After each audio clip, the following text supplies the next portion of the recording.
well, not really question, but so.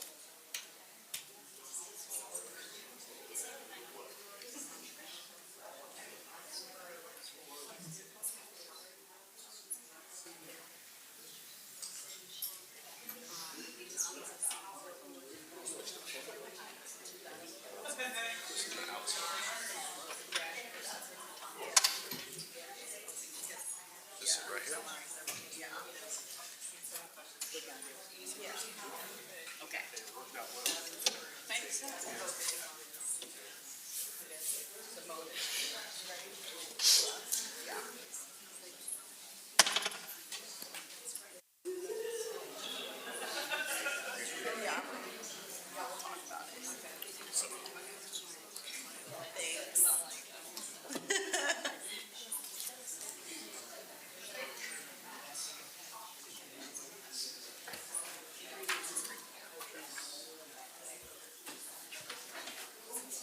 This is our copy.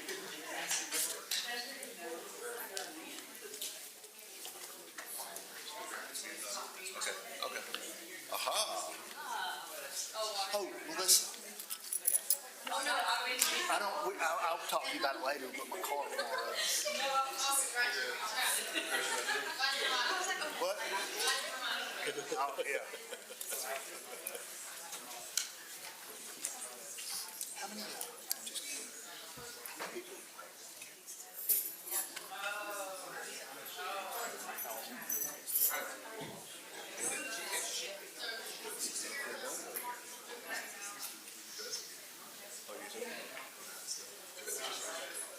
My goal would be to be done.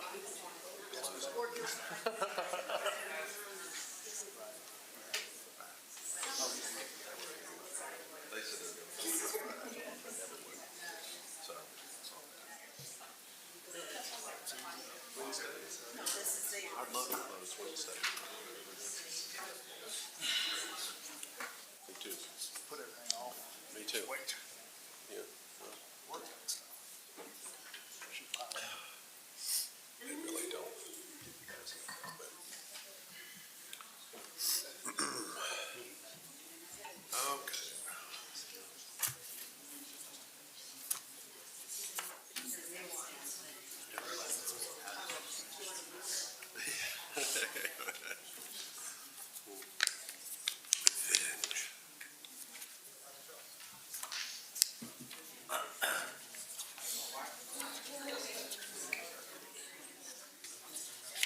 think don't want me to forget, because I will forget. I'm gonna put it on. Yes, A whole list. A whole list.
All rise and come to order.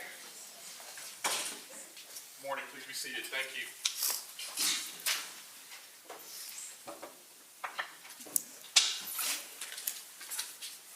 All right, we have all of our jurors and alternates. Anything from the state? Yes, Your Honor. So, I brought this up to Mr. Willis over the weekend. This is in regard to one of their witnesses that I believe they intend to call Dr. Andrea Elcon. She is the psychologist who did the psychological evaluation on the defendant. And one of the things that she reviewed in her, to base her opinion off of, was jail medical records. They had jail medical records obtained, and she reviewed those medical records and used them as a basis to part of her opinion. I asked for those medical records to be turned over by defense, and defense will not provide the medical records to me on the basis of basically them being privileged and confidential. I explained to Mr. Willis, he knows that we are going to bring this up this morning, that the state's understanding is that that privilege has been waived by the defendant. That, of course, medical records, she's the only one who can waive that privilege. Those medical records are confidential unless she waives that privilege. And the reason why I believe that that privilege has been waived, Judge, is part of what Dr. Elcon did in her evaluation of the defendant was she informed Ms. Mericle of her rights, and she explained that their interaction did not constitute a typical psychologist-patient relationship, and that says... Well, if the expert, I mean, it's for expert testimony, correct? Correct. And it's the expert relied upon said medical records. Correct. And she also informed the defendant that the assessment would not be confidential, and that basically everything that they discuss and talk about is non-confidential. It's a non-confidential assessment, and that her participation is voluntary, and that anything that they use can be used in court. Defense, where are we on this? Judge, to be clear, we're talking about two different types of records. So there's medical records. These are jail medical records from her incarceration. Then there is counseling records, which are also contained within said document. So we've got medical, right? And we also have counseling, okay? So it's important to know we got two different kinds, all right? With respect to the medical records, there's a HIPAA protection that applies. The court can pierce that. You may make that finding. If you do, very well. With respect to the counseling records, 1716-4B2, which is the criminal discovery statute, says expressly in B2 that nothing in this code section requires the disclosure of any mental note or memorandum relating to psychiatric or psychological treatment or therapy of any defendant. So we've got some statutory protection here that's express. We also have the federal HIPAA protection. So I want the court to be aware of that. My position is that as the defendant, we don't have to provide that to the state. If the court... So I would tend to agree with that general concept. You don't have to provide it, but I think we're getting into a different area if your expert's going to testify having relied upon that. What I did, Judge, after receiving the message from Ms. Bennett was I contacted Dr. Elkon and said, what did you rely on? I know what's referenced in the report, and I created a redacted copy that just contains everything she actually relied on. But again, and I have it here, I will produce it, but I will only do so if the court is directing me to do that. All right. Appreciate the heads up. I'm not going to make a ruling right now. What else do we have? Judge, the state is going to object at this point to Mr. Willis displaying his notes on an easel to the jury. He's basically publishing, and cherry picking his notes from the witness's testimony and then publishing it to the jury. That's improper, and so we object to that. It's also obstructing our view of the witness. We can't see what he's writing, and it would be simply like me putting my notes up on the Elmo as the witness is testifying. It's just not an appropriate thing to be doing. We object. So I'll overrule that except for the part that defense needs to be better about displaying and not obstructing. I agree. Anything else from the state? No, Your Honor. Anything else from the defense? Judge, with respect to a witness issue, there is a deputy, I think he's a deputy, maybe a lieutenant.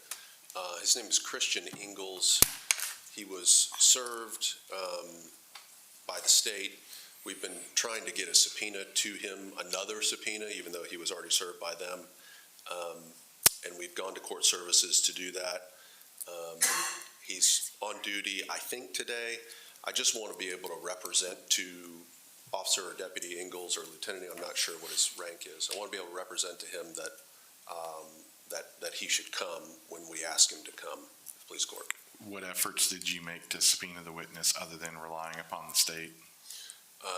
We have contacted him this weekend. He said he would accept a subpoena by email, and then we've taken it to court services for service. And of course, it is the court subpoena. I know when parties serve, but it is a court subpoena. No, I understand that, but, if you served him 2 weeks ago and that person's not here, that's a much different kettle of fish than emailing someone this weekend, so.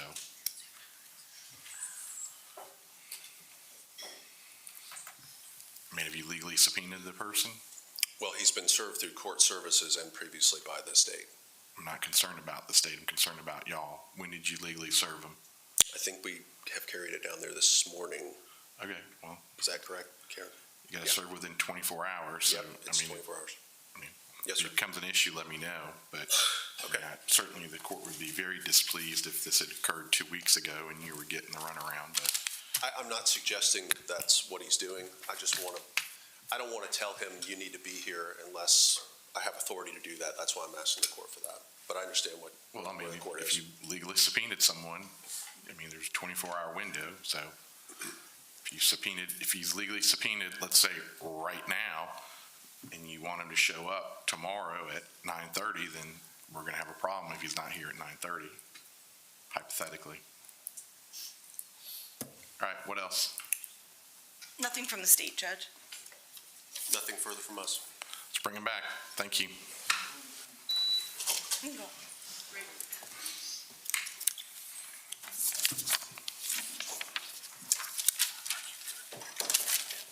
I'm sorry. Yeah, not a lot. Yeah, yeah. Oh, sorry, yeah.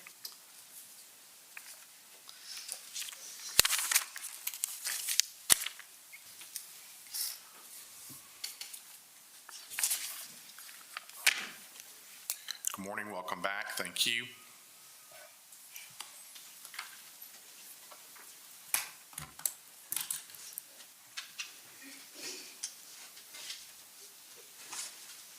All right, welcome back. Thank you so much.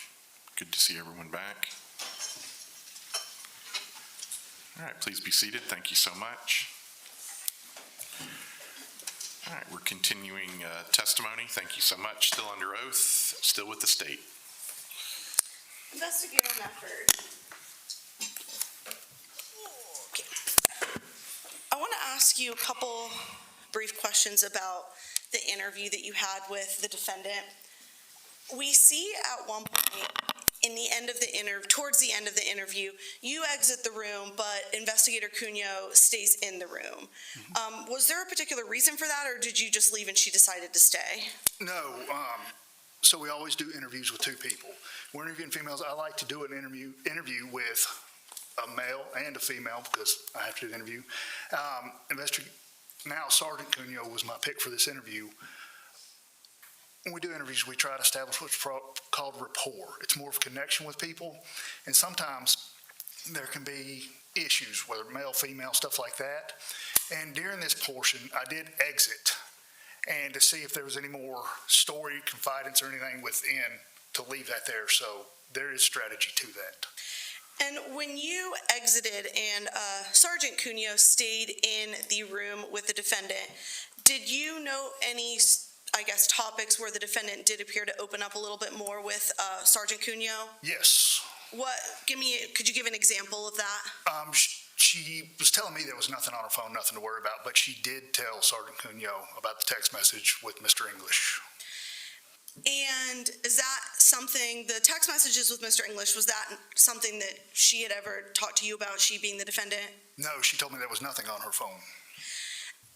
Besides the Mr. English text messages, did the defendant open up to Sergeant Cuneo about anything else while you were out of the room? No, I do not believe so. We saw in there that you were taking photographs of her injuries, the defendant's injury, or like the bruising that you saw that you personally witnessed on her arm. Do you know the time that those photographs were taken? If you're referring to states 221 through 226, it was 6:30 a.m. And 6:30 a.m. on March 8th? That is correct. Okay. You talked about last week your experience in law enforcement, that you worked in Forsyth County, you worked in Jackson County, and then Hall County. Throughout your experience in law enforcement, has there ever been an occasion where you've had to go up and knock on someone's front door to try and speak with them? Yes. Have you ever experienced a situation where that individual did not want to come out of the house? Yes. Have you ever experienced a situation where you had to end up kind of interacting or speaking with someone that was on the other side of a door? Yes. Did you have any trouble, or were you able to kind of determine where that individual was standing based off of being able to hear them speak to you through the door? Yes.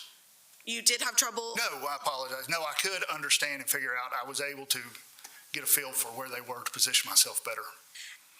And if you had suspicion to believe that some individual on the other side of a door was holding a firearm. Is there a particular way that you would position yourself at the door to protect yourself? Yes, so along with being a firearm instructor while I was on patrol, I was also, still and currently a certified field training officer. And we do train new recruits to always take more of a defensive position. It's all about protection. We want everybody to go home at the end of the day. So you never want to stand solely in front of the door. You want to try to find some cover, what we saw, something that would stop bullets if they were flying. So you want to stand adjacent to the door off to the side, preferably on the opposite side that the door opens. So when it opens, you can get a better visual into the room. And so when you say, like standing off to the side, could you maybe just stand up and pretend like the entranceway to the witness box is a door? Like, how would you be standing if that were a door? So just if this was the door, we're going to pretend that the door opens this way, either way, just this way. I wouldn't want to be on this side. Let's say this wall's not here, and you can kind of get further. I wouldn't want to be on here because when the door opens, I'm only looking at solid door. So the way we teach the new recruits is stand on the opposite side. Hopefully there's bricks, there's wood, and there's studs. There's something that could slow down a bullet, stop a bullet if it were to come through. So you give yourself that much protection. If there's a window there, like a lot of your modern constructions have, you'll stand further off than that window and still be able to use that window. But that way, when the door opens, as it opens, you have visual into the room. Have there been circumstances where you, in order to protect yourself from a potential firearm on the other side of the door, would you stand like with your body turned to the side, or would you stand with your body facing forward, or something different? Well, you would blade your body, yes. What does that mean, to blade your body? I apologize. Yes, you would kind of cant your body to the side. The idea is to make the target small as possible.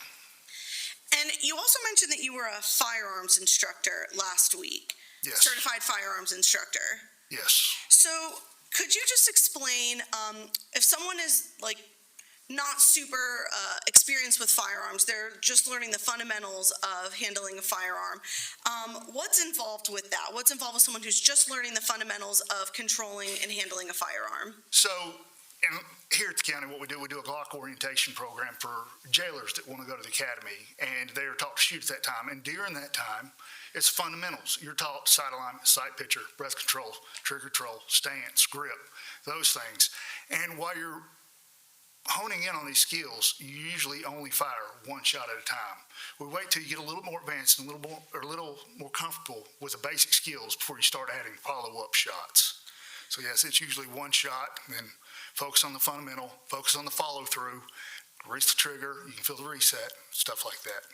So, for example, someone who is basically at the fundamentals level of shooting a firearm, and they go to a gun range, would they be trained to shoot one at a time at the target that they're shooting, or would they at some point be shooting multiple quick fires in succession? So typically at gun ranges, you can't shoot rapid fire anyway at your public gun range. But usually when it comes to, or typically when it comes to the new shooter, the novice shooter, you still focus on fundamentals. It's one shot at a time. I want to bring your attention back to the search warrant you did of the defendant's phone. Last week, we talked about some text messages that you'd had a chance to review between the defendant and the victim. And I think I had asked you, this might have been where we ended, if you'd also had the chance to review some Cellbrite reports that were from the defendant's phone number. Were you able to do that? Yes. So then, again, I'm going to show you, just for the record, this is 199 DORNH.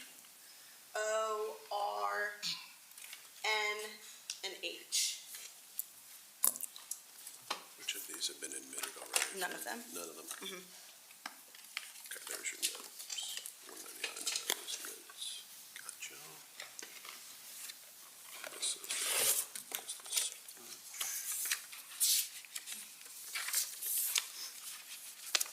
Is that an O or a D? That's a D. Okay, That's the O. this is the calls.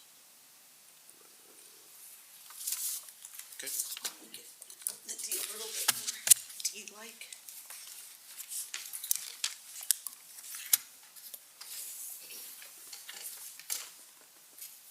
If you could just take a look at, I know the letters are all out of order, I'll try again. We got D, 199D, 199H, 199O, 199R, and 199N. And while the witness is doing that, may we approach?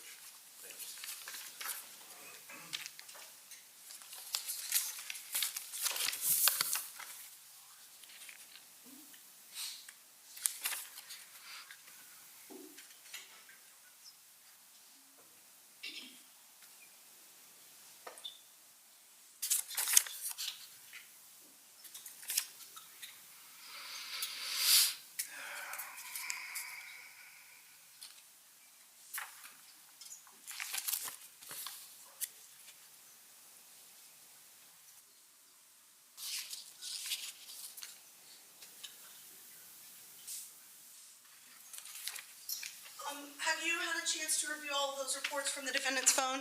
Yes. Judge, at this time I move to tender states 199D, 199H, 199N, 199O, and 199R into evidence. Admitted pursuant to prior objection as noted. Thank you. Thank you, Your Honor. Permission to publish, Your Honor? Yes.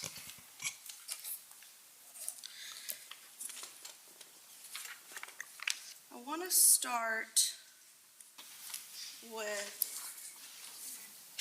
199D.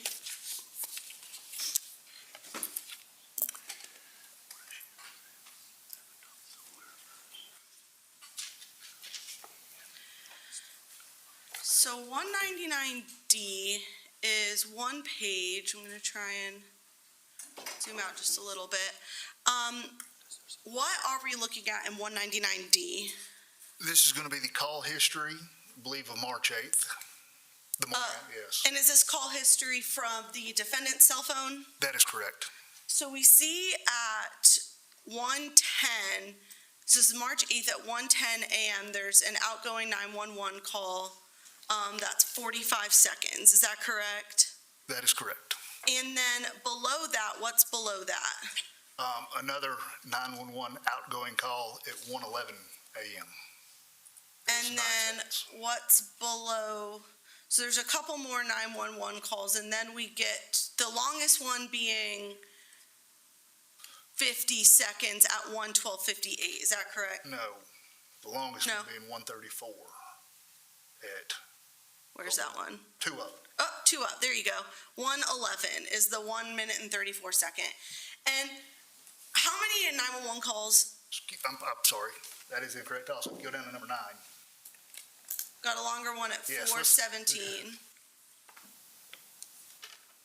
At 1:18. Yes, How many calls, have you listened to the 911 calls that were made by this defendant in this case? yes, I have. How many were completed? I believe that I heard 2 separate ones where there was actually a dialogue or interaction. Okay, so these other calls that we're seeing, is it your understanding that those calls maybe didn't go through? I don't have any recordings of them, so all dispatch's activities are monitored and recorded. Okay. And then we see at 1:15, who is the defendant calling at 1:15? Dana Gardner, And then also, that was at 1:15:07, and then 1:15:26. Who is she calling? the same person, Dana Gardner. Do you know who Dana is? I believe it's her sister. Okay. And then after she calls her sister at 1:15, we have the 1:18, that's 4 minutes, and another 3-minute one, correct? Yes, Okay. Then I'm going to show you state 199H.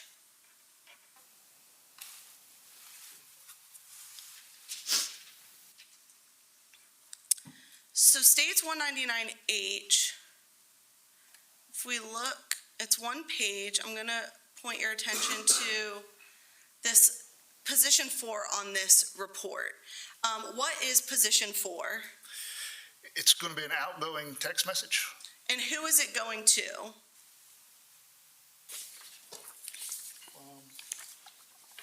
believe, correction, outgoing, it's going to be not a text message, it's going to be a social media message, Okay. yes. And who is that message going to? The Emily, I-S-T-R-A-T-E, Istreet I-Straight. is how I'm going to say it. Who is Emily Istreet? I'm not sure. Do you know the name of Lilia's daughter? Oh, I knew Lilia Bocan. I was not familiar with the daughter's last name, yes. Did you know that Lilia had a daughter? Yes, I did know she had a daughter. And it says this is on Facebook Messenger, is that right? That is correct. Could you read the message that the defendant sent to Emily Istreet? David Barron, why is he paying for your apartment? A scam set up by Lilia Bocan. Your mother, all will stop. And what was the date that that Facebook message was sent? February 12th, 2025 at 1:39 a.m. 1:39 in the morning. That is correct. Then I'm going to show you 199N. It's also one page. Gonna zoom out so we can see it. So, what is 199N? It's going to be more Facebook Messenger history off the device. And who is this Facebook message sent to? Lilia Bocan. And if you could read the message that the defendant sent to Lilia Bocan on Facebook. David Barron, did you scam him? That will all stop. We're getting married. And what was the date and time of this message? Delivered February 12th, 2025 at 1:40 a.m. 1:40 a.m. Yes. I'm going to show you 199O.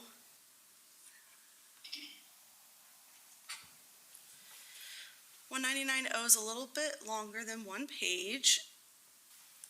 I'm going to try and zoom out.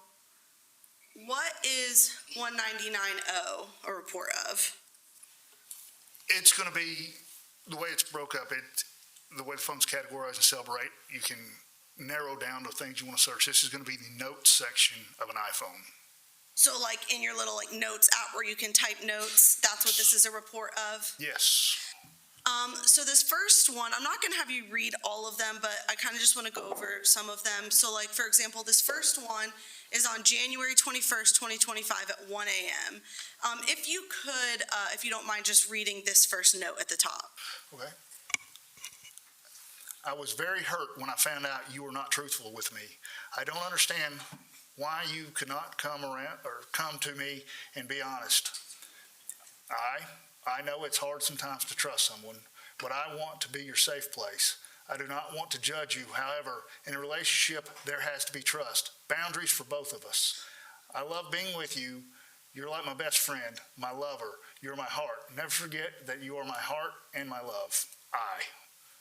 Please let me know when you're ready today to be honest with me, and we can begin to heal our relationship. I believe we are worth working on. And what does this column right here indicate? It was deleted. And are these, all of these notes, are these all from the defendant's phone? Yes, this report is, yes. Okay. So below that, it looks like another note. Does this look like the same thing as what you just read previously? So if you scroll up, I'll explain this to Jerry what you're looking at. See, right on the timestamp? Here. You look down, you'll see the date and time, you'll see creation time. Then you scroll down to the next one, and you'll see a different date. So it was January 24th, 2025 at 12:50, but it's different because it's a modification time. That just means that note was changed somehow at this time. And then was this, so this is all the same note. This is when it was created, was January 21st at 1 a.m., and then it was modified January 24th at 12:50 p.m.? Yes, that's what the report indicates. And so when they both say trash, is that because it's the same note, just created and then modified? Yes. Okay.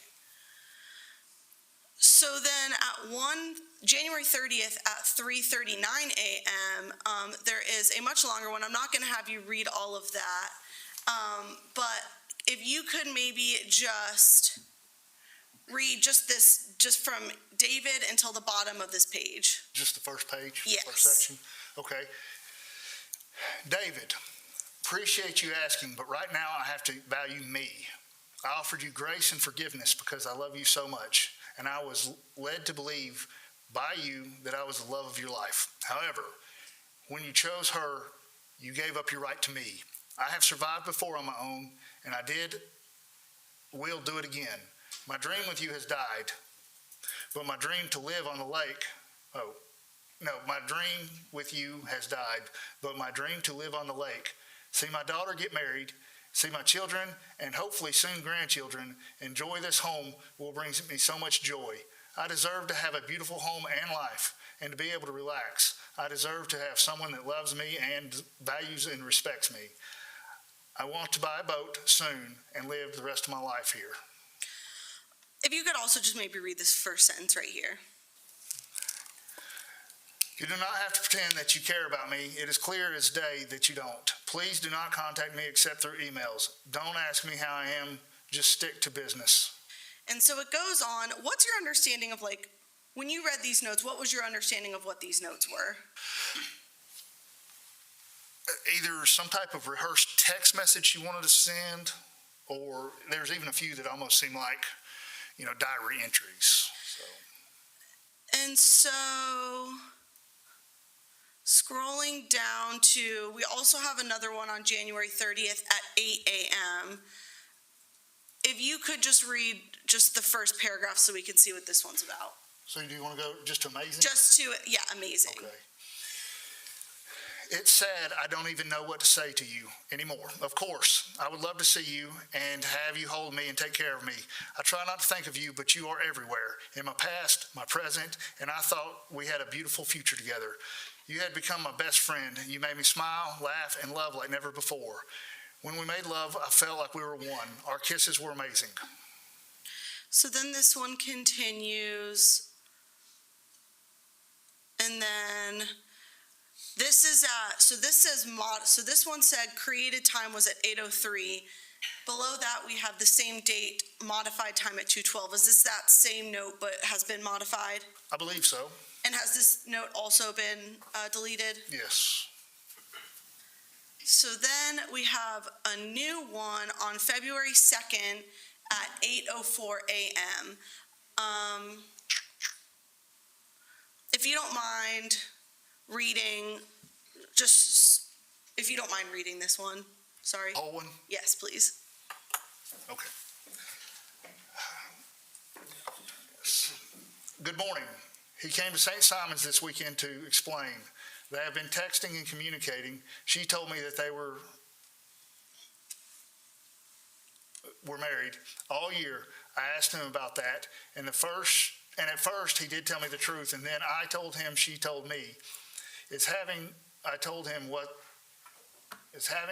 that is an affair. Apparently, when she flies to New York, when she comes to Atlanta, he sees her. I do not understand why he became involved with me and bought a home with me if he was involved in a relationship. I am still deeply hurt and in shock. She is on Facebook as well as her daughter, and they look happy and very well taken care of. I asked your dad to see his text messages, and he would not let me hold his phone. He became very angry and left.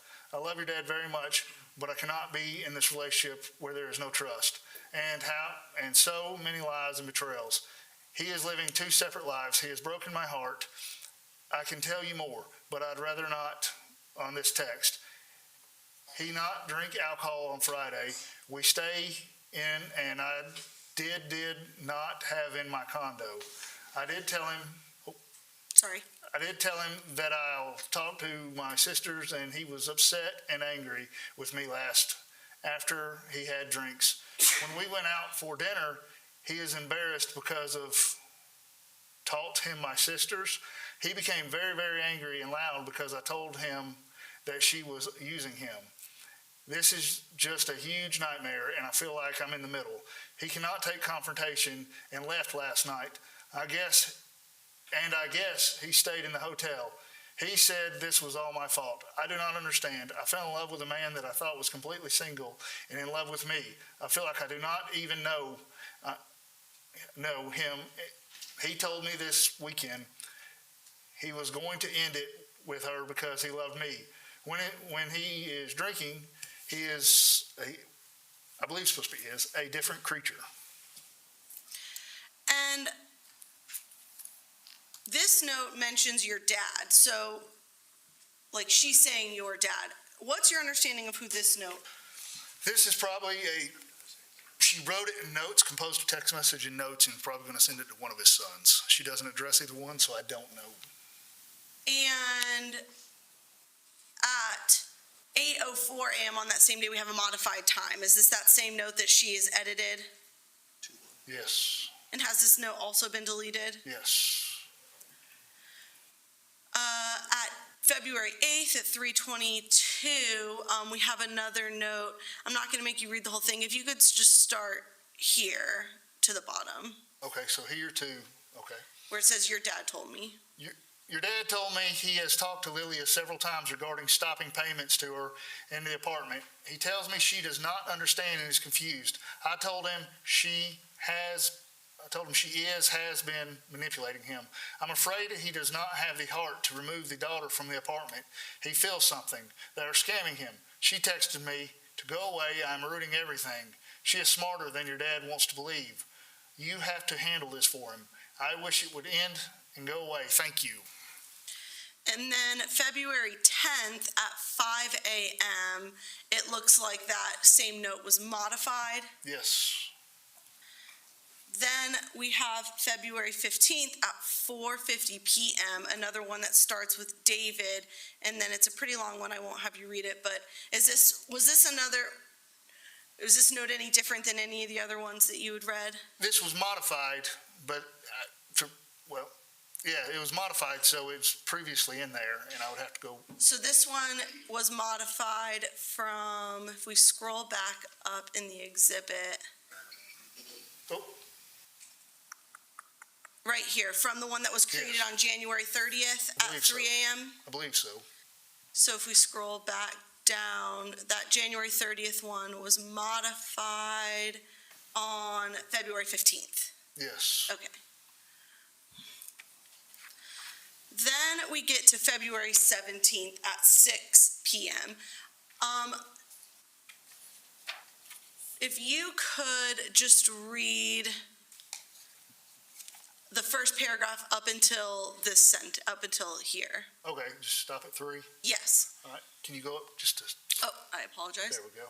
All right, it says keep, no phone call, very rough, hearting impaired.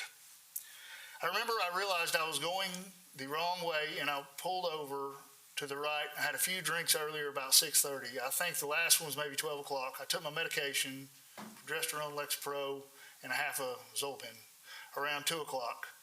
We've been watching a movie and I was headed to bed. We've gotten in an argument and I decided I couldn't sleep, so I would get up and leave to head back home because I had a lot of work to do at my office. I left at 4, but I decided to leave at around 3. And do you remember the date of the DUI arrest that she had? Not off the top of my head, but this, yeah. Does it sound like, does February 16th sound like around the time where she was arrested? Probably, she said a couple of weeks before, so a couple weeks before, but I have the case number, but I don't remember the date of the report. And is this, I'm not going to have you read all the rest of this note, but what is she talking about in the remainder of the note? I believe it's notes about the DUI arrest. So this note is like the DUI arrest. Yes. And earlier you mentioned some of these notes read more like a diary entry. Is this one of those notes that you Yes. were referring to? Yes. Then also on February 17th, it's modified, and is it that same note that's been modified? It begins the same, so I would believe so. Then we have a new one on February 22nd at 9 p.m. that was created. If you could just read this first paragraph.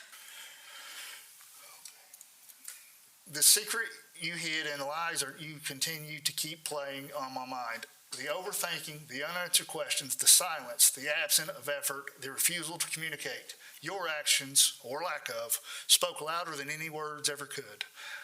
I am looking at your behavior, your silence, your refusal to give me peace and security. You are not willing to fight for me or take responsibility. If you could actually just read the remainder of that note, since it's not too long. Your continued silence, your need to protect Lillian and provide for her, to care for her well-being shows me I am not the woman you're looking for. It is obvious who you love and care about. I need to move forward. Since all of this surfaces, I question your commitment, love, and future for us. Lillian is a lucky woman to have your heart and loyalty. I deserve someone who makes an effort to respect and care for me, not silence. I need someone that makes me feel loved and safe. And then right below that, we have the same note that has a modified time of 9:57 p.m. on that same day.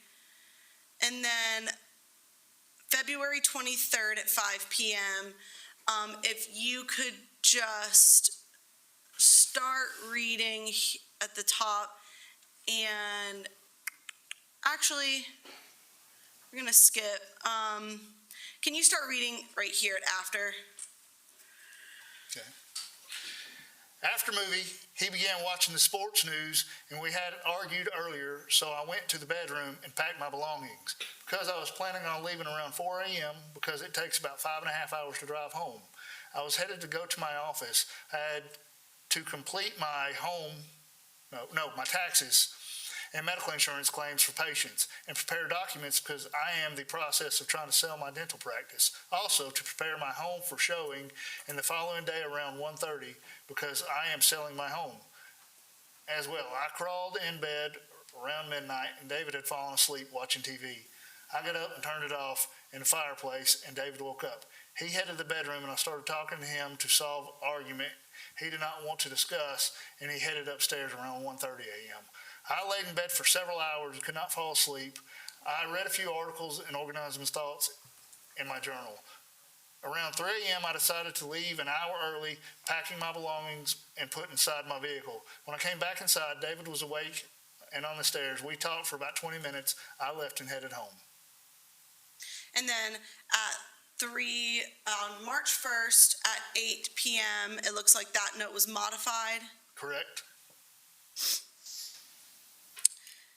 Lastly, I want to show you State's Exhibit 199R.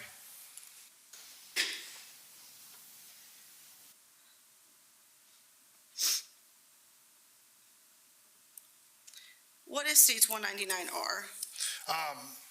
This report of searched items on the phone, Like searched where? internet items. Like searched on the internet? Yes. What's the date of all of these searches? March 7th, 10:19 p.m., March 7th, 10:19, 09, 10:19:47, March 7th again, 10:19:54, and same date, but 10:20 even. So all of these four searches were searched on March 7th at 10:19, all within a couple seconds of each other, and then 10:20, about 6 seconds after the one before it. Excuse me, yes. And what are the searches that the defendant was searching in her web browser? It's titled the Sheriff's Office, County Jail in Hall County, so I believe in layman's terms, she's searching the Hall County Jail. And she's searching the Hall County Jail 4 times. Are any of these searches deleted? The one on Safari, And so this is March 7th at 10 p.m. What's your understanding of when 911 was called? March 8th, approximately started around 1:11, I believe. So about 3 hours prior to the 911 call, these 4 searches were done in the defendant's phone? Yes. Thank you, Investigator Mefford. I don't have any other questions.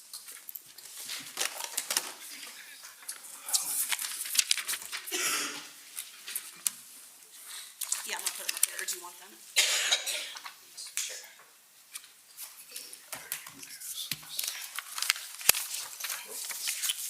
This is all of them. Here you go.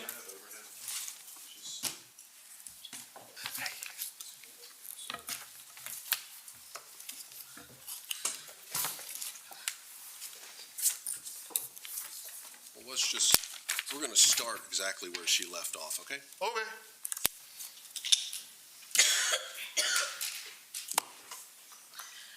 Is my pen up there?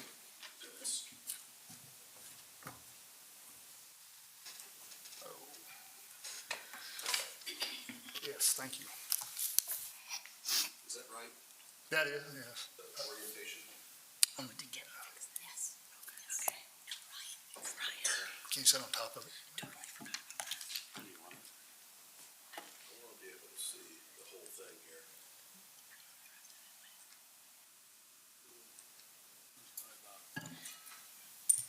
All right. We know the 911 call came in, I think it was 1:10 a.m. actually, the first one, right? Somewhere around there. On March the 8th. And what we've got here is things saying searched items, right? That Over is here the in this title, column. the type, yes, Yep. One of them is a Safari search. yes, Safari is a way to search things on a phone. It's a web browser, right? yes, iPhone is what she has. yes. Okay. We've got a Safari search, 10:19 p.m., according to this record, right? Yes. Now, these all say knowledge. Do you know what that means when we see source knowledge C? I've had the conversation with Lieutenant London, but not off the top of my head. Okay. Okay. Well, and I want to make sure we got this right, because I think you said she searched for it 4 times. Well, it's in there 4 times. It's on the report 4 times. Yes. You're not telling these folks that you're a computer forensic expert. Nope. Okay. This is a report that was done through Cellbrite. We know Safari was a search, and you're not certain what knowledge means. No. Okay. Now, this thing says deleted, yes, and it's got a red on it, right? And are you saying that that means that she deleted that out of her search history? I would believe so. That's, yes. Why are you saying that? Just because the red yes is there? Typically, I mean, I would have to run a trash report to confirm, or the deleted files, but But you're not a forensic expert. You haven't done any of that work. It says yes in red, and that's why you're Yes. saying deleted. yes. All right, let's talk about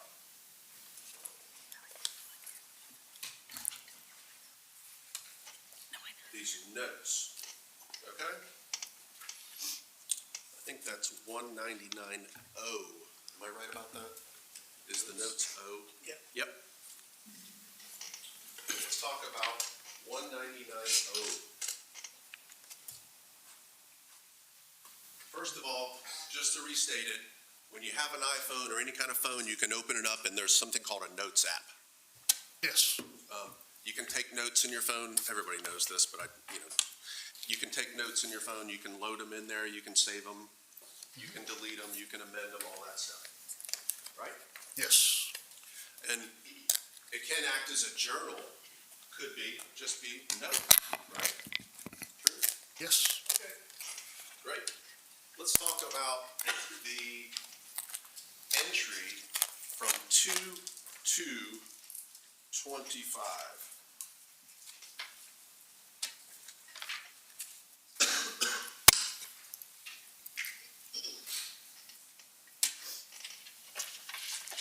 This is the one,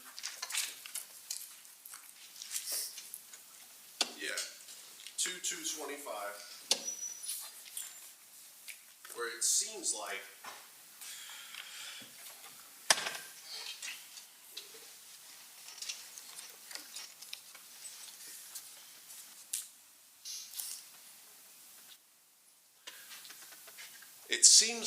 we think maybe this is a note to one of the sons he's working on.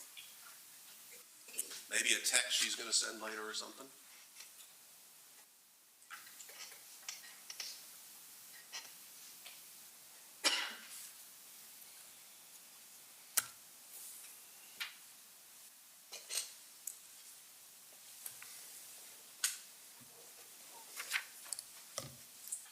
I don't know who this was intended to send for, but I could see where it'd be a text. I thought you said it was presumably to one of the sons. Another one, I believe, that Okay. she indicated. I'm going to hand you the document and you can find it for me. The one that we think is the note to the son. Yeah. It's 2/2/25, okay?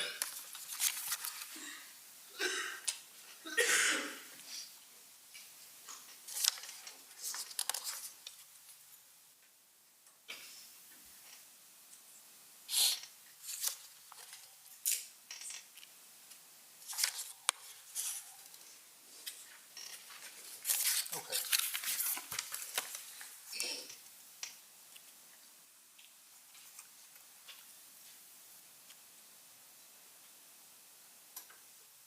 Okay, yes, I apologize. I did not see that. I love your dad. That's what indicated that. Okay, so that was the one? Yeah, I believe so. I just didn't see the I love your dad part that indicated that. Okay. We'll put it back up in the overhead for everybody.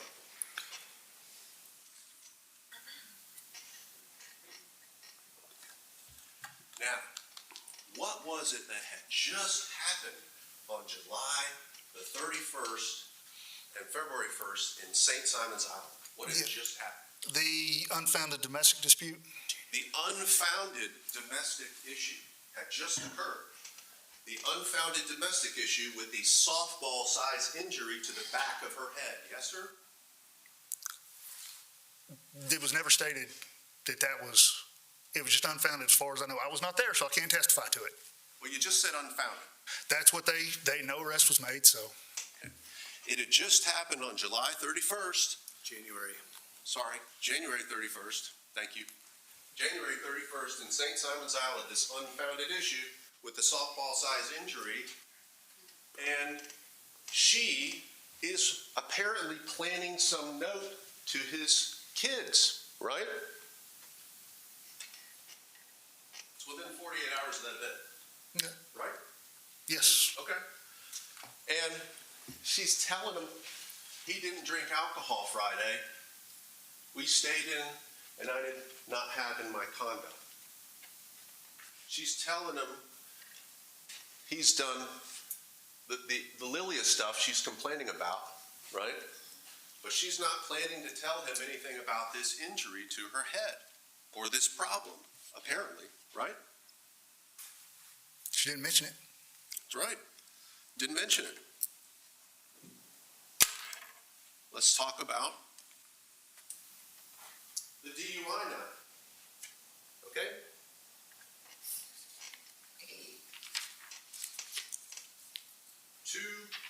My hand is to you. Okay, thank you. I want you to find that DUI note. Let's look at the 223 DUI note. Remember, the first DUI note was 21725. Yes. that's Let's fine. look at the 22325.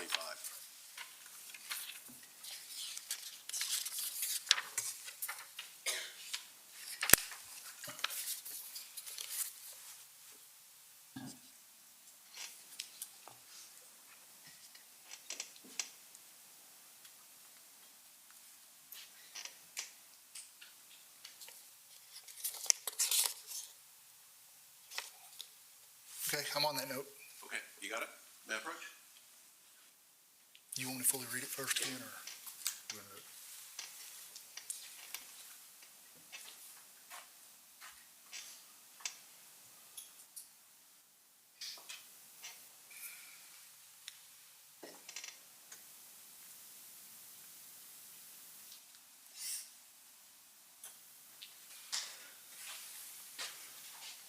Starting with this paragraph here. Okay? After the movie, he began watching sports news. We had argued earlier, and so I went on to the bedroom and packed my belongings because I was planning on leaving around 4 a.m. because it takes 5.5 hours to drive home. I was headed home to go to my office. I had to complete my taxes, medical insurance, claims for patients, and prepare documents because I'm in the process of selling my dental practice. Also, to prepare my home for a showing the following day at 1:30 because I'm selling my home as well. I crawled in bed around midnight and David had fallen asleep watching TV. I got up and turned off the TV and fireplace and woke David up. He headed to the bedroom and I started talking to him to solve argument, and he did not want to discuss, and he headed upstairs at 1:30 a.m. Upstairs at 1:30 a.m. I laid in bed for several hours. I could not fall asleep. I read a few articles, organized my thoughts in my journal. Around 3 a.m., I decided to leave an hour early. I packed my belongings and put inside my vehicle. When I came back inside, David was awake and on the stairs, and we talked for about 20 minutes, and I left for home, to head home. Right? That's what it says. Yes. And this is taken as a note. Who is this for? There's nobody addressed. There's no one addressed. She's taking this note. Why is she working on this version? Don't know. Why does she want to remember this version in this particular way that it's so important that she takes a note and saves it in her phone? Okay, don't know. I just know what was on the device. Yes. Doesn't it seem strange that a person would have to take notes about what happened in the real world in order to remember them? Doesn't that seem a little strange to you? Is that a question? Yes, sir. People do all sorts of things with their phones. I can't comment on that. I can't say it is. Okay. We'll talk about this a little bit later on, okay? I want to talk to you now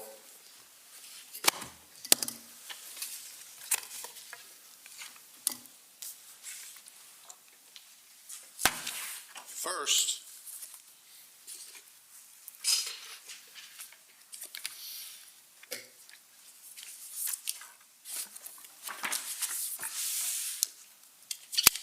Will you label those up for me? Yep.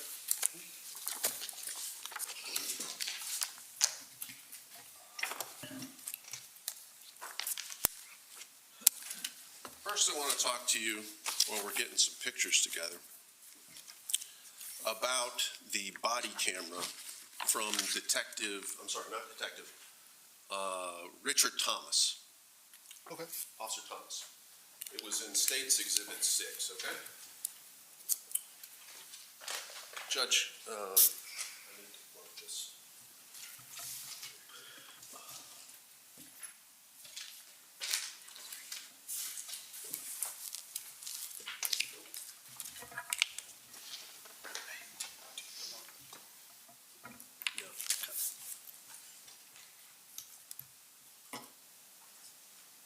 Yes.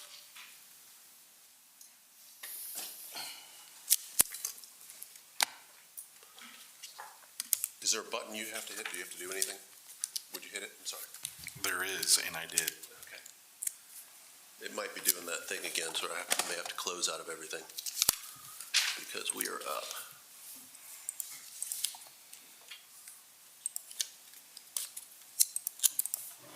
This is State's Exhibit 6. It's been dragging.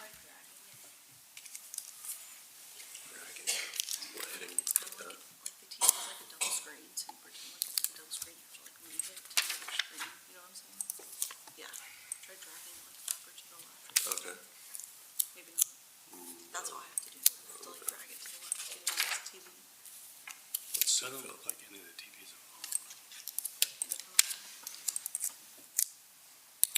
Let me close out of it, Judge. Just, this is what did it last time, so. So I would anticipate that this witness will, the cross-examination will go on for a while. Let's take a break now, and then we'll come back. 15 minutes, please.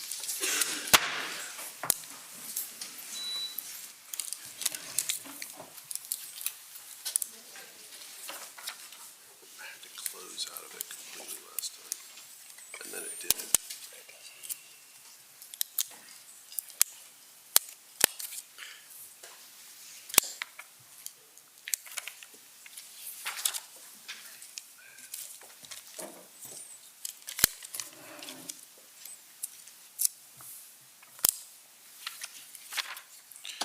Does the red light? They're just lit up. Yep. Thank you. All right, y'all can be seated. We're in recess, 15 minutes. Thank you.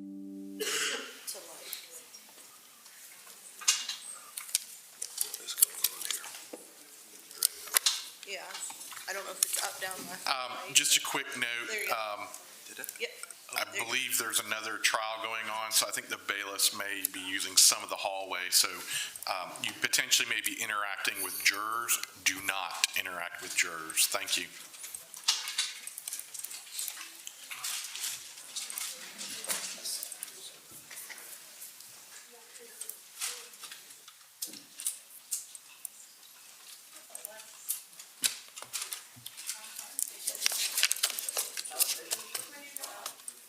This is crazy. I can't even stop it. I can't stop it. Oh, here we go, here we go. I can do it. I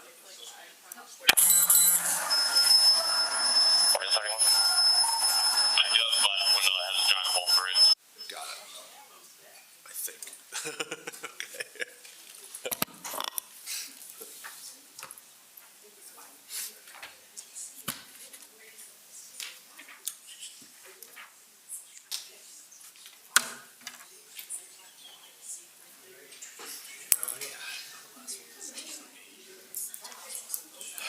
I think I had a D8, yeah. This is probably not it.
All right, we're back. Let's bring the jury back. Thank you.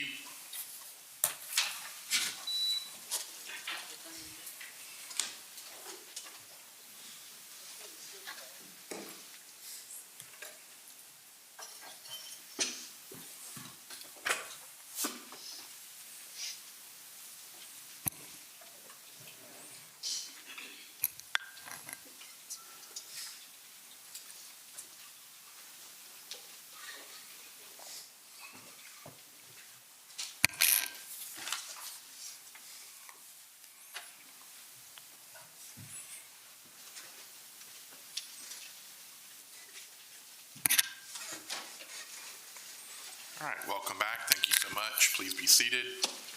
We'll continue with witness examination.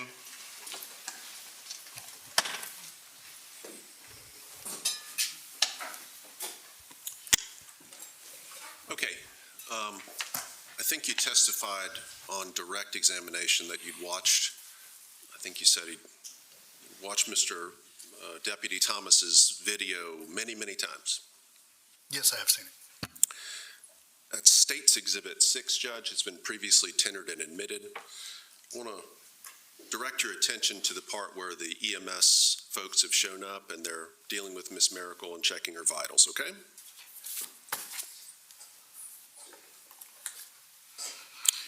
And Chris, if you could start it at 44:46 on the video.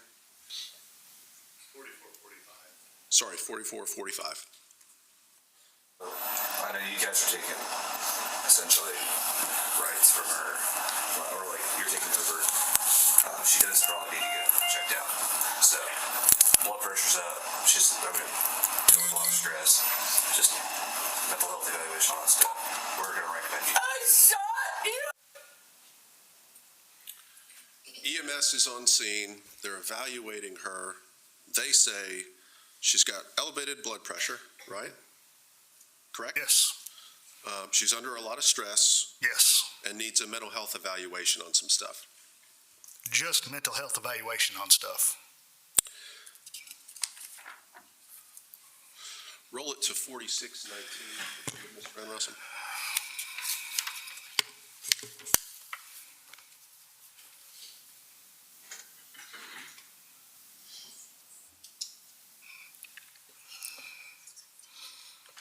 That's 46:05. That's 46:45. There you go. That's good enough. 46:15, Judge.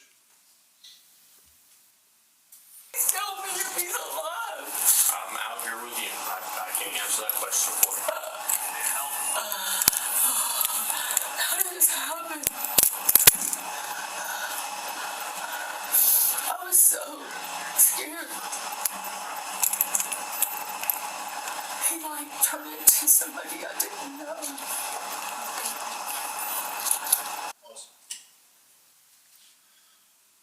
First thing she's asking is he okay? They don't give a response.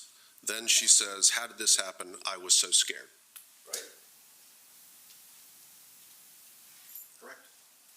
Under this single contexted line, yes, that is what is said, which contradicts. We'll get into that.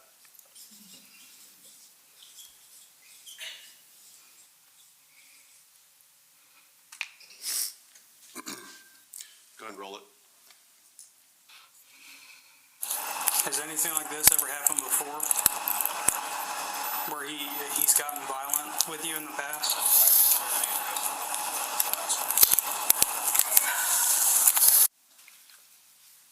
The question is asked to her if he's been violent with her in the past. She doesn't say anything, but what does she do?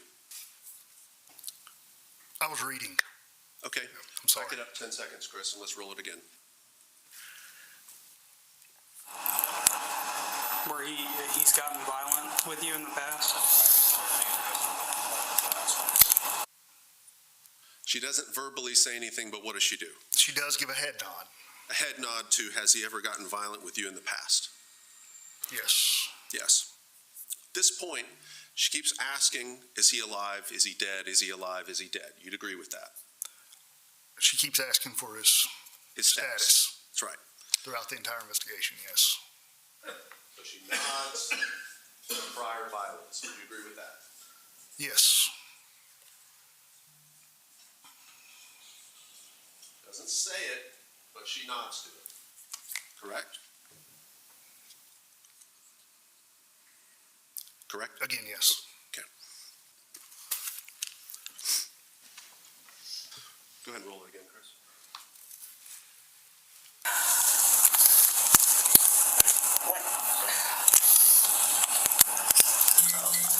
How this happened. Like, what are y'all saying? What are y'all saying? Nothing, don't worry about it. Please tell me he's still alive.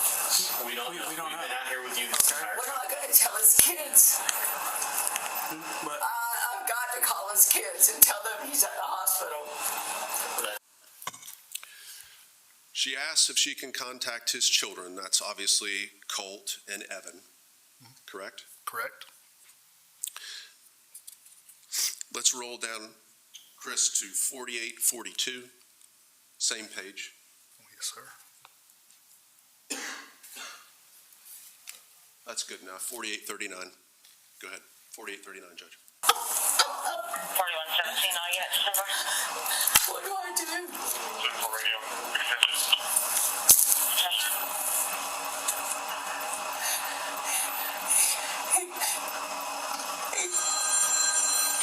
I should never have got my gun. I thought he was gonna kill me. He said he was gonna, he put it like towards my mouth and said he was gonna shove it down my throat. I thought he was going to kill me. Correct? That is what it said at this time.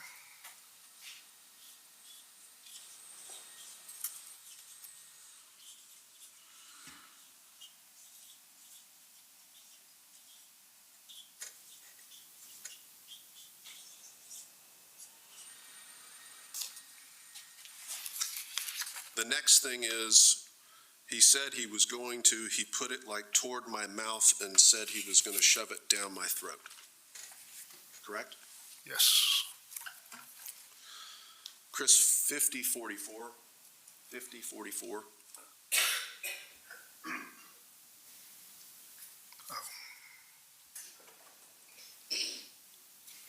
That's good. 5040, Judge. 5040.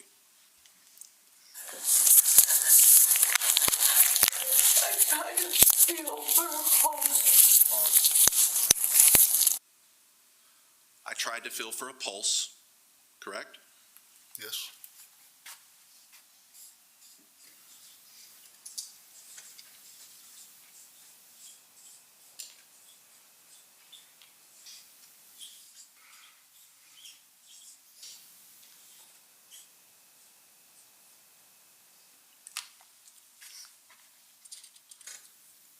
Go ahead and roll it, Chris. 40, could you give me? 02340, opening 02340. How much blood? Why did I go get my gun?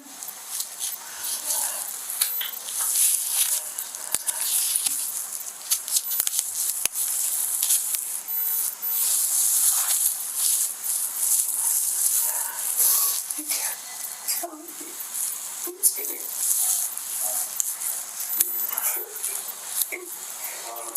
No, don't go to sleep.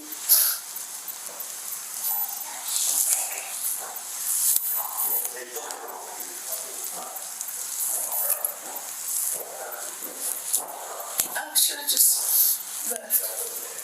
I told him I was gonna leave, but I was scared because the last time I left, got in a fight, I got pulled over, and they were not. I have a hearing.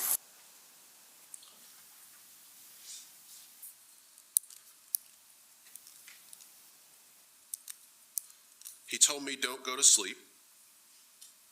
Correct? Again, according to this snippet, yes.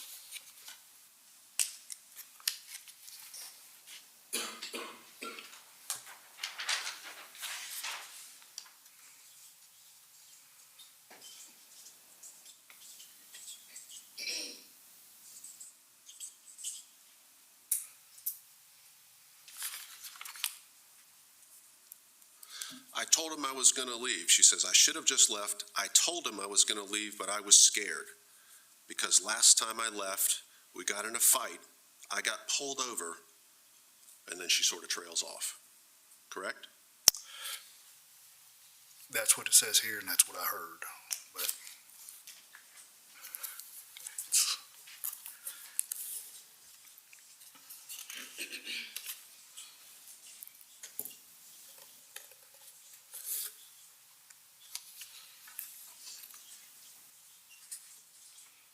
That seems to be talking about the DUI night, right?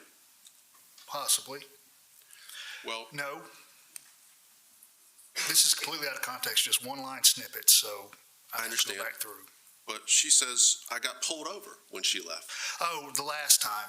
Yeah. Yes. Yeah. Yes. But the DUI notes in the phone.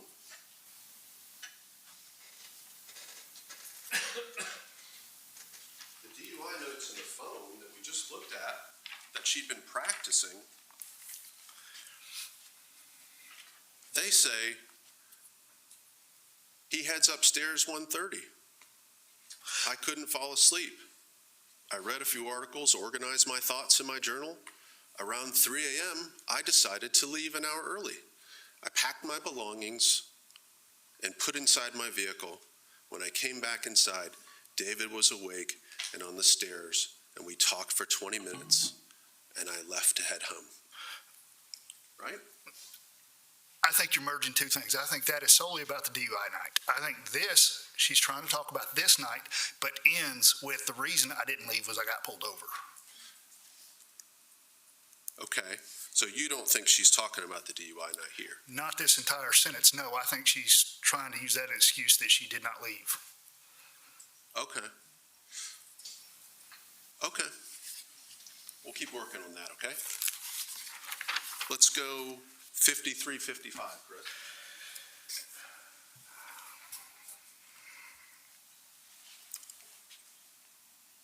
You're good. 5354, Judge. He's a good man, he is. He just got mixed up with this. He was in a struggle. He just couldn't.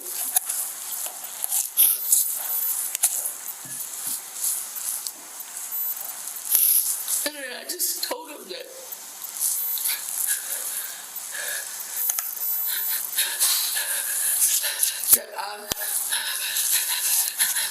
I was just gonna move forward, that I just couldn't deal with it. And he got so mad at me. Pause. We hear this thing, we hear a lot, that she says he's a good man.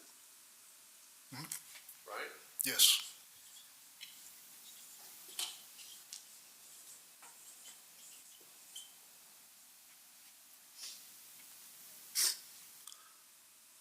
And then she says, I just told him I was just going to move forward. I just couldn't deal with it, and he got so mad at me. Right? That is what I'm reading out of this snippet, yes. Well, that's what we just heard. Yes, that's,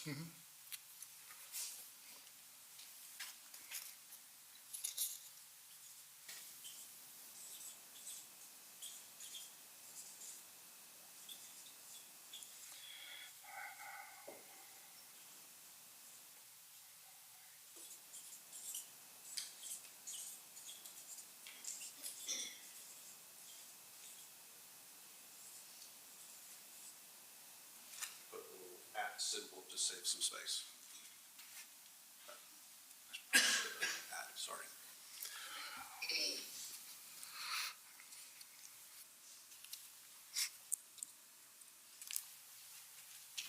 Go ahead and roll it, Chris.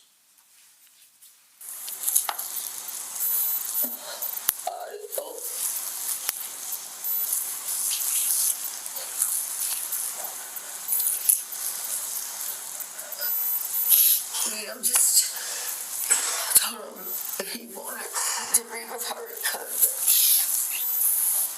I told him I wasn't mad at him. I just tired. I didn't want to deal with it anymore.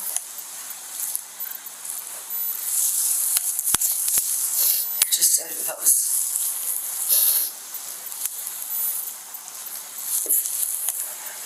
I started dating.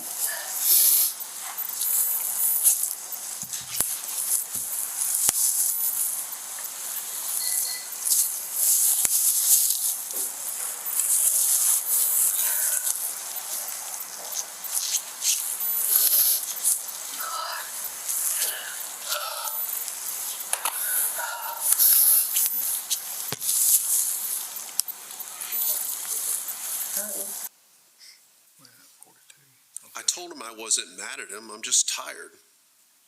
I didn't want to deal with it anymore. Right? That's what she said? Yes. And then the next part is, he just said if I started dating, and then she trailed off. Correct? Mhm. Go ahead and roll it, Chris. We had a nice night.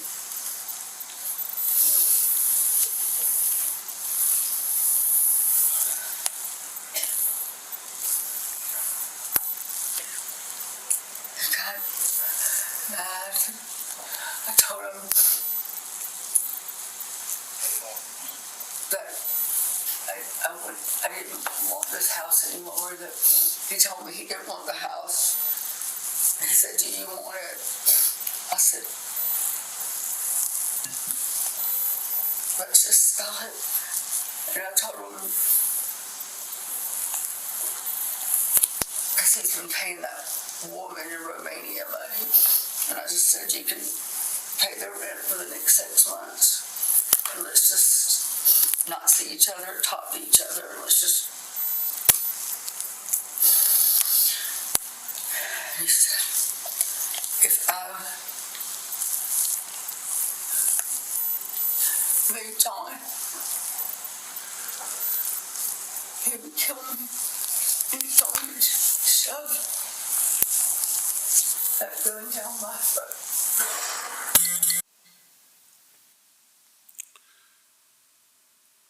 The last thing she says is, and he said if I moved on, he would kill me. And he told me he would shove that gun down my throat. Correct? That's what it said at this time.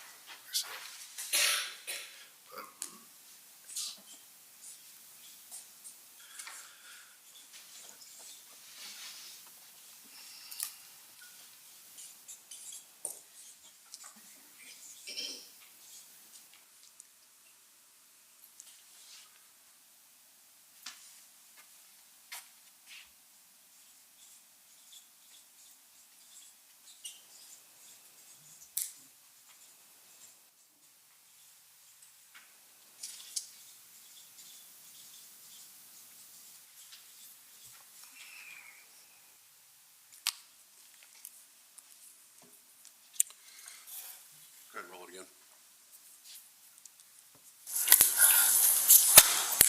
I mean,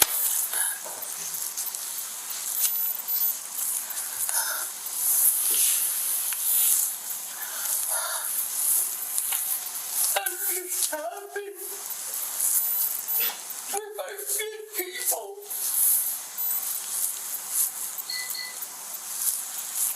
We're both good people. Sometimes things just don't work out.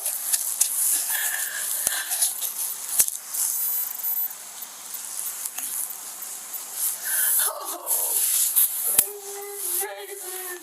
Oh my God, he's such a good guy. He really is. We're hearing this statement again about what a good guy David Barron is, Yes. which would seem to be inconsistent with, if I move on, I'm going to kill you, I'll shove this gun down your throat, don't go to sleep.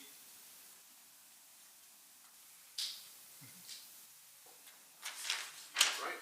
Yes, like I was saying earlier, a lot of the inconsistencies Very through the interview. inconsistent. Right? Yes. These aren't the things a good guy does. These things.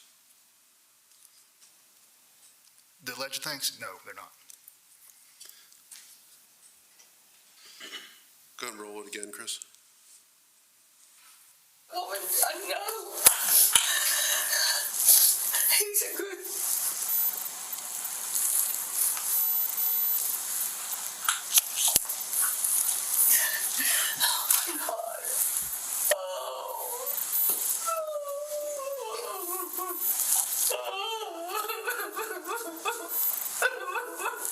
Oh my God.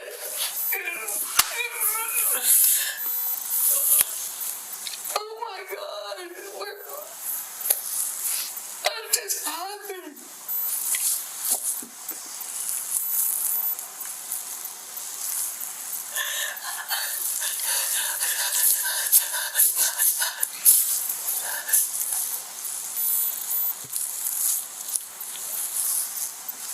Oh, I got so many things. I told him, let me sleep up there, you sleep here, because this door doesn't lock, and that door does. Let me sleep up there because this door doesn't lock and that door does. Correct?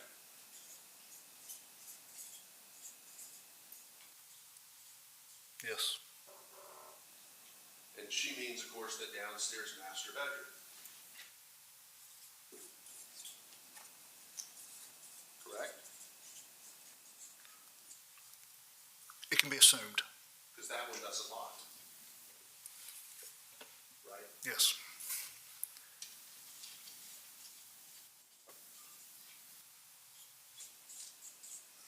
The bedroom that locks is upstairs. And she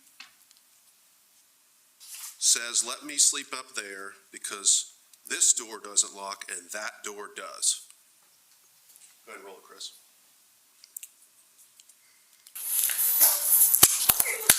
He told me not to close my eyes. I should have just got in my car and left. But I got that stupid device thing on it. Oh, God. I should have got into my car and left, but I have that stupid device thing on it. Correct? That is the statement again with, yes.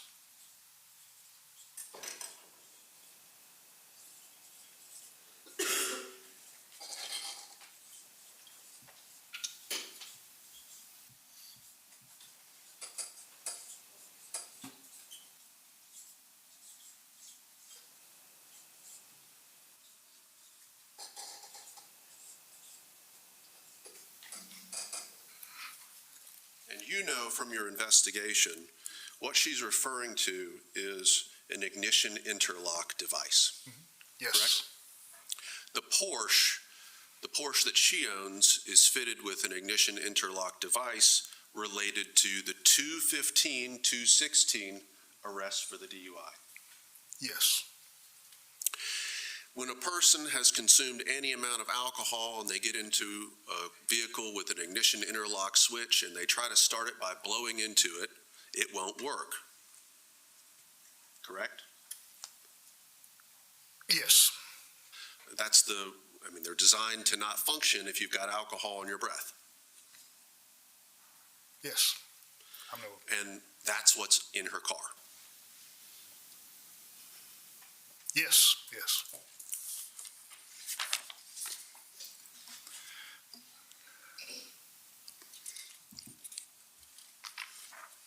Now,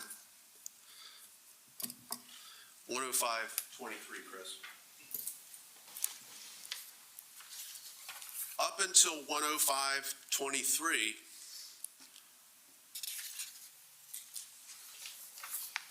she does not know his condition despite repeated requests to find out what the condition was. But at 105-23, you would agree she is told, and we'll go ahead and watch it, then I'll finish my question, okay?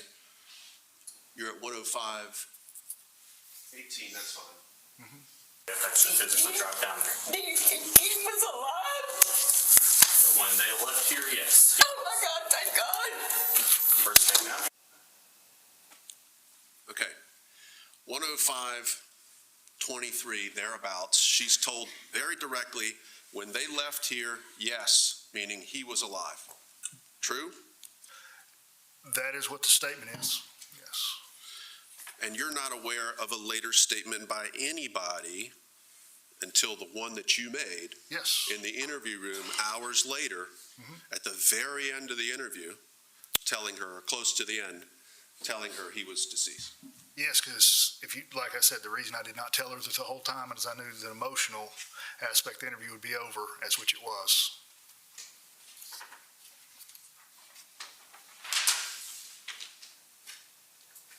You didn't tell her because you knew that the emotional aspect would end your ability to interview.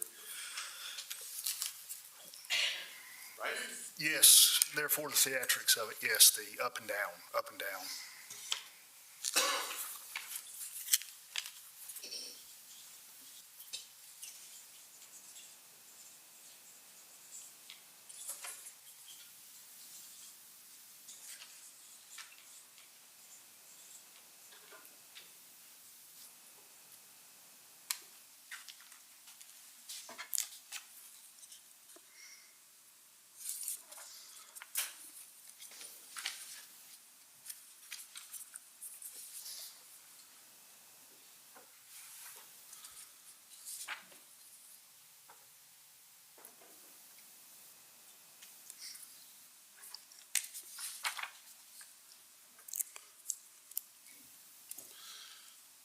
$132.58, Chris?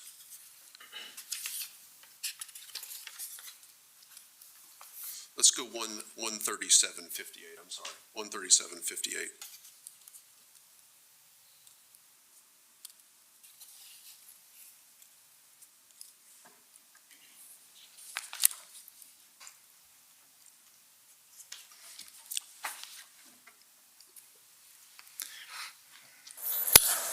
When he got mad at me,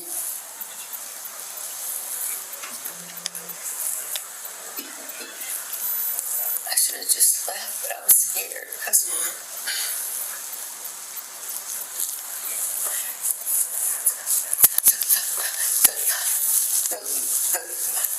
the last time he got mad at me, and I left, and I was so upset.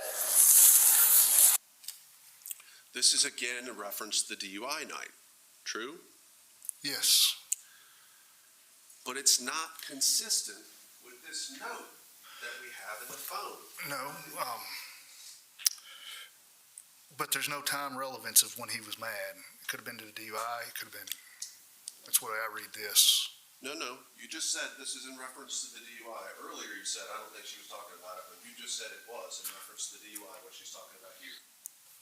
The statement earlier, I was referencing, I think she was talking about that night, but earlier about the DUI. This statement here, he got mad at me, I should have left, but I was scared, which was referencing this night here, what I believe.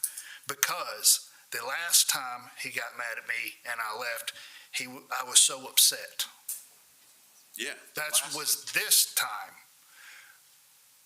But keep in mind, the statements are so inconsistent here because there's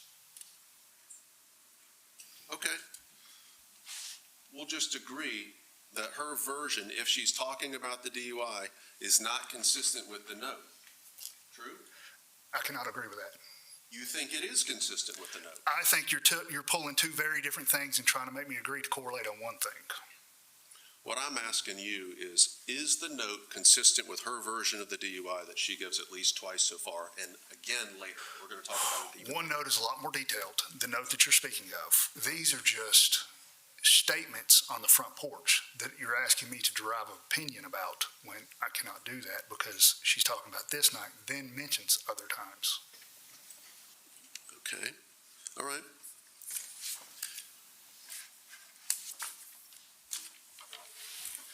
I want to talk to you now about the interview. Okay?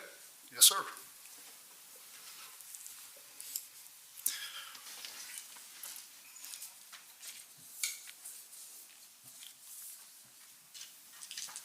think that is that's State's Exhibit,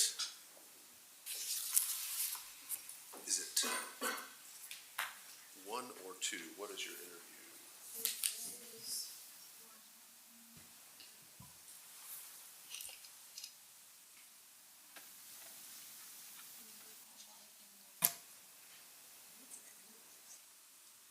States? It is 219. 219.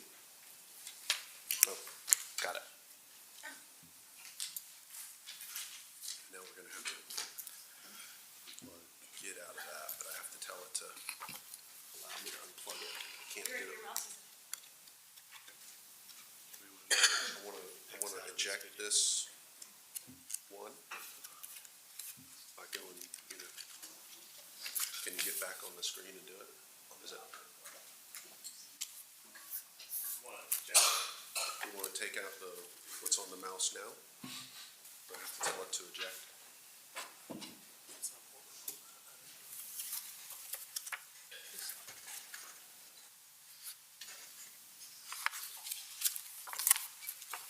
There you go. That's it.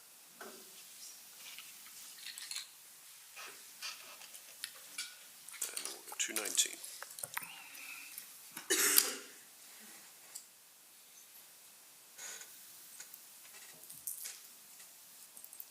Good deal. All right.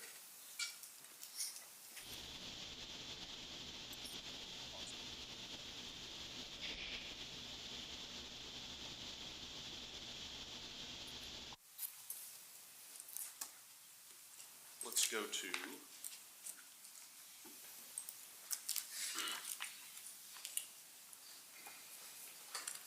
what should we go to page 6? Let's start at 3502. Don't roll it till I say okay. Thanks.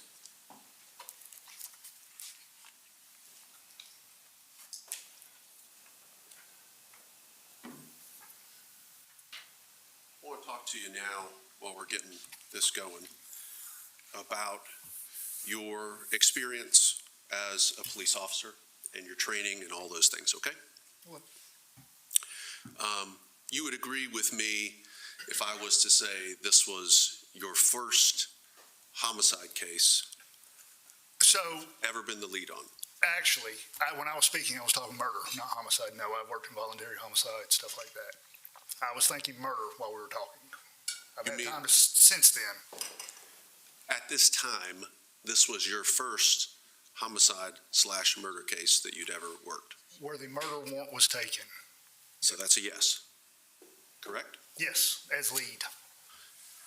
It's your first case on a homicide, and of course you rely on your training when you're doing that, when you're working a case.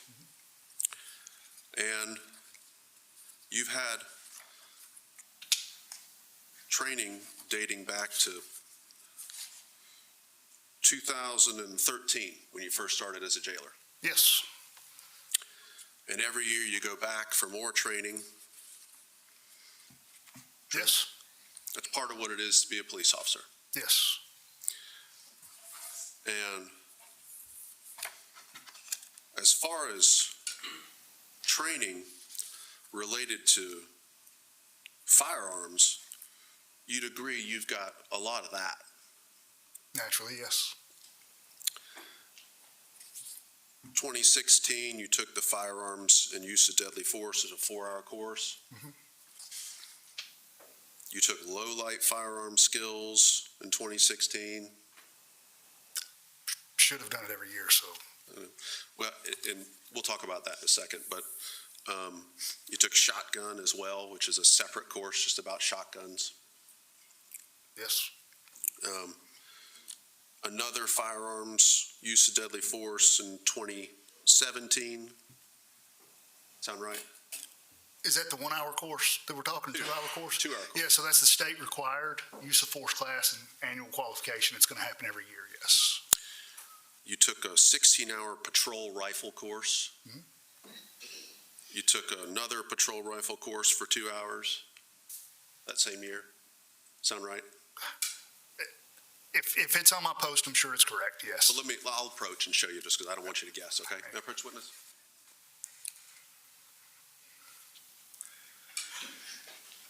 So yes, there's been firearms training every year. There's patrol rifle. I mean, it keeps going, yes. Oh, yeah, it does. And low-light firearms training again. Mhm. You took a firearms requalification for 2 hours in 2018. Sound right? It's annual. May I just stand up here so you can actually view the record, Judge? May I approach? Here. I'm not trying to hide something from you. No, I want you to- Yes, it's annual qualification stuff. Most of that stuff is. 2 hours requalification in 2018, right? Mhm. 2 hours requalification, use of deadly force in 2018. Mhm. And then you got Oh, yes, ambush survival tactics, 16 hours in 2018. yes, Shotgun, 2 hours in 2018. yes, Patrol rifle, another 2 hours in 2018. yes, 2 hours in firearms requalification, use of deadly force in 2019. yes, Advanced pistol tactics, 8 hours in 2019. yes, 2 hour shotgun in 2018. yes, yes, 2 hours patrol rifle requalification. yes, 2 hours low light firearms training. yes, Then in 2020, we've got firearms requalification and use of deadly force, 4 hours. yes, 2 hours low light firearms training.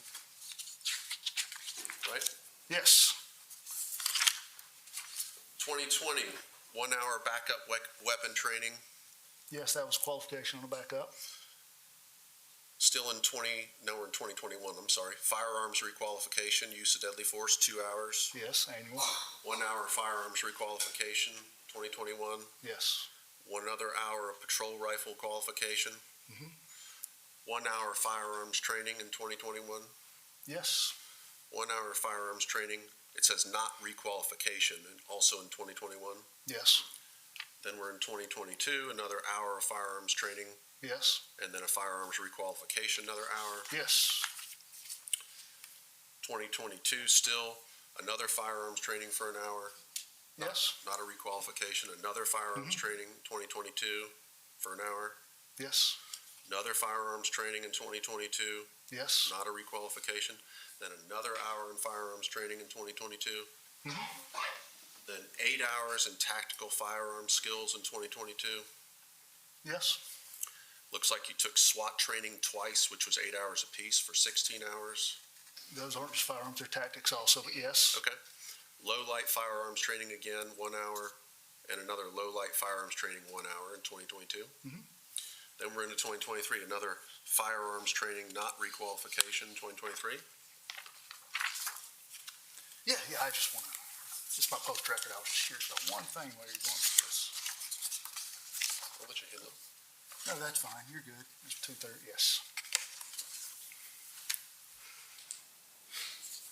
Still on 2023. Firearms requalification, 1 hour. Correct? yes, Then another firearm training, 2023. yes, Then an hour on use of deadly force, yes, 16 hours on SWAT training in yes, 2023. Another firearms training in 2023 for an hour. Then another hour in firearms training in 2023. yes, Then another hour in firearms requalification. yes, Then you took combat shooting skills for an hour. yes, Then backup weapons qualification for an Yes. hour. Then firearms requalification for an hour. Then another low light firearms training for an hour. yes, And then subdued lighting firearms requalification for an hour. yes, Then we're a patrol rifle qualification for an hour. yes, Backup weapon qualification for an hour. yes, And another 8 hours on use of deadly force. yes, Now we're into 2024. We got 1 hour on firearms requalification, yes, 1 hour on combat shooting skills, yes, another hour on low light firearms training, yes, another hour on subdued lighting firearms requalification, yes, another hour on patrol rifle qualification. And Annual qualifications, yes. And then another hour on shotgun qualification. Yes. And then 12 hours on use of deadly force. Okay, yeah, that's not technically firearms, but Okay. yes. Okay. And then an 82-hour firearms instructor course. Yes. At UNG. Yes. Now we're into 2025. Firearms requalification, 1 hour. Mhm. Subdued lighting firearms requalification for 1 hour. Yes. Low light firearms training for an hour. Yes. Another 4 hours low light firearms training. Mhm. 1 hour backup weapon qualification. Yes. 8 hours on tactical shotgun. Correct? Yes, I was thinking about the course, yes. I believe that was I don't know how many hours that is, but it's a lot. there's, in perspective though, there's a lot that was skipped over in that as far as other training diversities. Exactly. I want to talk to you about the number of times and the number of hours you've taken on domestic violence investigation. Mhm. Okay? We see 1 hour in 2016. See that? Yes. Mhm. See that? I was just looking above it to make sure, yes. And we see 1 more hour in 2021. Mhm. 2 hours total. Correct? Correct. I guess it seems like I've had a lot more than that, but Okay. We'll look through it. I'm good.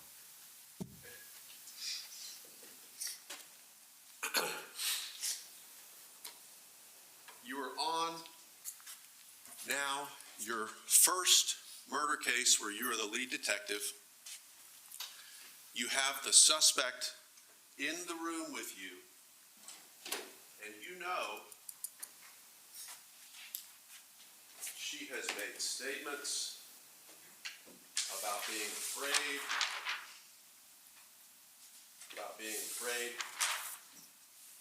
that he might kill her.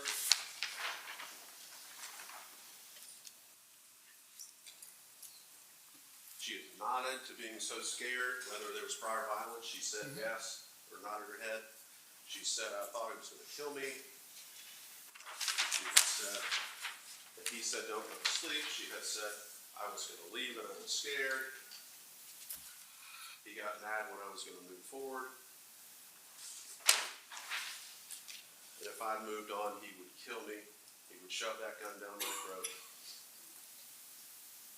She's asked if she can sleep in the upstairs room that locks, and she's expressed concern about being able to leave in her car. And she's been checked out by EMS, right? Yes. She has elevated blood pressure, and they're telling you, or they're telling the officers there, she needs to go to the hospital and get checked out. But she refused.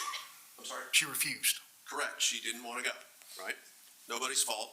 She didn't want to go. True? Correct. The thing she wants to know more than anything is whether he's alive or dead. Agreed? She keeps asking. She didn't ask for anything more than that. That was the number one request, Mhm. right? Yes.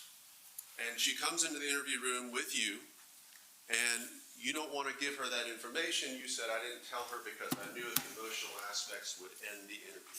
Yes, the theatrics of it, yes. And then, go ahead and roll it. We're starting at 3458. 3458. David, do you know his? You don't know his passcode? You don't want me to know his. Okay, all right. So, you're here, and it's very important to me that you're here. You've already said some stuff about why you're here, and that really has been interesting. I really want to know everything. But before you can tell me that, because I have you here, and you don't know the way out of the building, like I said, I want to read something to you, okay? But I just want to preference what you have to tell me is very important, okay? So, it's basic stuff you've heard before. You're not under arrest. It's just circumstantial stuff, okay? You have the right to remain silent. Anything you say can be used against you in the court of law. You have the right to talk to a lawyer and have him present with you while you're being questioned. If you cannot afford to hire a lawyer, one will be appointed to represent you for any question if you wish. You can decide anytime to exercise these rights and not answer any questions or make any statements. But I'm going to preference that with what you have to say is very important to me. I I wanna So know. should I get a lawyer? Right now, you have no reason to have one, but what you say is very important to me. Just, I told you, it's just been a bad experience here since I moved here. One second, will you just sign right, place your name right here? Just write your name, however you write it, and then just your initials. I have a pen for you. Hold your glasses. Just initial those. That's each bullet point. You can reread it. Same thing I said. If you place your name on the bottom, yeah. Thank you. And then As a police officer, one of the things that's important to you is people's constitutional rights. Yes, You know that those are important and they're things that you take seriously. yes, You want to make sure that everybody who comes into an interview with you knows what their rights are yes, and that they have been told what their rights are yes, and that they're given an opportunity to exercise those rights. yes, And your sheriff's office, in addition to the constitutional rights, has rules about advising people about their constitutional rights. yes, And you have a pre-printed form that you're asked to use in these sorts of situations. yes, Right. The form has each one of the individual rights yes, listed yes, we've seen the form. and a place for everybody to initial Yes, for each individual right, correct? yes, And then at the bottom, it also provides a place for a signature. Correct? yes, And there's a space for you to initial all the rights that shows that you understand them. Correct? yes, And you even encouraged her to initial those things, right? yes, You said, go ahead and initial those, indicating you understand, right? yes, And then you just handed her the form and said, just go ahead and sign, just sign right there at the bottom. place your name, yes,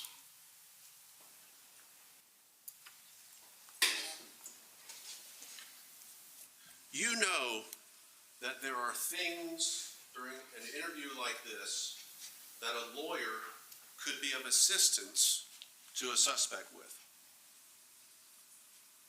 True? yes, That's why the rights are there. You can have a lawyer with you while you're being questioned.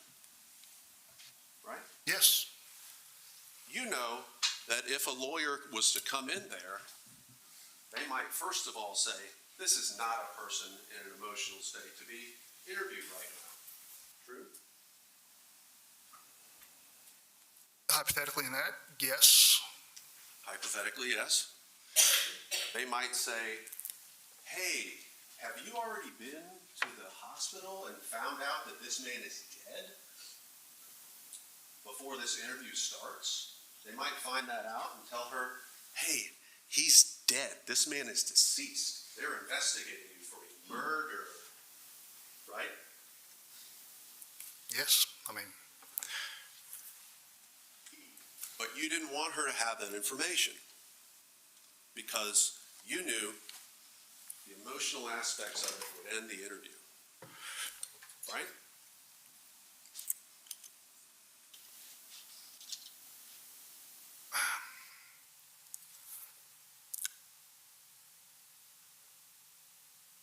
I'll just answer the point blank question without any rebuttal, but yes,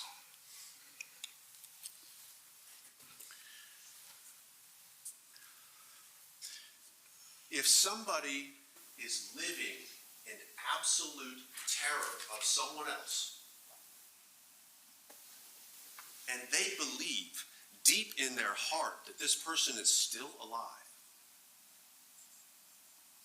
do you think that they're going to tell you all the things that he's done to them in an interview like this?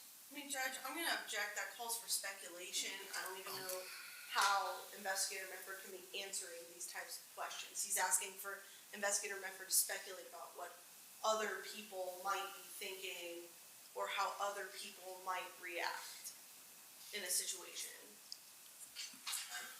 It's not speculative. So, I'll sustain the objection, but I'll allow you to ask it in a little bit different way. You wanted to get information from her that was correct, didn't you? yes, You wanted to get information that was truthful, right? absolutely. You wanted to make her feel comfortable in the interview. You said, use the word rapport earlier, remember that? Yes, and even had a female in there. Even had you a female in there Yes, to make her feel comfortable, right? yes, So that you could get accurate and correct information, right? it was a hope. Yes. If someone's afraid, they may not tell you the truth. You would agree with that? Objection, speculation, calls for speculation. Overruled. I would say in cases, but I've also seen the other way. It goes both ways. I cannot hang on that statement and give you an accurate answer. You can't give me an accurate answer.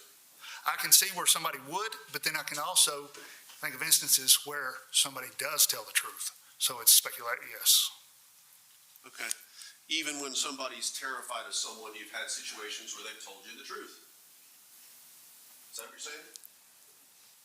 Re-ask that question. Even in situations where someone's terrified of another person, Yes, they've still told you the truth. yes. And that's true in Okay. every case? Well, we'll go to this. Look at the crimes against children cases. These kids sexually abused by people in their household, they still come forward and tell the truth. Mm-hmm. You know, they're terrified. There's a risk they have to go home with these people. Well, that's pretty interesting now, isn't it? Because usually what they do is they say maybe one thing. They call it an outcry, don't they? Initially, and then we go to the forensic interview. Yeah, initially they just say one little thing, and then they have to go and sit with a psychologist in one of those rooms that has all the pictures all over the wall, right? Incorrect. The That's not forensic where they interview is not a psychologist. She can be trained in psychology, but they're just, Okay. I mean, I'm just telling you from the Edmonds Telephone Center, and it's not a room with pictures. It's, Don't they tell you that disclosure from a child is a process, meaning you only get a little bit at the beginning, and then over time it gets more and more and more? yes. Right. You might get a little at the beginning, Mhm. even though they're in a room safe, but over time, they tell more and more and more and more, right? Yes. Why did you think she wanted to know so badly that he was alive or dead? Truthfully, Yes, sir. because she had altered the scene. She was trying to get with a story to stick with, and she could not make up her mind of what she was going to say. She had altered the scene. She was trying to come up with a story to stick with. And whether he's alive or dead changes how she's going to tell the story. Believe if it's her word against somebody else's, yes. It might change what she tells you about what he had done to her. Would you agree? Hypothetically. Hypothetically, for sure. Well, let's just start. Let's just go right into the interview and talk about the very first thing that she starts telling you about. The very first thing is the DUI arrest, right? Mm-hmm. Go ahead and roll it. Well,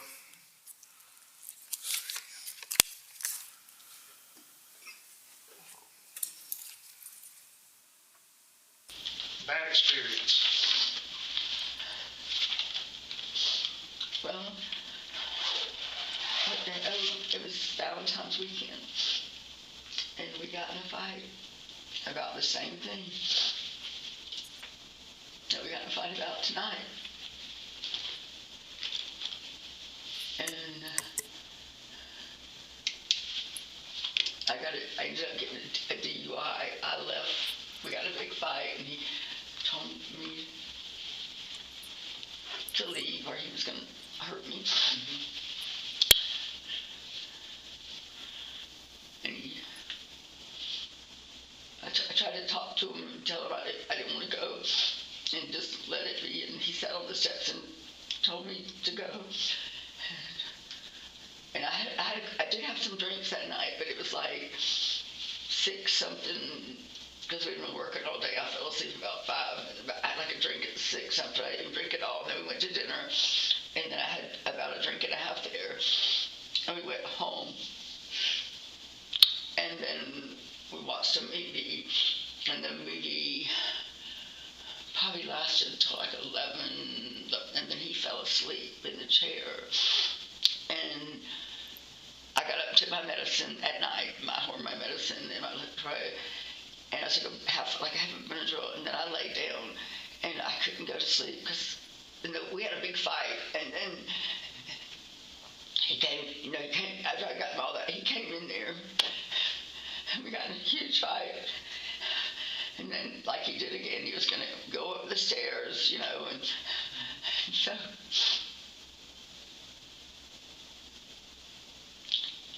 I went upstairs. He said, I laid there for about 3 hours. I couldn't go to sleep, so I thought I was going to go on to St. Simon's, because I usually get up I usually leave between 3 and 4 anyway. So I got up, got dressed, got all my stuff and put it in my car, and then I went upstairs and knocked. He had the door locked. I knocked on the door, and I said I was leaving, and then I got the rest of my stuff and put it in the car, because I walked back in, and I was going to tell him goodbye, and he was sitting on the steps, on the second flight of steps, and he said, good.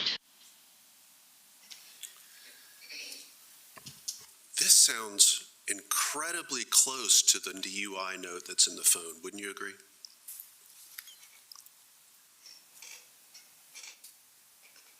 May I see them? Yeah. I'll tell you what, I'll read it to you. You tell me, okay?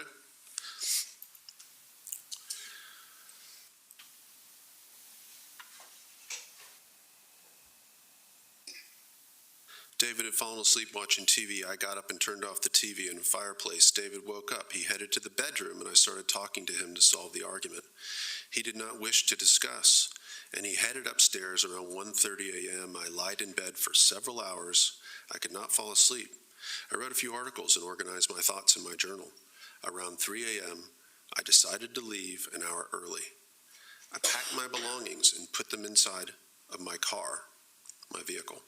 When I came back inside, David was awake and on the stairs, and we talked for 20 minutes, and I left to head home. Pretty close. Like it was practiced, yes. Pretty darn close. The rehearsed note in the phone sounds almost identical to what she tells you in this interview.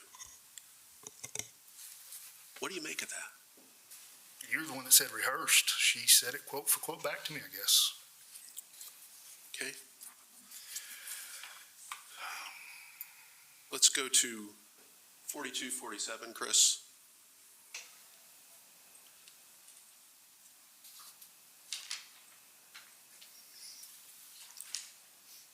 We're at 4246.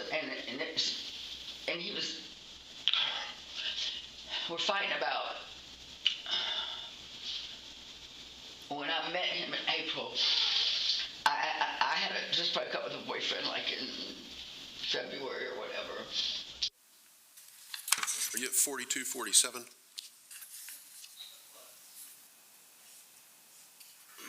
Oh, I think we come back a little bit further. Just a little bit beyond 4247. Go to 4240 if you would. 4240.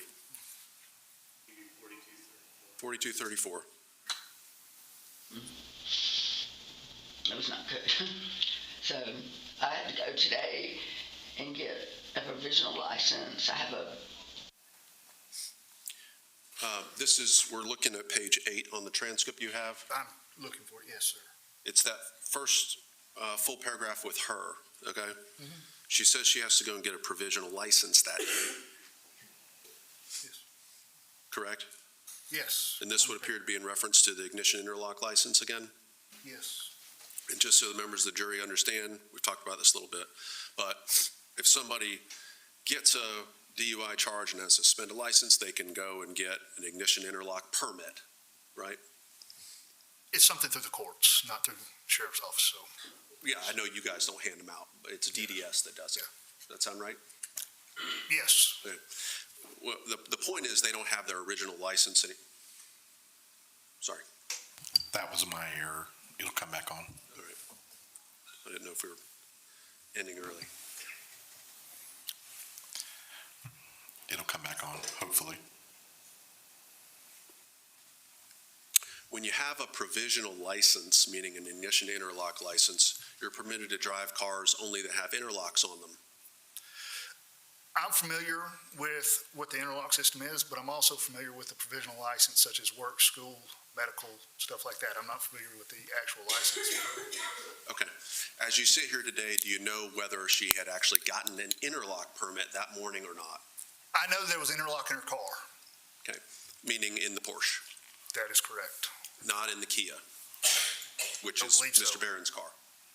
I believe, yes. Okay. Let's go to 4819.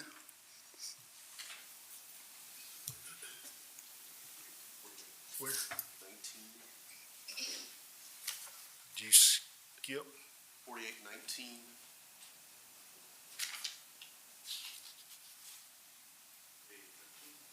If you can. 42. Try to roll that back manually.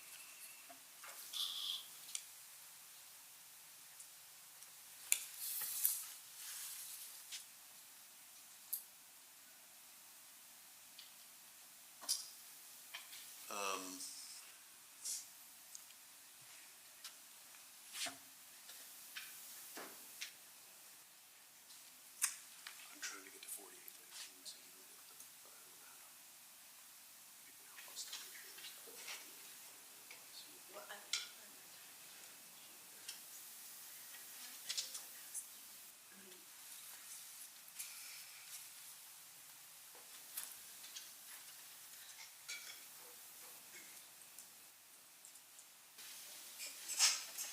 You're at 4823. You can see that, you don't need to tell you. From here? You can try from there. We'll see how we do. 4823. It's definitely not in violation of your.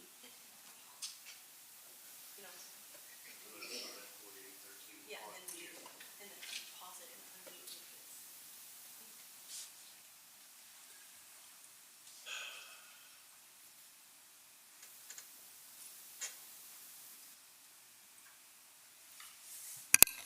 .4813 on mute, Judge, until 4819 will unmute.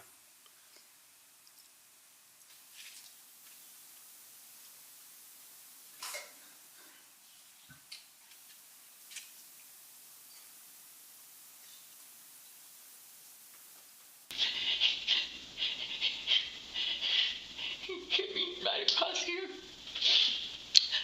And then he took that gun and put it right. He said, I'll shove this down your throat.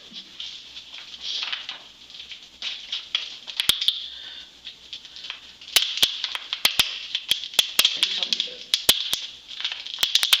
get out of his way.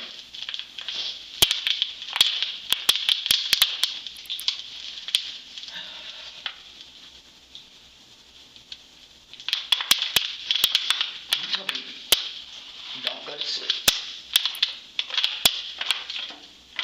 So I said, I'm leaving.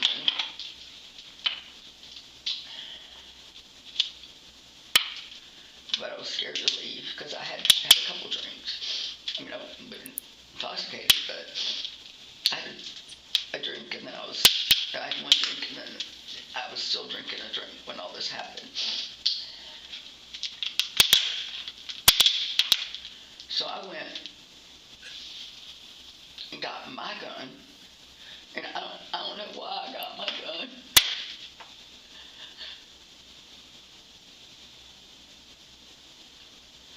I was going up the stairs. He said, he said, I got your phone and your journal, and I was going up the stairs to get them.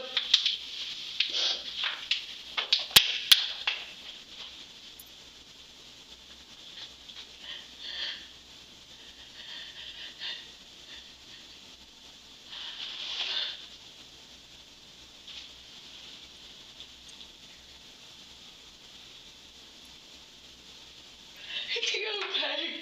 I will learn that here in a minute. Sound so, all the sound so stupid. It's okay.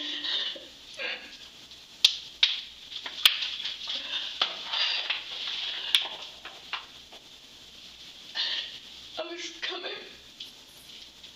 back up the stairs because he's never gotten like this, ever, ever, ever. I mean, he's pushed me a few times, and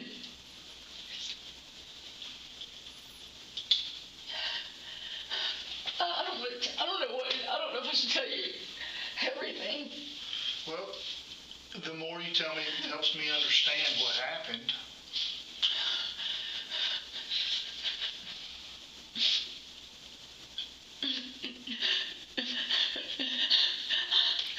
God, please help.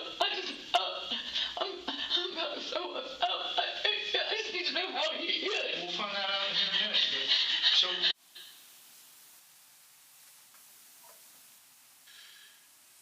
She asks you at the front end of this scene we just watched, is he alive? Is he okay?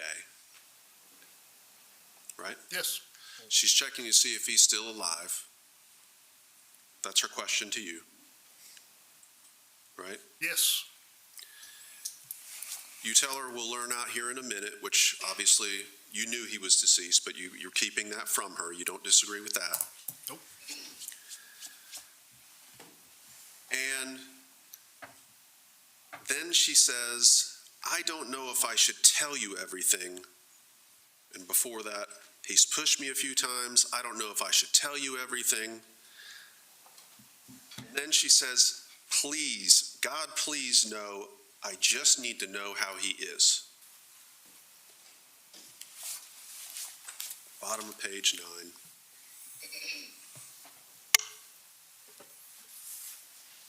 Correct? Yes. Before she makes the statement, is he alive or dead? Please just let me know. Please let me know. You tell her you don't know. Then she says, I don't know if I should tell you everything, and asks again, is he alive? And you say again, we'll find out here in a minute. Right? I agree. Certainly, you suspected there was something you weren't being told. Yes, as the interview grew on, there's more and more questions. Right here, where she says, I mean, he's pushed me a few times. He's never gotten like this ever. I mean, he's pushed me a few times. Pause. I don't know if I should tell you everything. You suspect when she says that, there might be things she's not telling me about the history between these two. Correct? Well, that is when I said, well, the more you tell me, it helps me understand what happened. Sure. And the more you tell her helps her understand what's actually going on here, whether he's alive or dead. Objection argumentative. Fair enough. Withdrawn.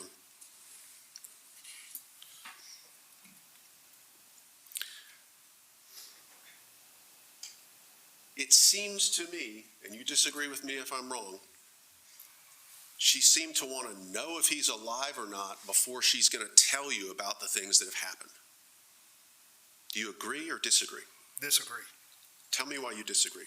Because I think she was cleaning up the scene. She knew that she had made a mistake, and she was trying to figure out. I think she probably knew he was dead because she did make a comment, there's no pulse. But she's just, at this point, trying to figure out the story she's going to stick with, because she started off strong with the stage scene. It was a shootout to, oh, he never shot at me, to where she even cleaned up the evidence and then through your own statement, shot the gun.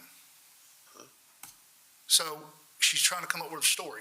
I think, personally, that at first she thought it'd be easy to conjure up a story. And then when she's sitting in a room with an investigator, it's not so easy to come up with the facts and the details, and that's why we're harping on this. In other words, when she says, he's pushed me a few times, he's never gotten like this ever, I don't know if I should tell you everything, you did not think, hey, there's more to the violence between them in the past. You didn't think that. Yes, I always think there's more, and I want them to tell me. Like, that's always the goal. Right. That's the goal, right? You want to know. Yes.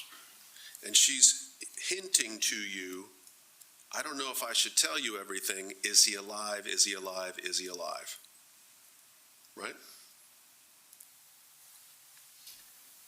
For the picture you're painting, I see where you're going, and I will agree with that, but there's two sides to it, I believe, so yes. All right. Chris, go ahead and roll it. Stairs. It was like, I don't know if he shot the gun or if he slammed the door, but something like went flying. I don't know, something was really loud. And then he said he had my journal and my gun, and he locked the door when I got up there. And I told him, I said, I'm going to shoot the lock off if you don't open the door and give me my gun. Give me my cell phone. And I shot the lock. And he must have been standing right there. This is the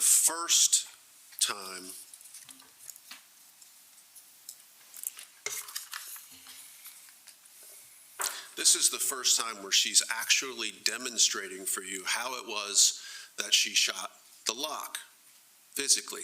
Did you see it? Yes, and then with the statements made, yes. Yeah. Then where she finished with, I heard him. When it comes into her mind and she's remembering exactly how this went down, you would agree with me, what she's doing is going like this. Did you see that? Mm-hmm. You would agree with me, that's exactly how she's describing how the shot's made. Right? In this context, yes. One of your biggest arguments for how it is that she must have intended to kill him is because that shot's way too high if she's shooting at the lock. At some point in the interview, she says she was standing close to the door, and that shot was too high, and she also says multiple times that she heard him. And we'll get to every one of those. Okay. You're saying this shot's way too high if she's shooting at the lock, and she's demonstrating for you, literally, this is how I fired the pistol. Right? I see your demonstration, yes. Yeah. And if somebody is actually holding a pistol like this, are they going to be accurate with that pistol? Depending on, that's...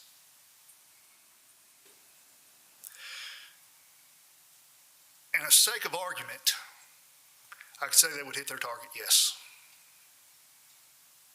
Okay. That's how you hit a target. Well, when you're close distance point shooting and you're speculating that, I would say that yes, you could still hit a target without looking at the front sight. Okay.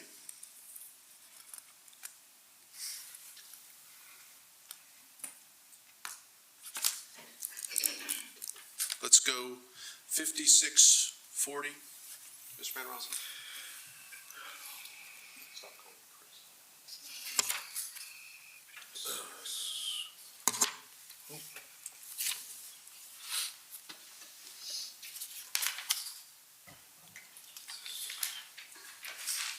He put his gun on my lip and said, I'll shoot I'm just gonna shoot your brain out and blow up his in the throat. That's when I said, I got a gun too, David.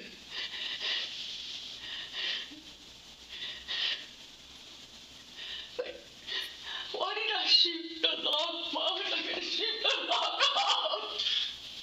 So when he stuck his gun in your mouth, you know what I'm No, saying? he stuck it to my lip. Oh. No, he put it in my mouth. No, he put it right on my... Right.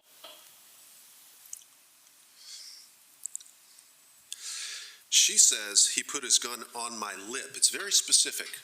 Put his gun on my lip and said, I'll shoot your brain out, what's left inside of your brain. You see that? This is page 11, I'm sorry. Page 11. Yes, this time she does say that there, this Right. time. It's very specific, on my lip, right? And other times she says, I'll shove it down your throat. Like she bounces back and forth with the same promising statement. I'm talking about where the gun is placed on her physical body by Mr. Barron. According to her statement, Yes, sir. yes, that is what she said at this time. Well, and we'll talk about whether she said something different, but he put this gun on my lip. Very specific, right? Yes. And then you say, so when he stuck his gun in your mouth on the stairs, and she corrects you immediately, doesn't she? Yes. She corrects you, no. He stuck it on my lip, not in my mouth. He put it right on my lip. Right? Yes, that's what. It may sound like a small point, but she makes that point over and over and over again with you, that the Beretta was on her lip, not in her mouth. Doesn't she? Yes, she said it multiple times. What was in her mouth if it wasn't the Beretta? If you know. I do not know.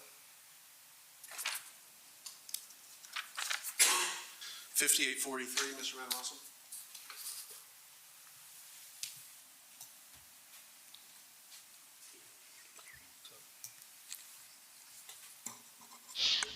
Why did I touch it? I know better. I wasn't trying to shoot him. I was just blowing him. I was trying to, and I told him, I said, if you're not over the door, I'm going to shoot the lock off, David. I don't know why he walked over there.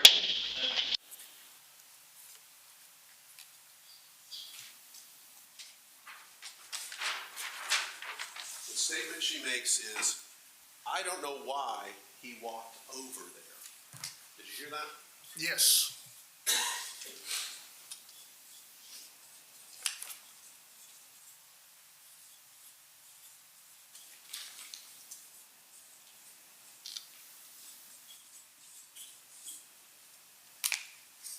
What's critically important, if we're trying to guess at her intent in shooting through a closed door, is does she know what's on the other side? Does she know where he is? You would agree? I will also say another point. She says she thought he was on the bed. That is still the same direction of the bed. Absolutely, I agree with you. She does at some point say she thinks he's over on the bed. I agree with you.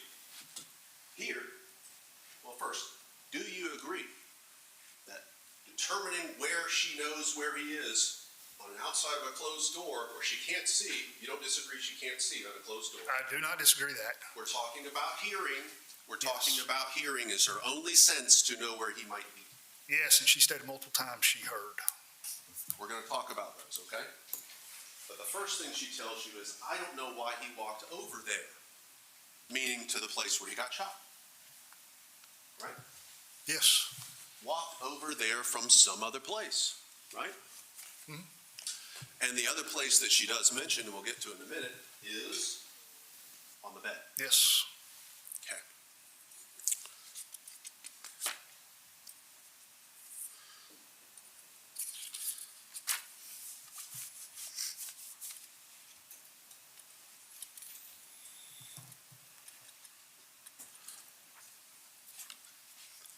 You go ahead and, well,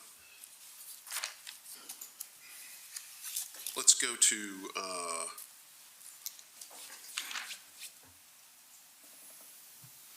10204. If you don't mind, what page? It is on page 15.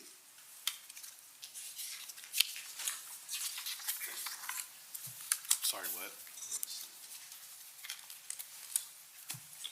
Okay. Would you like to take a break now? Maybe we should, just for, yeah, at least for, thank you, brother. We're going to take an early lunch. Let's come back at 12:45. I appreciate all the jurors' attention. I understand we're now into week 2 of your time. I will say that this is a serious case. We have serious lawyers. We need your serious attention. And if you need to drink coffee or Monster or whatever you want to do, I would encourage you to do so. Back at 12:45 for continuation. Thank you.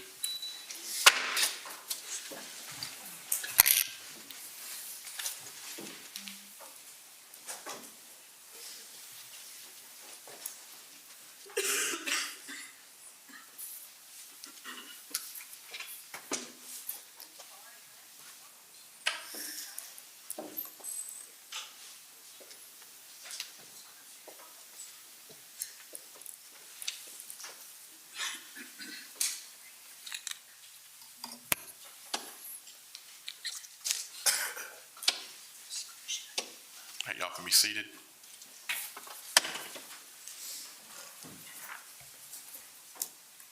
Anything from the state? No, Your Honor. Anything from the defense? No, sir. On defense's objection as it relates to the expert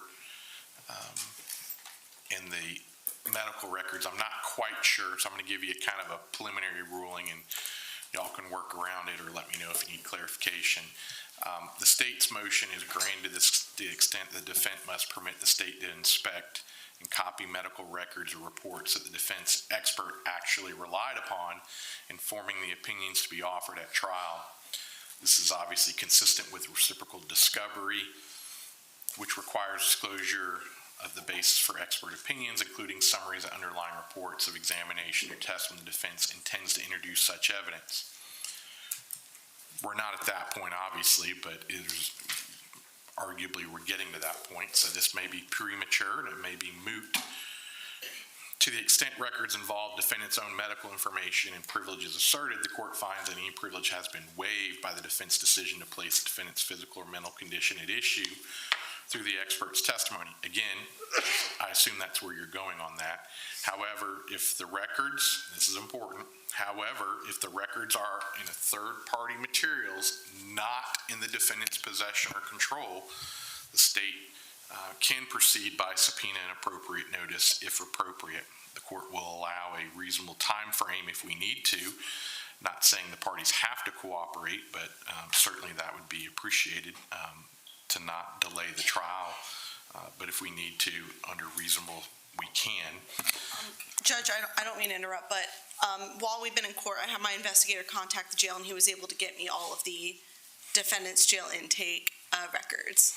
Okay. So I have about 800 pages worth of jail intake medical records for the defendant. So I'm Thank you good for that now, Judge. update. All right, so assuming that that's everything, if specifically requested, subject to in-camera review, if y'all can't agree upon something, let me know. Yes, Your Honor. And I can do an in-camera review for sensitive portions and go from there. So it sounds like y'all are heading to a meeting of the minds, which is fine with me. We're not quite there yet. If you need further court involvement, let me know. Yes, Your Honor.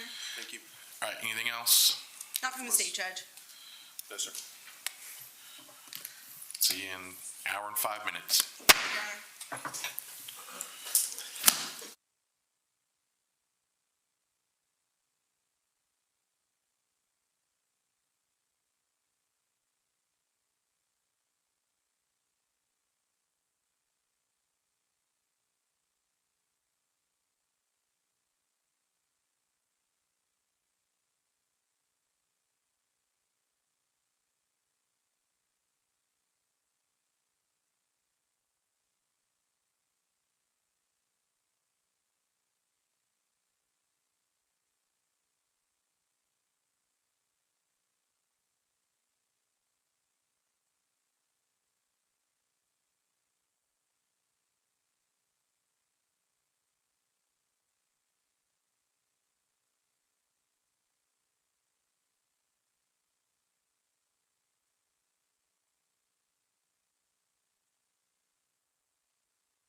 right, we're back. Anything from the state? No, Your Honor. Anything from the defense? No, sir. Let's bring them back. Thank you.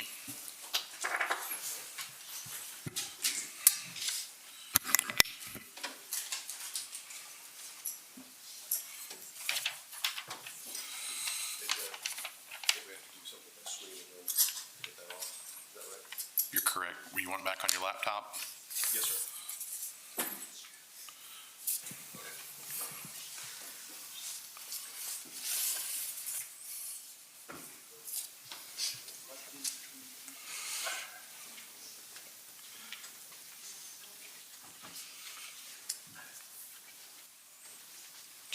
All right, welcome back. Thank you so much.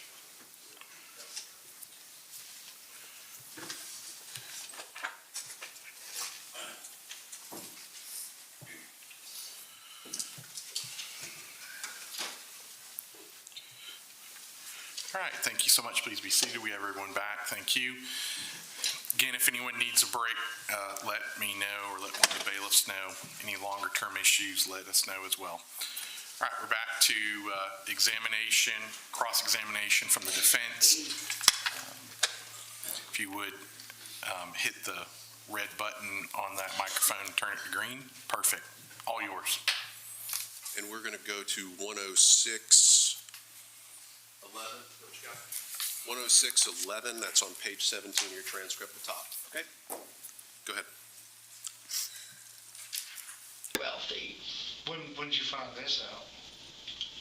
because his son told me that he was sending her money 2 years ago. Okay.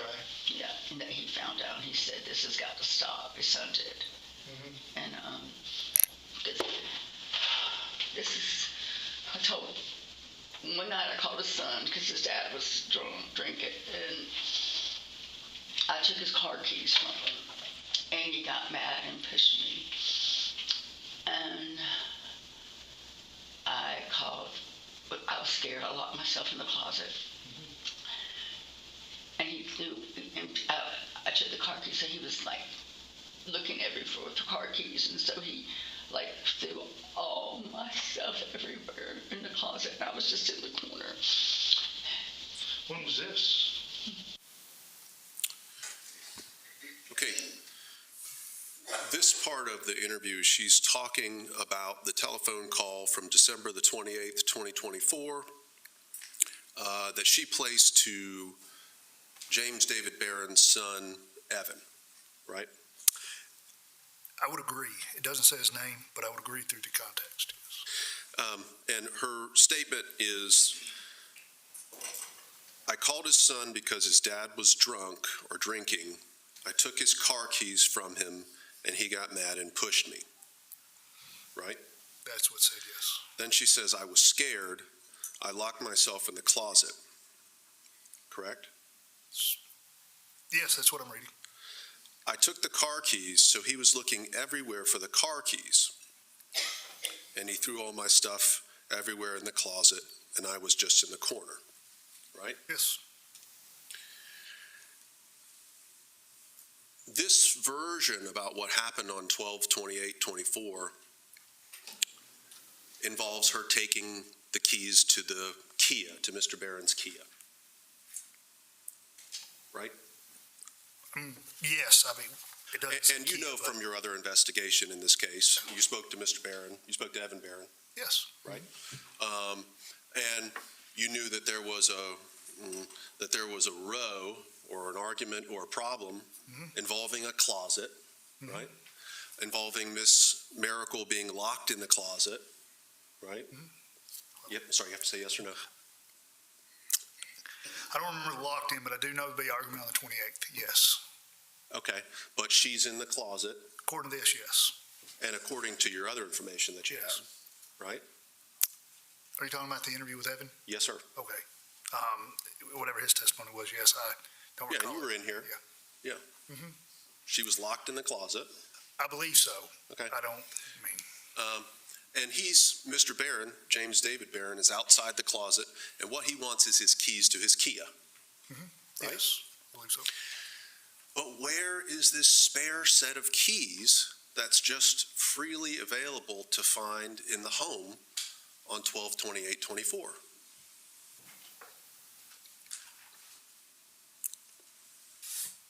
Do you know? According to the son, it was in the pantry area by the kitchen. And we'll talk about that in a minute, but I mean on 12/28/24. Where was this spare set, if you know? I do not know. I mean, Okay. Chris, if you can go to 1:16:53. 1 hour, 16 minutes, 53 seconds. but,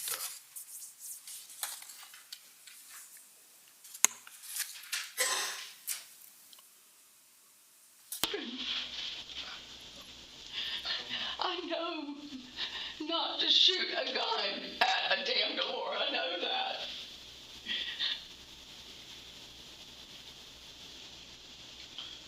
I didn't have to do that. I asked him to give me my phone. I asked him to give me my phone. I told him, I said, I'm going to shoot the lock off if you don't give me my phone, David. And that,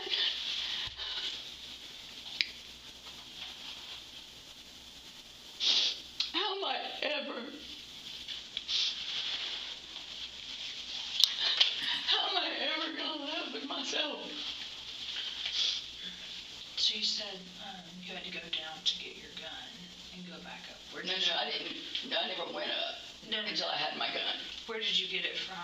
My gun Yeah, where was it at? in the master closet. In the master closet? Is it in a safe or anything there? Just, okay.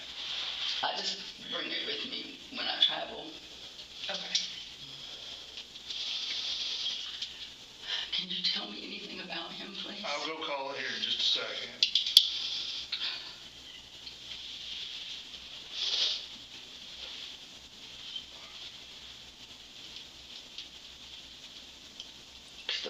When the police came to my house on St. Simon's, When was that? She asks again about his medical status, right? yes, And you say, I'll call here in a second, right? But obviously that's not something you're going to do because you already know, right? yes, And then there's a pause, and then she says, and the police came to my house in St. Simon's, right? yes. Okay, go ahead. January? he took me outside.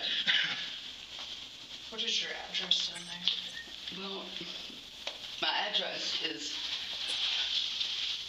I use my office address for everything, but Okay. my house address is 10 Marina Drive. And that's where they came to, was 10, They came to the Seagate Inn. the Seagate Inn? It's a hotel. And I was staying there. And they came there. Somebody called the police because they said they could hear him yelling, and the police came, and then he took me outside and asked me what happened. And he said, did he hit you? He said, what are those marks on your face? And he told me that I should call the police and press charges. And I said no, and then he left. Then the police left, and then David left. Did they have him leave? Did the police have him leave, or did he leave on his own? No, I told the police everything was okay. We told them it was okay, and they came in and talked to us, and then he said he was going to leave, and the police said okay. The police left, and then David left, and then I called a friend of mine, and then I went to my condo. And that was January of this year, 2025? She's relating to you the St. Simon's incident Yes, that we know is from January I think the 28th, does that sound right? approximate. And her version here to you is the police come there, somebody else called because they could hear yelling. She never mentions anything at all about the softball size injury to her head. right? The one that she got from falling on the ground from the door, The one that she sustained from David Barron on this incident. I think that was inaccurate from the testimony, but I do agree that she had one from that testimony, but that's not what we received, so yes. I just want to be super clear. Does she tell you guys, I got a softball-size injury on my head from this St. Simon's incident?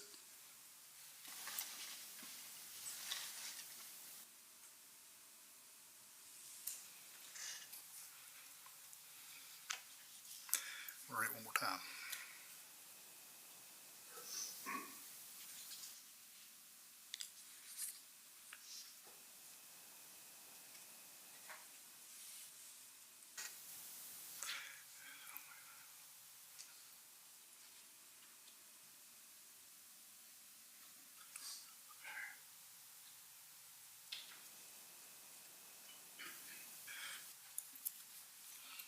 Just make sure I'm not missing anything in these 3 paragraphs. Okay.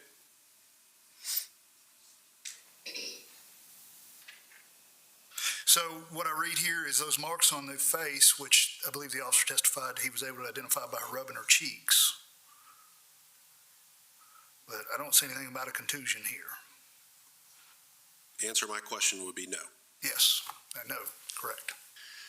If she's trying to do what you've suggested that she was doing here, which is to stage a scene, make it look like she's defending herself or something like that, why not tell you about this documented injury that she sustained at his hands?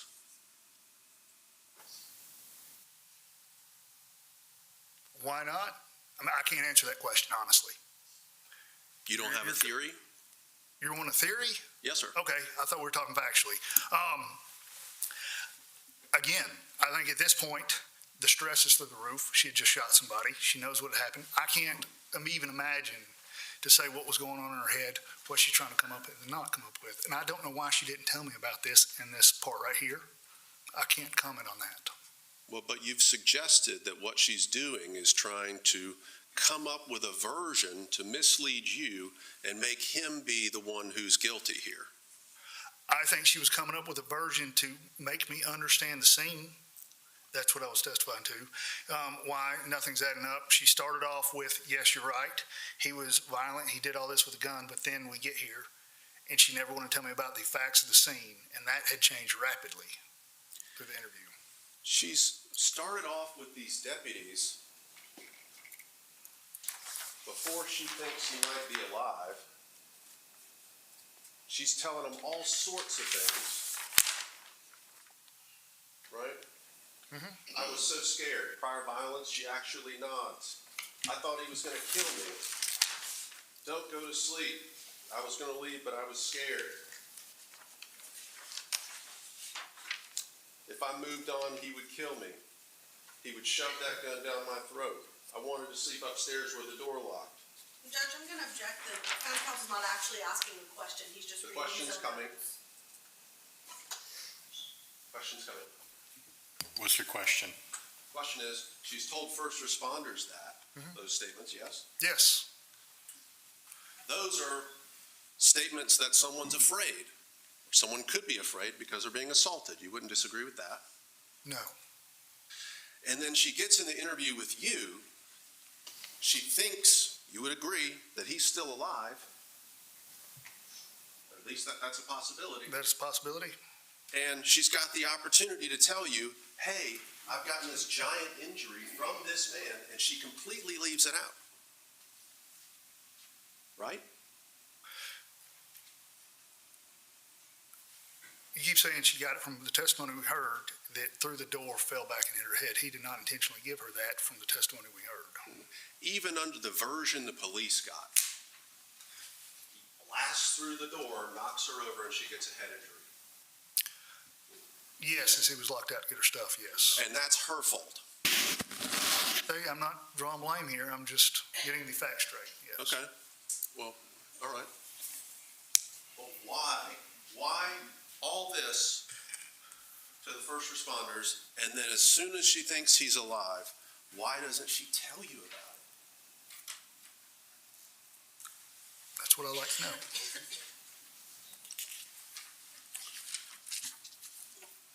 $126,000. Did we just do that? Did we just do 126,000?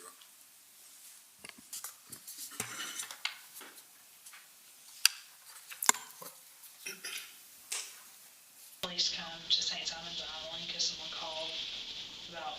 In January is when the police called, and someone called the police. They came to my Seagate place and said someone heard a screaming, and then they left, and then David left.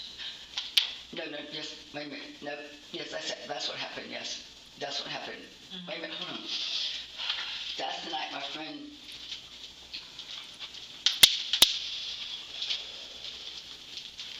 yeah.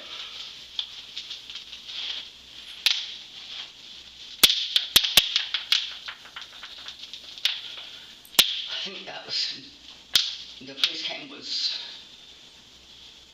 in December,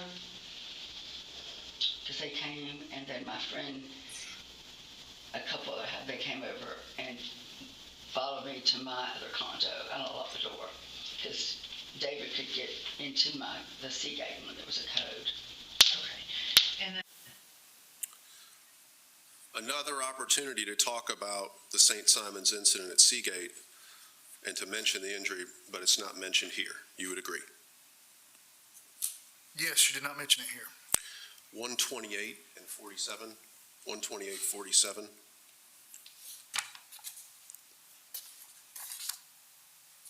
What page?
It's page 30, top of the page.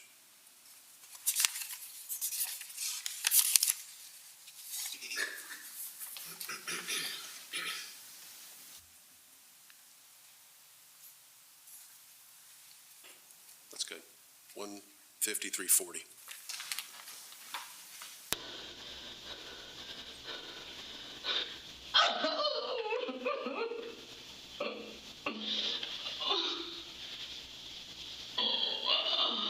Oh my God.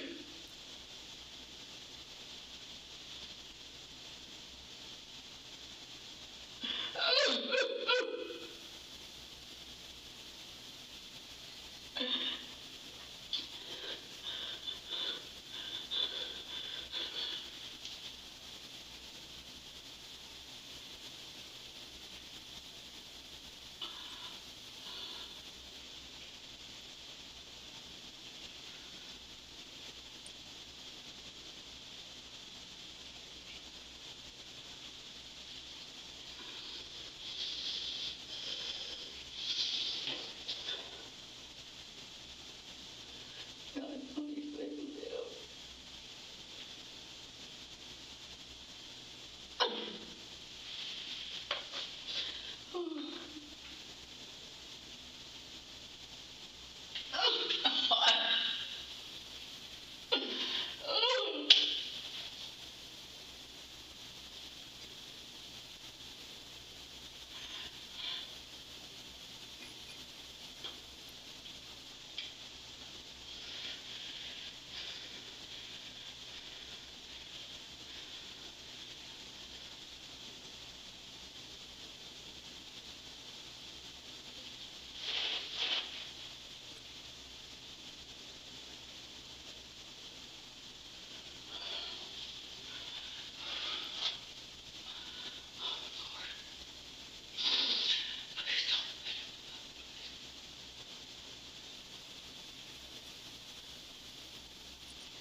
Oh God.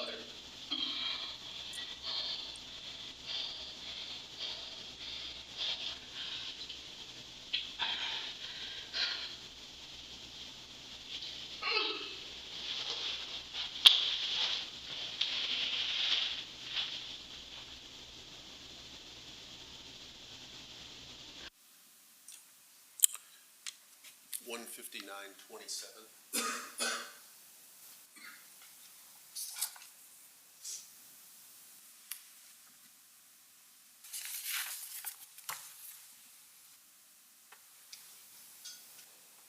$159.29, Judge.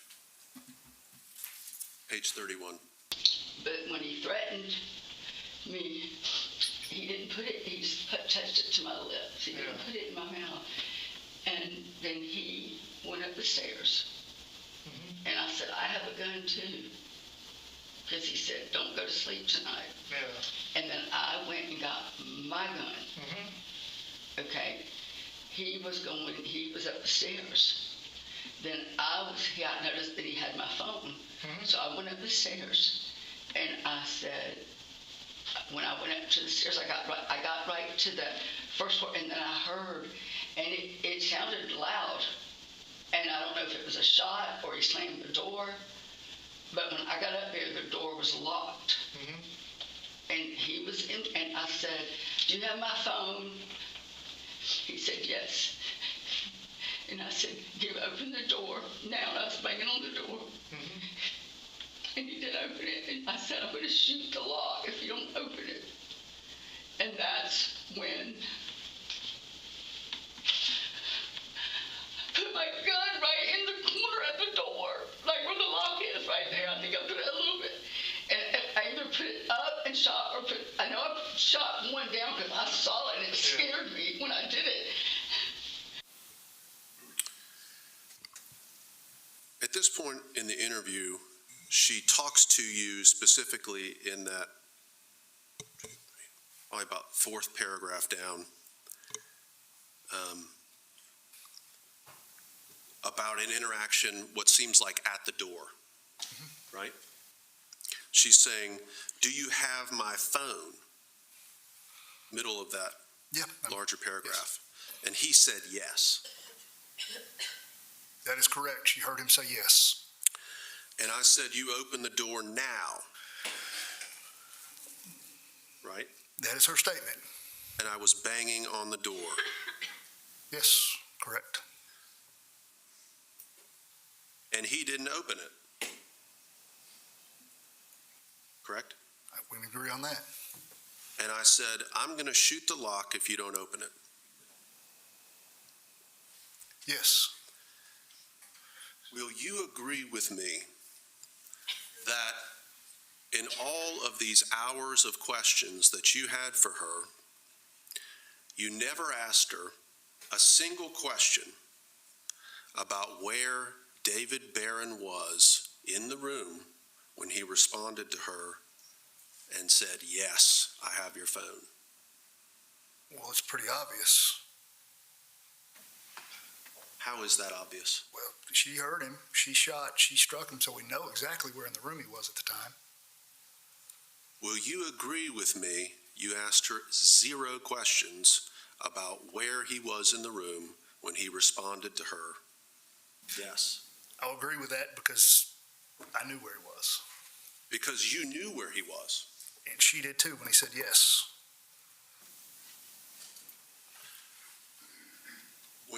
In other words, when someone says something on the other side of a closed door, the person on the outside of the closed door knows exactly where they are in the room.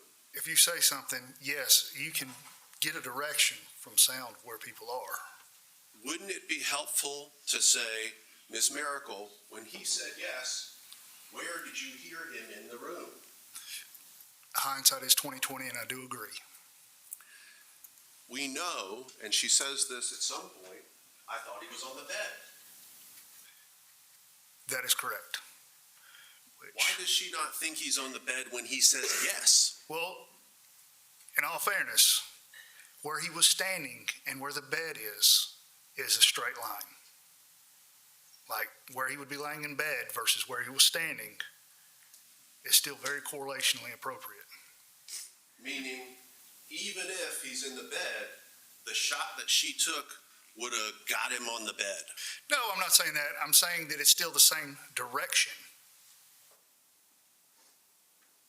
Okay?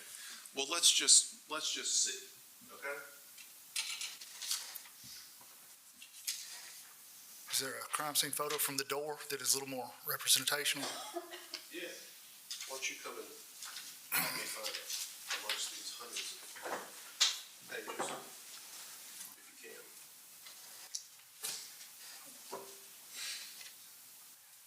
No, they're clearly not in discernment. Right here. Right here. This is, there's the thing, right there, first one. The bed is still in the same direction. That's where he was with the door. Let's come on down. We're looking at State's Exhibit 45, okay? Can I have the witness step down, Judge? To demonstrate on State's Exhibit 45. If you don't mind, use a Elmo at least preliminarily. I'm not telling you how to try the case, but I can't see what y'all are looking at. Can I do it if we switch off the camera? Will it? Yeah. Can we lose it?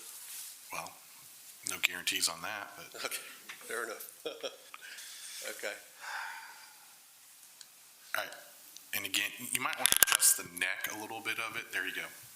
Is that better? There's a little bit of glare there, obviously, but I'm gonna do this. All right, and then if you don't mind, use whatever screen y'all want. Well, first of all, the shot comes through right through here, so we think he's here, right? When the shot happens. Yes. Yeah, and she's right outside there. Mhm. If she thinks he's on the bed, that's not in the same direction. It is, it's, excuse me, not being argumentative, the bed is over here. If you look at the layout, yes, that's, when I was at the crime scene, that's one thing I was looking at. It still goes back towards the bed. Okay.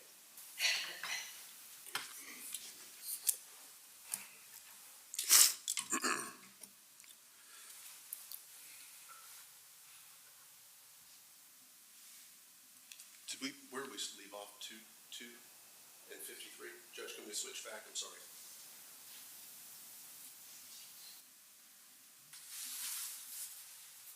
We had 2 and 53. All right, let's go to 2:18:57.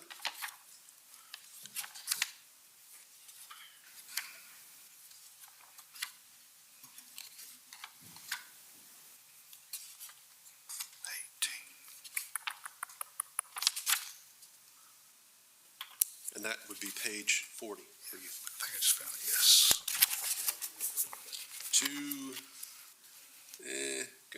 Come back some as opposed to.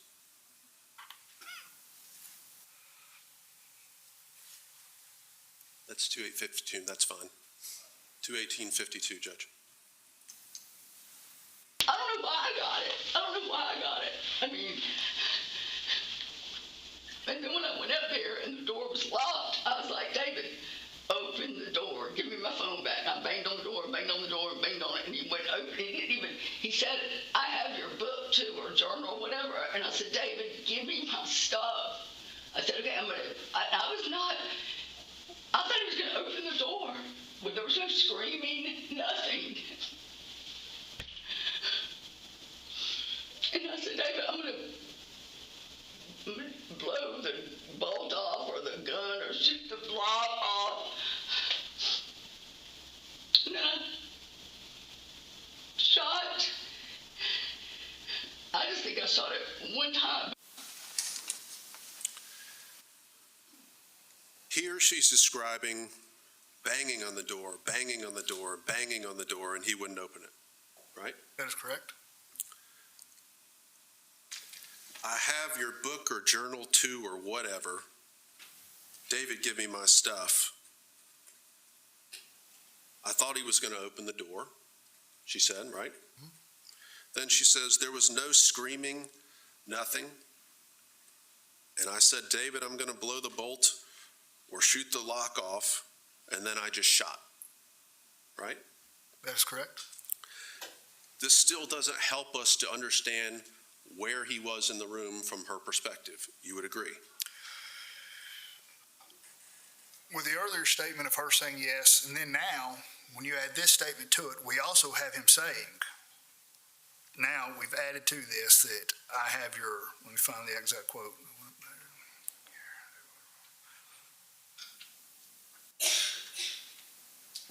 Your phone in your journal. Yes, now you have your phone in your journal, which also adds to the yes, which gives more dialogue and more voice behind the door for locational purposes, I believe. You don't think this is just a further explanation of the one statement that he made to her, I've got your phone or journal, or yes? No, because I think when she was threatening to blow the lock off the door is when he moved to the side of the door. You know, he knew if she shut that door, he did not want to be in front of it. So it was just a voice. Hang on. If he thinks that she's going to shoot the lock, this is one. Hypothetically, that's what really happened when we're in there. If he thinks she's going to shoot that door, if he thinks she's going to shoot the lock off, why would he go right in line to the lock? Speculation. He didn't, he stepped aside. Objection calls for speculation. I'm not commenting on the evidence. Jury will make the determination. I will allow the questioning to continue overruled. He didn't stand in line with it. He stepped aside from what he thought in line was.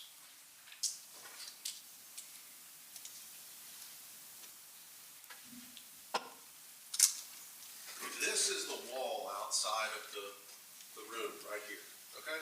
Mhm. And the door is right here in front of me, right?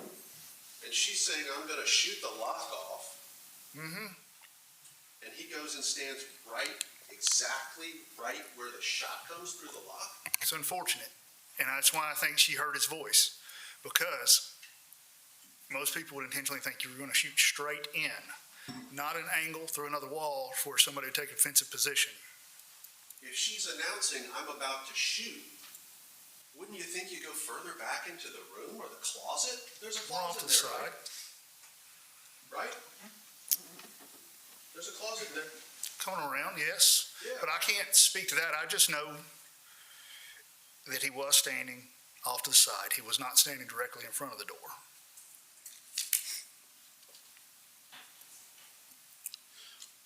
Page 44, if you wouldn't mind.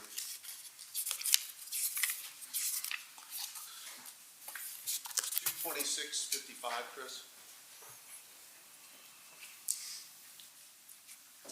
And you can go a little bit beyond $226.55 if you get close.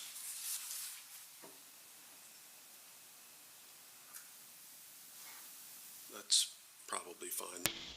No shell casings. So where were the other holes? In the glass? In the bedroom? No. In the window.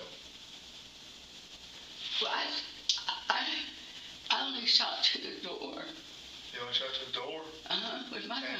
he never shot, you just heard him slam the door. You know, my ear.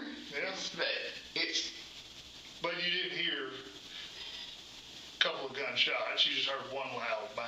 I heard a loud thing.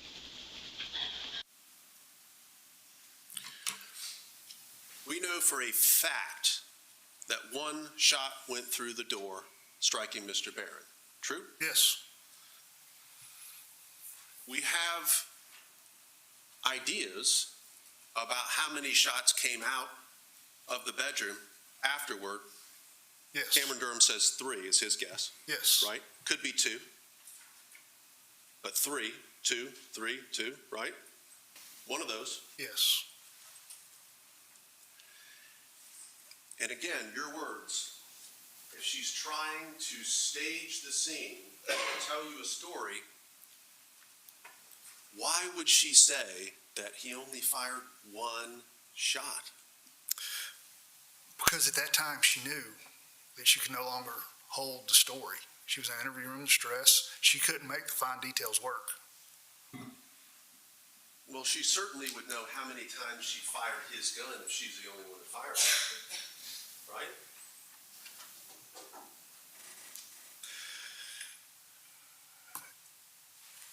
At the same time, she's also telling me how she didn't flush shell casings.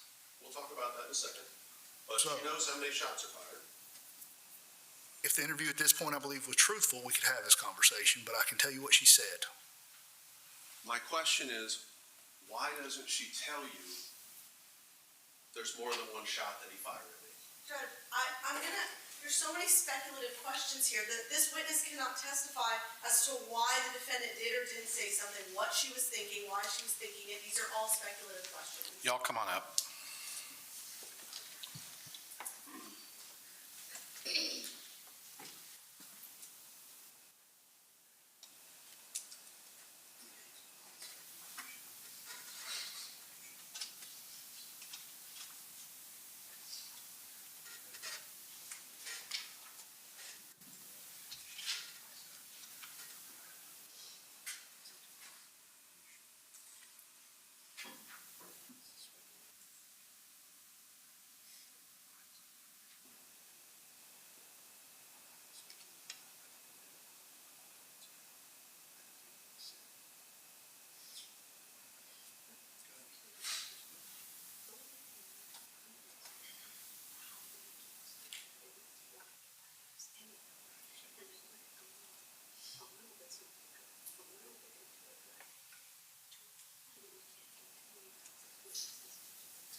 3804, Mr. Van Rossum.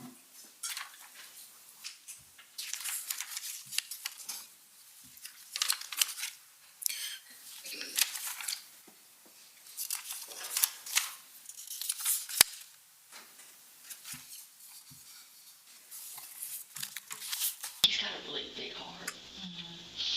Sounds like he's a great guy. Huh? Sounds like he's a great guy from what you've been telling us. But why did I do that? God, how am I going to tell my children? How am I going to tell his children? I shot him.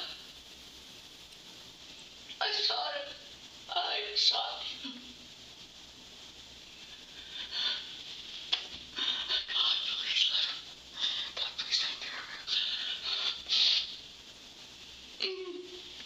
Why did I do that? Why did I just... I was going to leave, but I was scared to leave.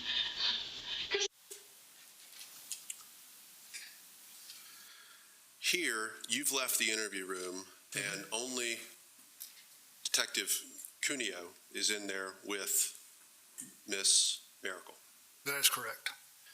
And what we get is another statement about being scared to leave, correct? Yes. The context, though, follows up with, because of last time, there's no way I was intoxicated. Going back to the ability to leave while being under the influence or while consuming alcohol. Yes. 239-28. Oh, boy. 50. Hang on one second. Oh, my gosh.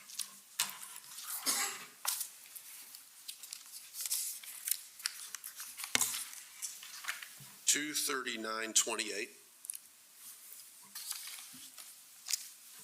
On the phone at the door and you were... No, we didn't go back and forth. Okay.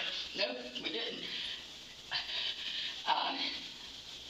I said, do you have my phone in there or whatever? And he said, yeah. I said, give me my phone, give me my phone, give me my phone. That's it. I said, I'm going to shoot the lock off if you don't give me my phone now. Nothing. And so I shot it. Investigator Cuneo says to Ms. Mericle, you said y'all were going back and forth about the phone at the door. You see that? Yes. And Ms. Mericle responds, no, we didn't go back and forth. Right? Correct. And then she says, nope, we didn't. This is Ms. Mericle. Nope, we didn't. I said, do you have my phone in there or whatever? And he said, yeah. That is correct. To see where she was able to hear him say yes. We've been over that, that's for sure, right? Yes. She heard him say yes, right? Yes. The question is, where is he in the room when he says yes? Right? Right? That is your question, yes. And then she says, I'm going to shoot the lock off if you don't give me my phone now. Nothing. And I shot it. Correct? Correct. 241-12, Mr. Van Rossum.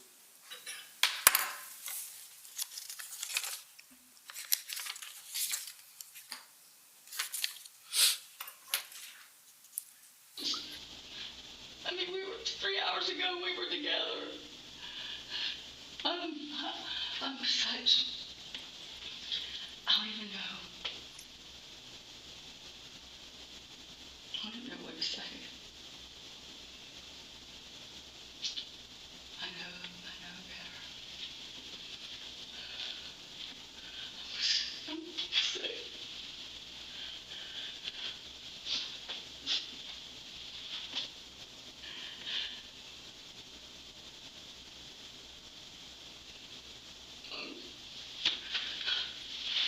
So hot.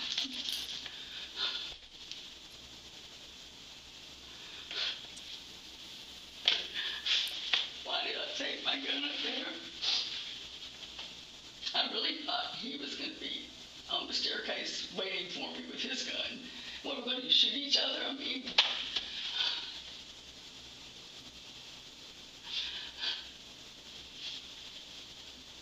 wish I could go back. I would have never, I mean, I don't even know why I wasn't planning on doing anything.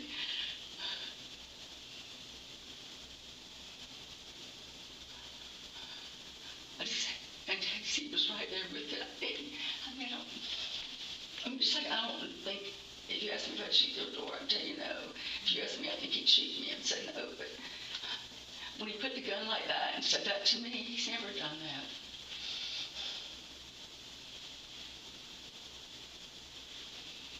And when he hit me in the head, he's never done that.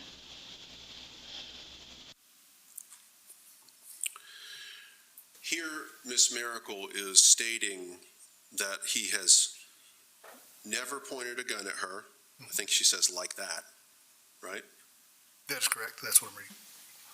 And when he hit me in the head, he's never done that. That is what it says.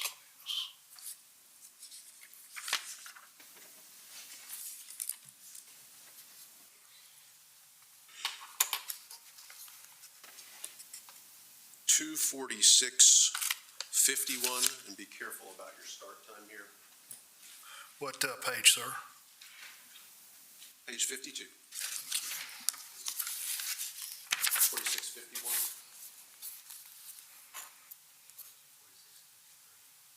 That's better than 246, than being earlier, yeah.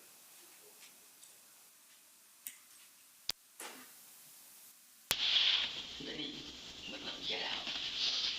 And I never thought he would do that.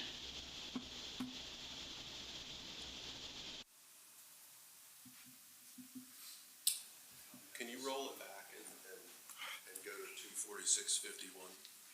And you say that's, what It's on page? page 52. Oh, 52. Middle of the page. Okay. May I approach witness? I'm just going to indicate something on the transcript. I was on 51. Yes, sir. We're not talking about that. So That's fine. cross that out. Okay. Yeah, it starts with there. Okay. Okay. Yes. 246:51.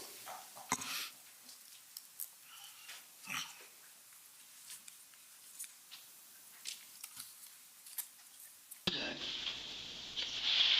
Then he wouldn't let me get out. And I never thought he would do that.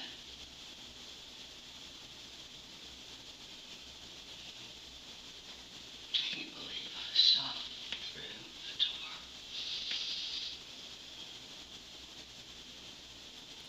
And hit him.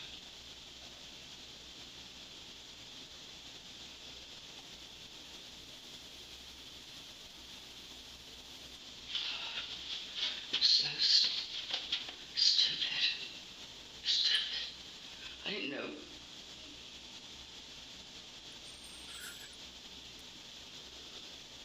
Maybe so I thought he was laying in bed. You hear that one? I thought he was laying in bed. Yes.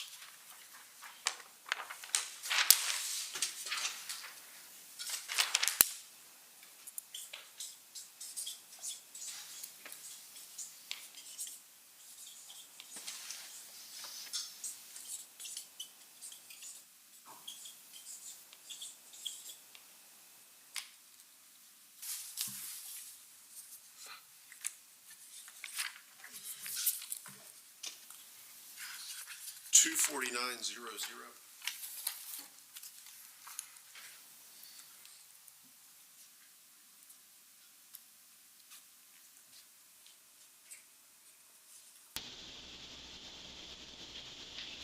God, I should have just got in my car. I told him, I said,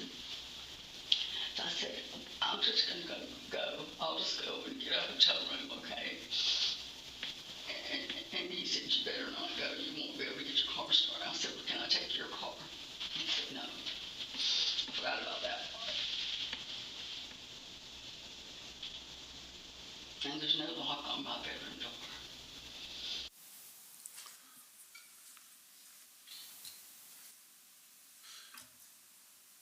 I should have just got in my car.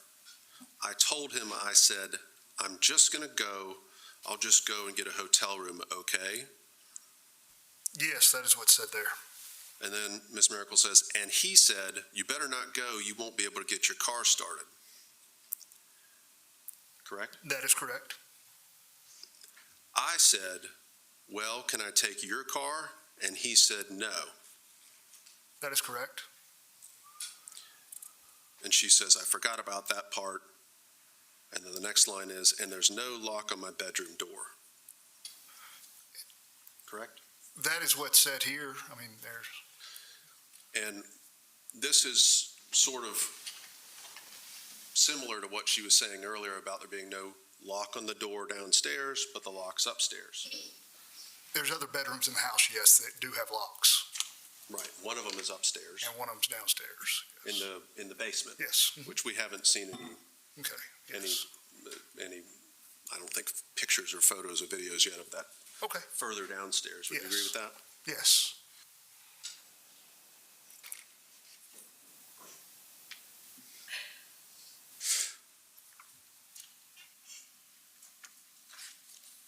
Looking at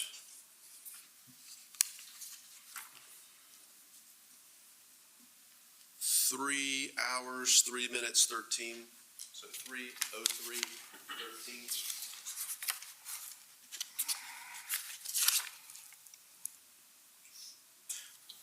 6-0. Page 60, exactly. Not doing anything with the door open, right? Oh, yeah, when I So- pushed the door open, he was there. And all you heard was loud bang, not multiple loud bangs going on. The only thing that could happen is he had his gun. Mm-hmm. He had his gun with him, so if he shot his gun, he shot that. Before, when I was walking up the step, I heard a loud bang, I think it was the door, but he's the only person that would have his gun. But it was only one, wasn't several Several what? loud bangs? Just one? I just heard one. Okay. So, Another opportunity to say multiple shots, and she goes with one. Correct. And also, it could have been the door. Yes, we were leaning towards the door, I think, for the most part. She was. 3:04:04.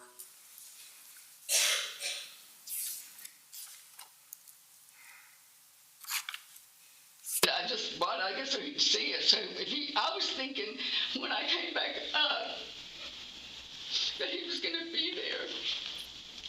I don't even know what I was thinking. I was just thinking when I came back up those stairs,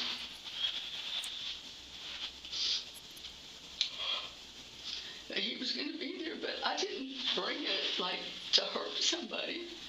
I didn't. And then when the door was locked, and he didn't say, I thought he was laying in bed. Another statement about thinking he was in the bed.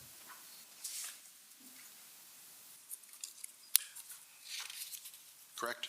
That's what I heard. I can't find the spot in the transcript. I'm sorry. I should have directed you to it. It's my fault. Page 61. Okay. It's the second large paragraph. Yes, okay. But that is what I heard.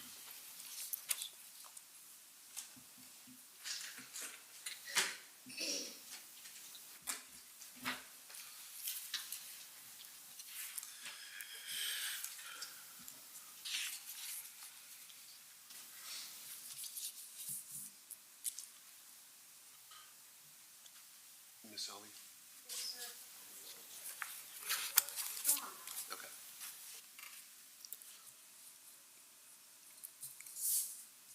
Let me show you what I'm marking as 9, 10, 11, and 12.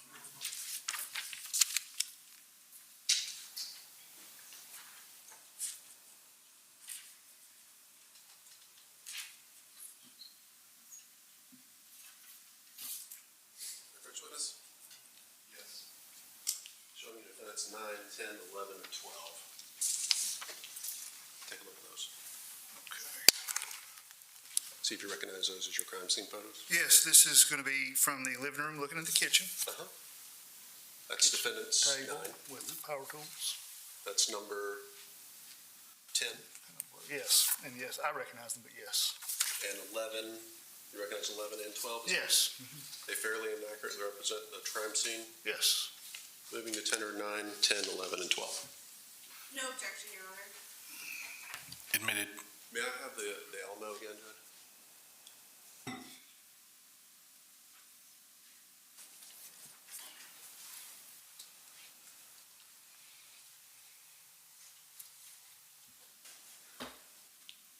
Nine is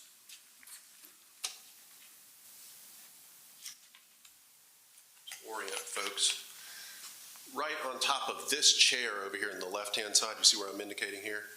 There was a bullet fragment on top of the back of that chair that was found, right? I believe so. This is the dining room table here that we see. There's the kitchen island.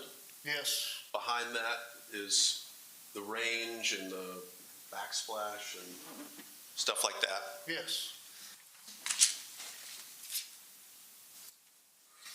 Looking at defendants 11, this is sort of a closer up view of that area, of the island area, Yes. right? And 10 is sort of the other side of the island. I'll show it to you.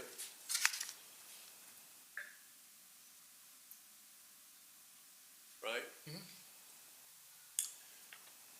And to be clear, a spare set of keys is not visible in defendants 10, 11, or 12. You would agree? I would agree, but I do think their testimony, and I did not see them, so this is not mine, but would be the pantry. That's right. That's why we're going to defendants 12. You ready? Yes. Defendants 12 is that pantry area, right? Yes, if you go through that little arch, it hooks back to the right, and there's a little table there. Yes, the door's kind of blocking one of the tables right now, and that's the door to the garage. You would agree with me, we've got no pictures of that pantry area taken by crime scene, at least, that you're aware of. And If you don't there's know, not, yeah. yes, but, I didn't- Unfortunate if there is not. It's very unfortunate. Do we know whether any of the deputies who had body camera running and who came into this house might have walked right into that pantry area and been able to see what was out on the counter, whether there was a spare set of keys or anything like that? I do not know, but like I said, I think this is more something for the person that actually found the keys. Sure, and my question is just whether the keys are open and obvious, laying out where anybody would see them immediately, right? I understand your question, yes. Have you reviewed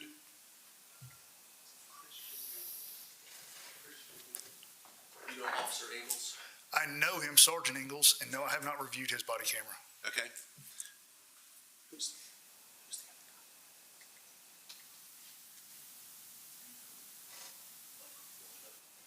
Deputy Feraldo, Michael Feraldo? Lieutenant Feraldo. Sorry, Lieutenant. And Feraldo. I have not looked at his body camera either. Okay. Okay.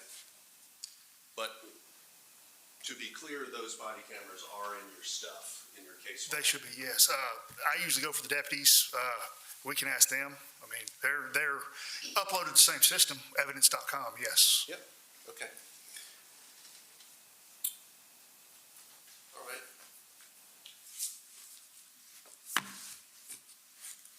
I want to talk to you now about the texts on the phones, meaning the texts on Ms. Mericle's phone that you've reviewed and testified about here today. Okay? Yes, we're doing this? Yeah, I mean, there's, Close. and just to remind everybody, what you did in part was you got Mr. Barron's phone and also Ms. Mericle's phone, and you gave it to the, I think it was London, investigator London. So that process, Sergeant Durham collecting his evidence, then during the processing, put it in property and evidence. I prepare a search warrant, and I give him a search warrant, and he retrieves it from property and evidence. So, just to be clear. May I approach? Just get. This is I'm showing you States 186 that was previously admitted, Yes. and this would be Mr. Barron's Yes, it's clear, so, cell phone. yes. And they've called it a clear case. I want to open this up. You have I'll rip it if you don't have I do not have a knife on me, but you may want these. All right, let's take a break. Sorry. Back in 15 minutes. Why don't you grab that stuff?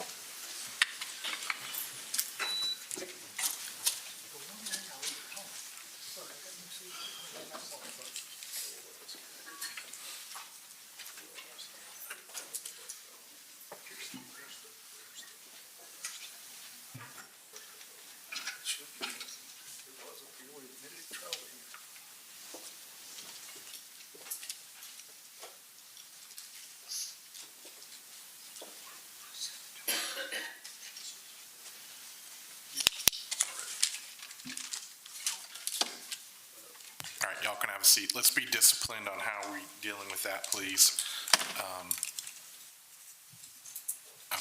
I'm not trying to imply anything, but it's an evidence bag, so if standard protocols to use gloves, use gloves.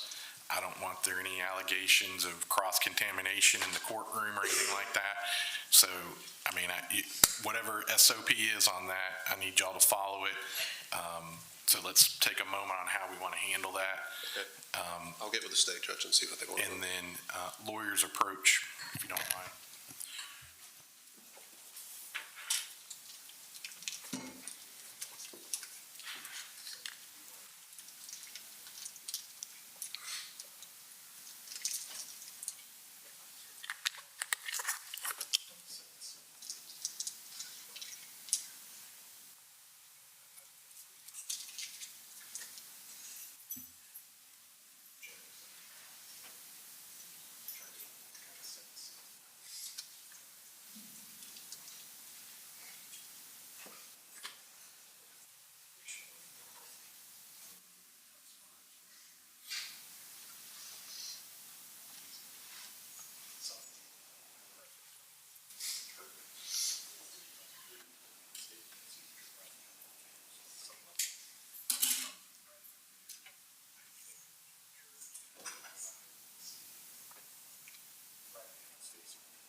But as far as it's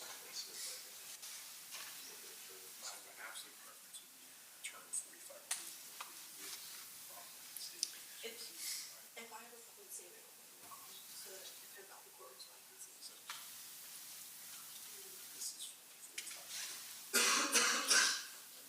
You mean like this? Like this more? Turn towards you. Like that. 5. All right. Now I'm not sure they can see. No, Yeah. I'd bump it back. Just a hair.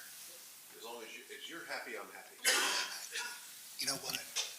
I'm not a scientist. You got about 10 degrees of play in there. All right.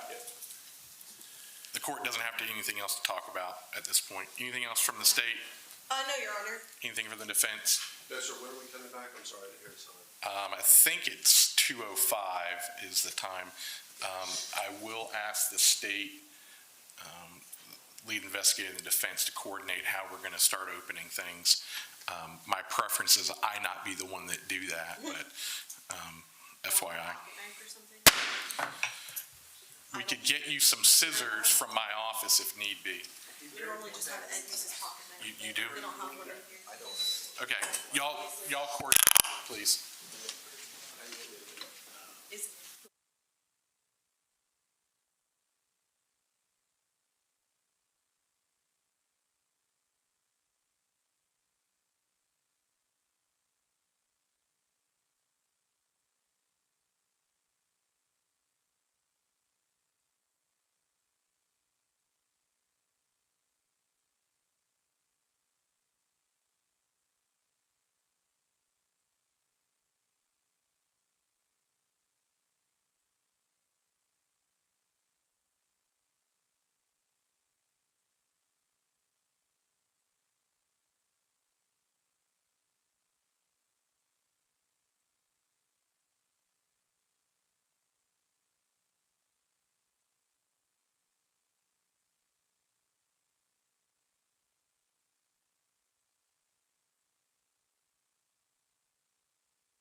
All right, welcome back. Thank you.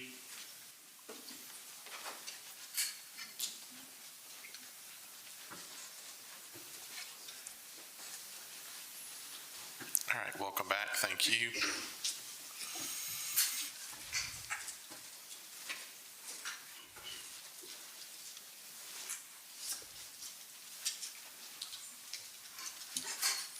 All right, thank you so much. Please be seated. Thank you.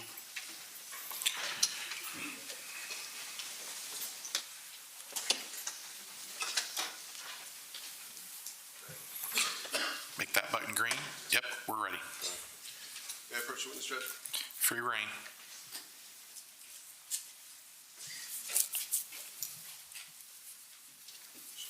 Are you gonna hand me this? Well, I'm going to go ahead and just take out State's Exhibit 186, which is the iPhone that belongs to Mr. Barron. Okay?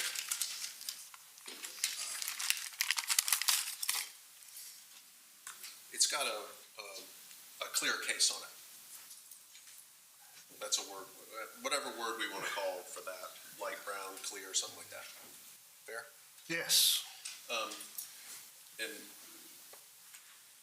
the reason I want to take this case off is because I want to talk about the actual color of the phone, okay? Okay. I'm just going to pop it off. If I can make it do it. You want a glove on the other hand? That's got blood all over it.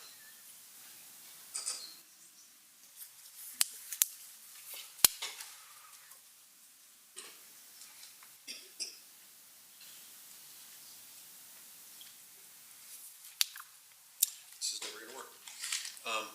Do you know what the actual color of this phone is? I do not. I think I was told it was black at one time. I think it looks, It's gray. it's my first time actually handling it. I'll look Okay. at it. If you can if you can pull off, getting the case off, then great. If you can't, Yeah, I don't. did you know that Miss Miracle's phone, which is 182, is a iPhone with a blue case on it? Yes. And we can pop off her case and see that it's a blue phone. Would you agree with that? Yes. Blue. And maybe you take my word for it that Mr. Barron's phone is gray. Yes, it appeared that way through the case.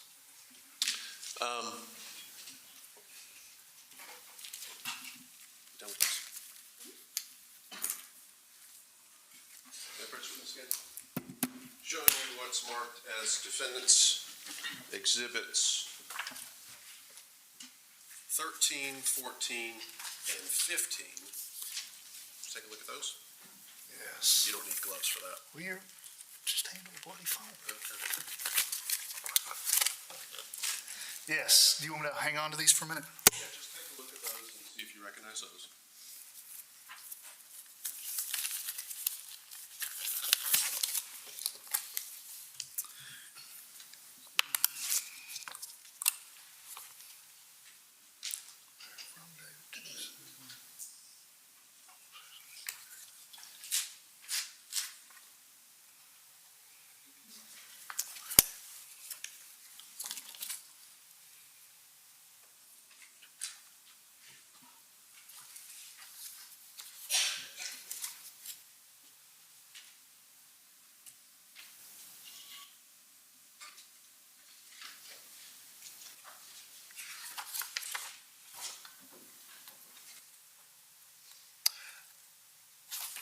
I recognize these two. I do not recognize this one. Okay, tell me which two you do recognize.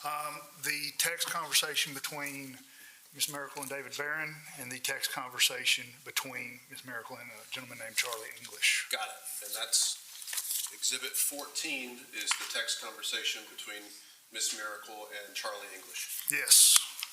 Defendant's exhibit 15 is a text conversation between Miss Mericle and Mr. Barron, right? Yes. And that one starts on March the 3rd of 2025 and runs all the way up to March the 7th at 11 p.m. That is correct. Move to tender defendant's exhibit 15, that's the text between 3:325 and 3:725. No objection, Your Honor. 14, you recognize as the text between a Mr. Charlie English, starting March 5th, 2025, Yes. and ending March the 8th of 2025. Yes. Move to tender defendant's exhibit 14. No objection. Admitted. Defendant's exhibit 13. You don't recognize these? I do not recognize the phone number off the top of my head. Okay. Well, let's see if we can figure it out.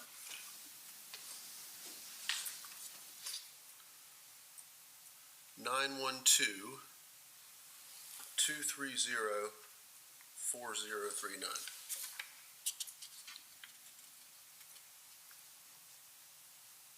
Recognize that number? Was that the 4309? Should be Mr. Barron's phone as well. Oh, okay, yeah, no, 4309 was Susan's. Don't recognize that number? Not off the top of my head. She had it, Mr. Barron, I do know that the 4309, because that is the phone number she gave me. But hold on, let me look at some notes. I did have Mr. Barron's phone number.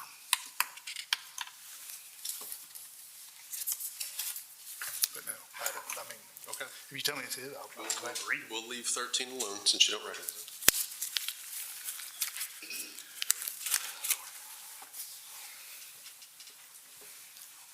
One of the questions, obviously, that you had was motive. True? Always, yes. Always. What motive was a question that you had and that you wanted to investigate? Well, the facts and circumstances, up and foremost, facts and circumstances, and motive is always good. And am I correct that your investigation, you believe the motive was that Ms. Mericle was angry about the relationship with Lilia Bocan, right? We have historical amount of text messages to show that, yes. We have loads of messages about her being upset about that. Yes, Other people have heard her talking about it as well, right? yes. That goes back to, my gosh, December the 28th of 2024, we think is when she found out? That is the first documented incident we have, I believe. But did she say November, December at one point, maybe? I'd have to look at the messages to confirm. But yes, I agree with you. The gist is, we've got something that happened literally months before the shooting. Yes, Am I correct if I state that you don't have any information at all about a new motive, a new thing that happened on March the 7th related to Lilia Bocan? not in relation to Lilia, if you're narrowing it. Right. I don't, And we're going to talk about what might be new, okay? What might be new on March 7th? are you talking about the ongoing graphic nature with Mr. English? Yes, sir. So I want to talk to you about Defendant's Exhibit 14, okay? Wait for the elbow, Judge.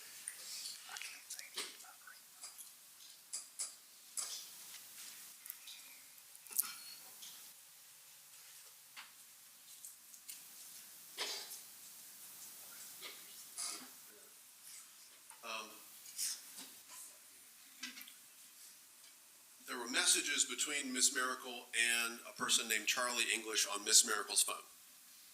That is correct. Those are on Defendant's Exhibit 14 in part, right? Yes, You would agree with me that all of those messages, except for one or two, had been deleted off of the phone of Ms. Mericle, correct? yes. I'm going to show you Defendant's 14.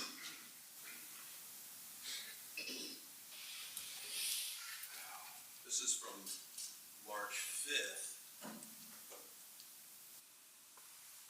Mr. English to Miss Mericle. And he states, "It was nice, I'd love to do it again, and I would also love to see you." Correct? That is correct. And Miss Mericle responds,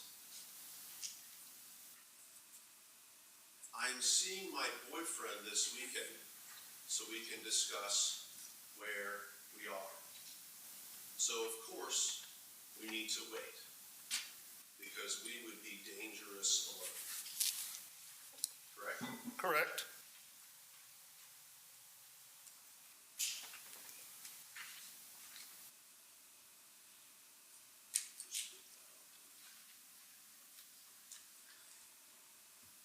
March the 6th at 7:30 p.m., Mr. English says, "Hey, it's going great.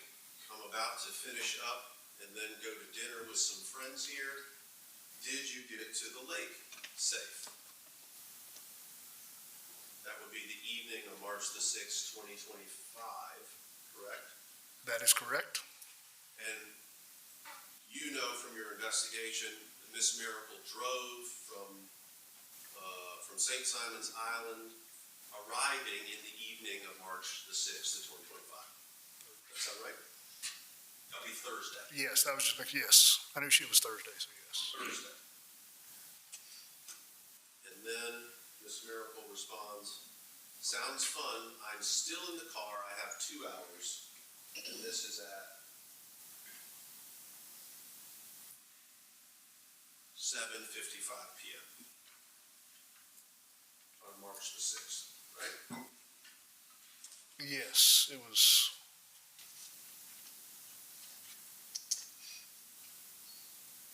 Is that correct? Yes, there's also a red when it says 8:03, but yes, I agree with the time frame, yes. Then Mr. English responds, "Ugh, you and always come to my house for a sleepover, March 6th, 8:04 p.m. Right? It's no text, yes. Miss Mericle responds, "I'm sure we would have fun. This is March 6th at 8:09 p.m. Yes. And what we're noticing, we already talked about this before, but I want to make sure that everybody sees it.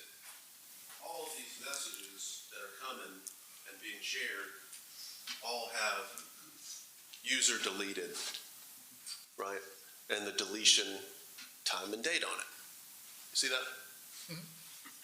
They're coming in and being deleted by the user, which would mean Miss Mericle. Right? As far as you know. Correct. Miss Mericle responds, 8:10 p.m. My ex and I are going to meet tomorrow to discuss us, so it was probably not a good idea. Correct?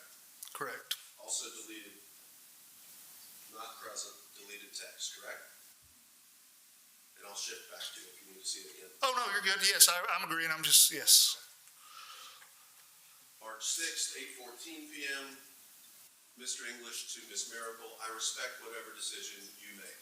8:14 p.m., March 6th, also deleted by Miss Mericle. Correct.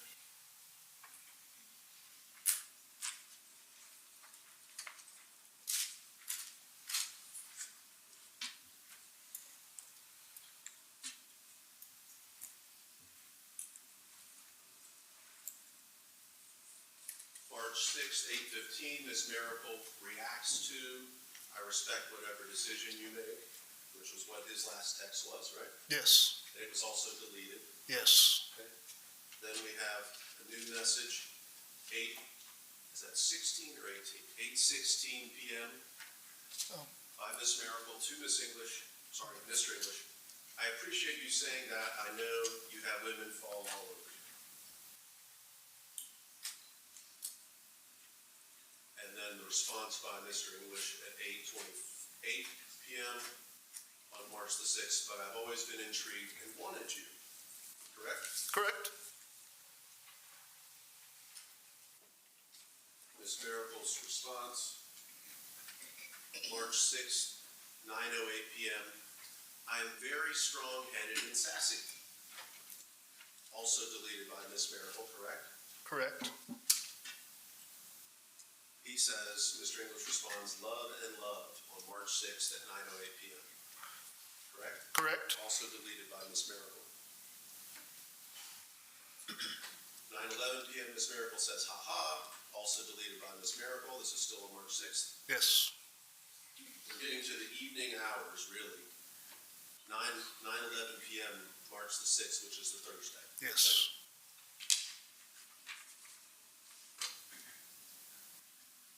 Mr. English to Ms. Mericle, 9:45 PM, you don't scare me. And Ms. Mericle has also deleted this message as well. That is correct. Another message from Mr. English, 9:50 PM, heading home from Monroe back to Athens, also deleted by Ms. Mericle, right? Correct. I'm home, what are you wearing? Sent by Mr. English, 10:22 PM, deleted by Ms. Mericle, right? Correct.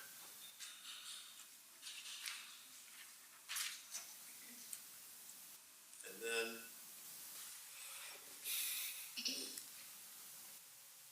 Ms. Mericle, March 6th, 10:39 PM, I do not want you to be afraid of me.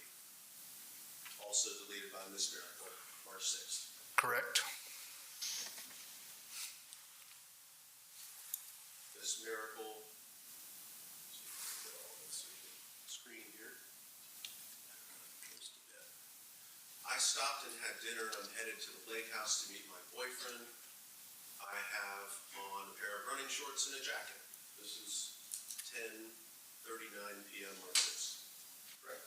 Correct. Also deleted by Ms. Mericle. Correct? Yes, correct. And then we have a message, March 6th at 10:40 PM, meaning your sassiness and being strong-headed doesn't scare me. Also deleted by Ms. Mericle. Yes.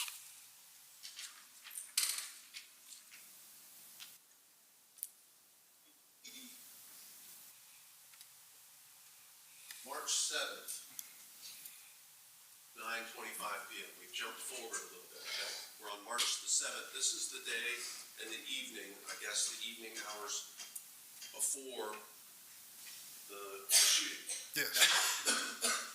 Looking at this March 7th message, Ms. Mericle says, he went to the store for a minute, correct? Correct. Deleted by Ms. Mericle, 9:25 PM, correct? Correct. Mr. English writes back, I will leave you alone. This is March 7th at 9:25 PM, correct? Correct. Also deleted by Ms. Mericle, correct? Yes. Then,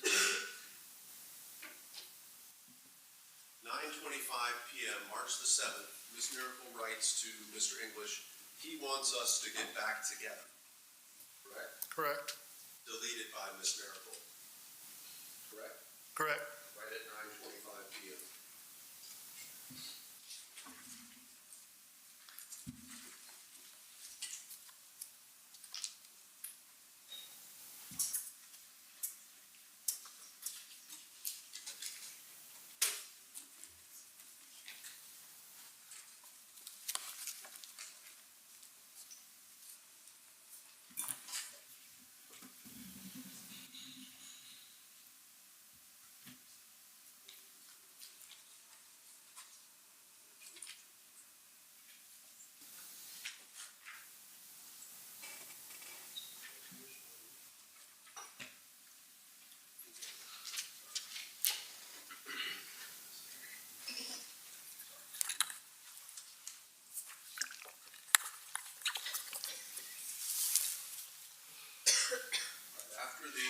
He wants us to get back together at 9:25 PM, March 7th.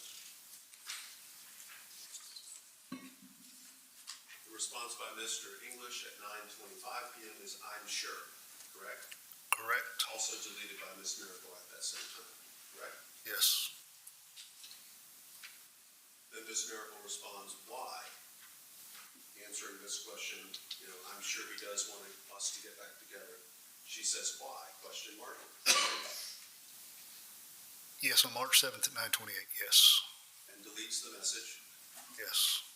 And then Mr. English says, "I'm sure he wants to keep you. You're an amazing woman." That's 9:29 p.m. Correct, Also deleted by Ms. Mericle. correct. And then March 7th at 9:31 p.m. "Not that amazing. I'm tough to deal with sometimes," by Ms. Mericle. Correct? Correct, and Also deleted by Ms. Mericle. yes, And then Mr. English says, as a response, quote, "As we all are," at 9:32 p.m. also deleted, yes. Deleted.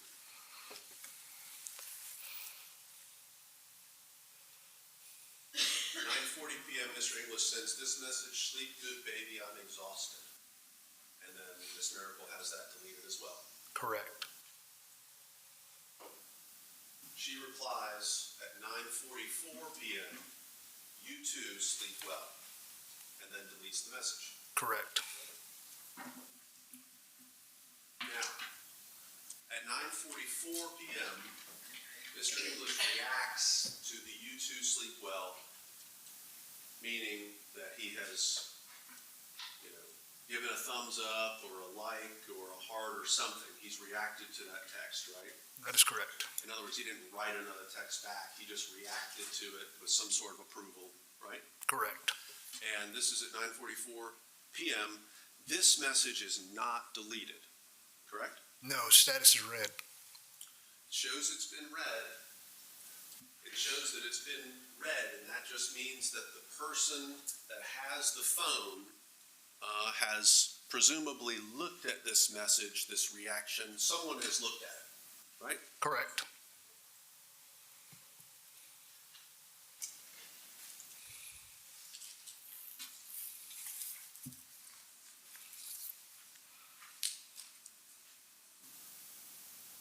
March 7th, 9:46 p.m., Ms. Mericle sends this message. "What would you do to me if I was next to you?" to Mr. English, correct?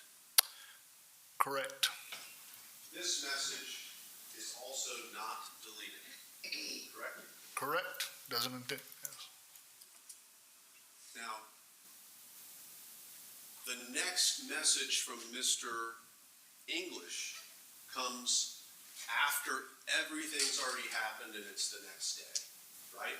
That is correct, The only two messages, and here's what he said: "Good morning, beautiful. My list of things that I would do to you is very long and growing." 8:58 a.m. on March the 8th, okay? This is the next day.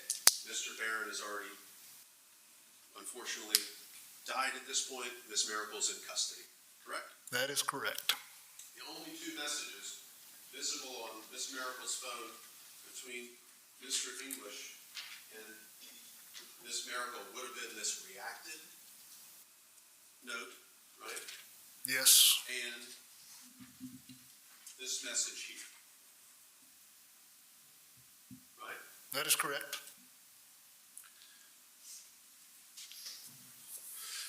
We know that Ms. Mericle told the first deputies that she told Mr. Barron that she was ending the relationship or moving on or something to that nature. Correct? Hold on, I'm going to the transcripts, which body camera are you? I'm sorry? Yeah, that'd be Thomas. And you remember, it's on my flip chart as one of the things that they Yeah, I'm said. just confirming, yes, I don't, it wasn't said to me, so, I understand, but we know she said Yes. it to them. yes, I'm just confirming, because like I said, it was not said to me.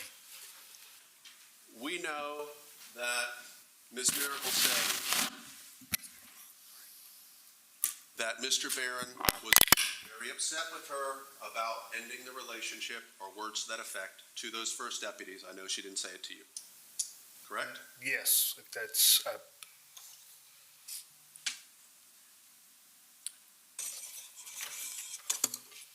We know that these two texts are on her phone, and we know, do we not, that this would be new information to Mr. Barron. yes, According to Ms. Mericle, this very much upset Mr. Barron that she might be moving on, having another relationship. At least that's what she said to the first deputies. Correct? Yes.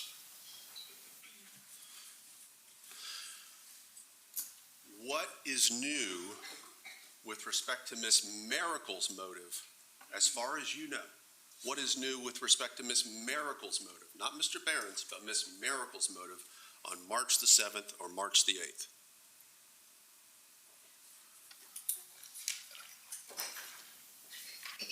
Motive. Yes, I'm trying to debate some. My question's very specific. Yes. What's new?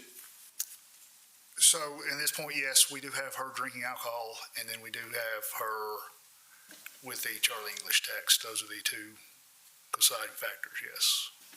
That's what's new, is the Charlie English stuff. Yes. But that's not new to Ms. Mericle, that's only new to Mr. Barron, right? Allegedly. Allegedly. I don't- It's not going to enrage or unhinge Ms. Mericle to find the text that she knows she's got. Right? Yes, but also keep in mind, we cannot confirm that he didn't know, but I would assume and make the assumption with you that he didn't. But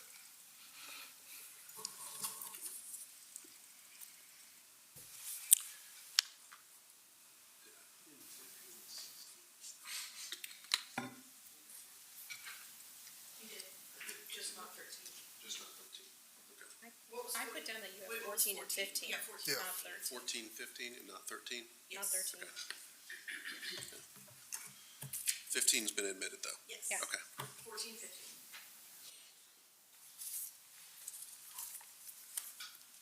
Let me show you some of the material from defendant's 15. Yeah.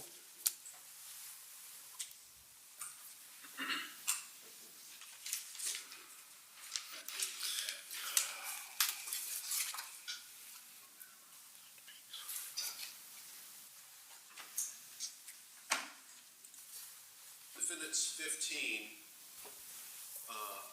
these are the texts between, again, Mr. Barron and Ms. Mericle from March the 3rd all the way up until March the 7th, the night of the shooting, okay?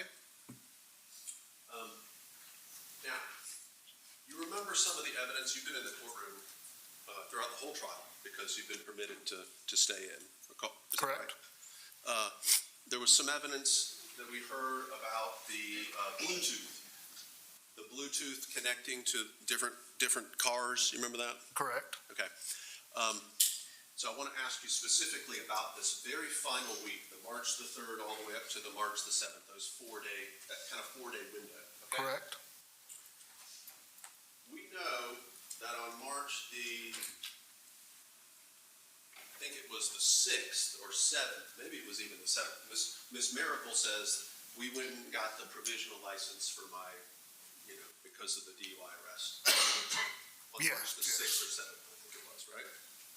On March the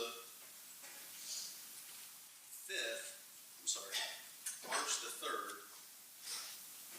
it's a message from Mr. Barron to Ms. Mericle asking, hope you arrived safely. This is 3:51 p.m. Do you know where it is Ms. Mericle is being well-wished about arrival? Do you know where it is she's going March the 3rd or arriving to? Would that be the Sunday, Monday, so she could go back to St. Simon's? So March 3rd, she heads back to St. Simon's. She's there Monday, Tuesday, Yes. right? Comes back on Thursday. Yes. And Ms. Mericle's mode of transportation, March 3rd, 4th, is, as far as you know, and don't guess if you don't know, as far as you know, is the Kia. Correct. Meaning Mr. Barron's Kia is the way she's getting from Gainesville to St. Simon's, 5.5, 6 hours away. Yes. And this is presumably related to her travels on that March 3rd. She says she's getting on the causeway. The causeway, that's the thing, before we cross over. Yeah. When you go to St. Simon's, you have to take the causeway to get over down there. Do you know anything about that down there? In years. looking at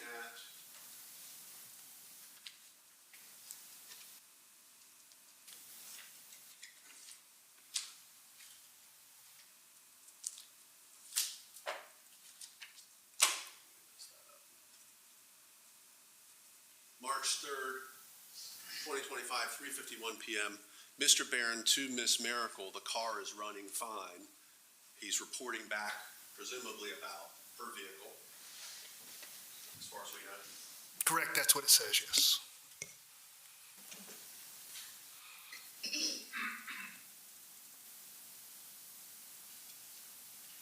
Talking about a realtor code.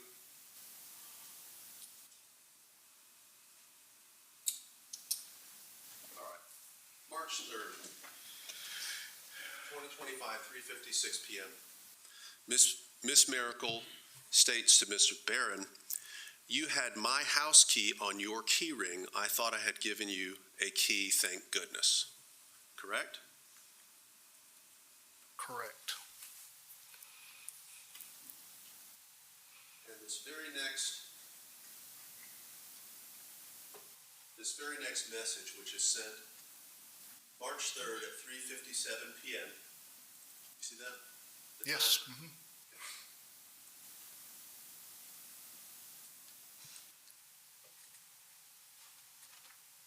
What we have here is an image that was sent. Right? Yes. Taking a look at that image and comparing it to Defendant's Exhibit 2, previously admitted.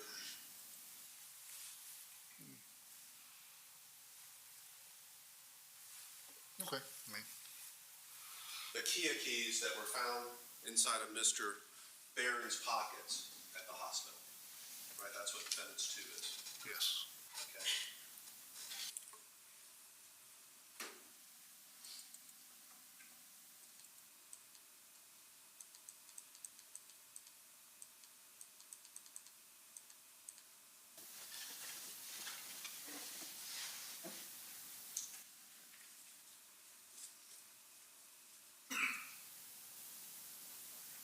Mr. Barron states on March the 3rd,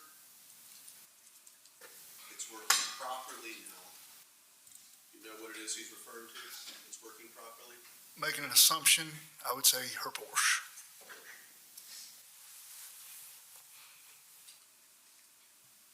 She says that's weird, but I'm glad. Thank you. There's a hay in there.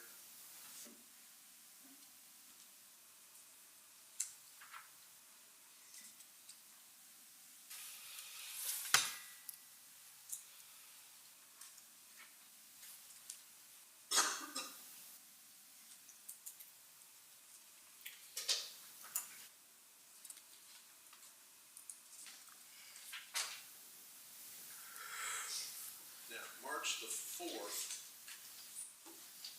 if Thursday is the 6th,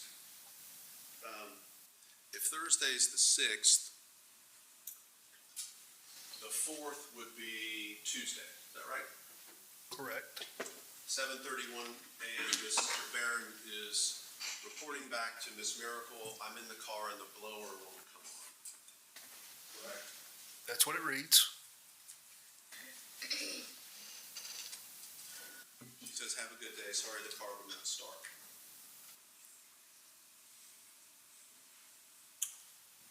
And then Mr. Barron responds March 4th, still that same morning, Tuesday morning, in an Uber going to rental car. Correct? Yes. And you're aware of some other evidence that he went and actually did rent a car? Is that right? Yes, I believe so.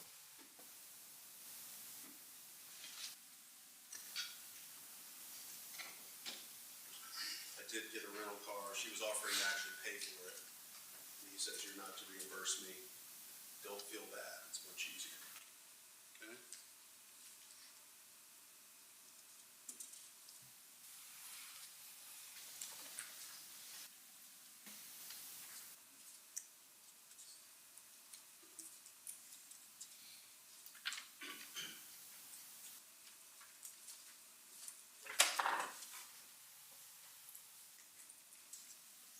let's move forward to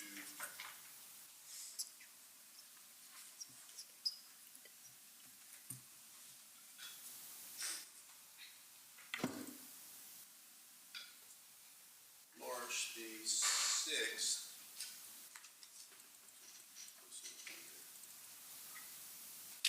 March the 6th again is the Thursday before the Friday of March the 7th, the shooting,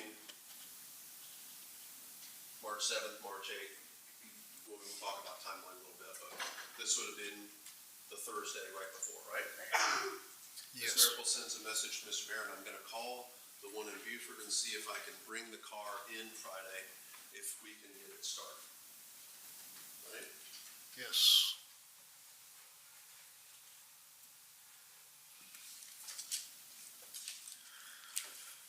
And then March 6th, Mr. Barron says, they told me how to activate so we can take tomorrow. And that would have been 3:16 p.m.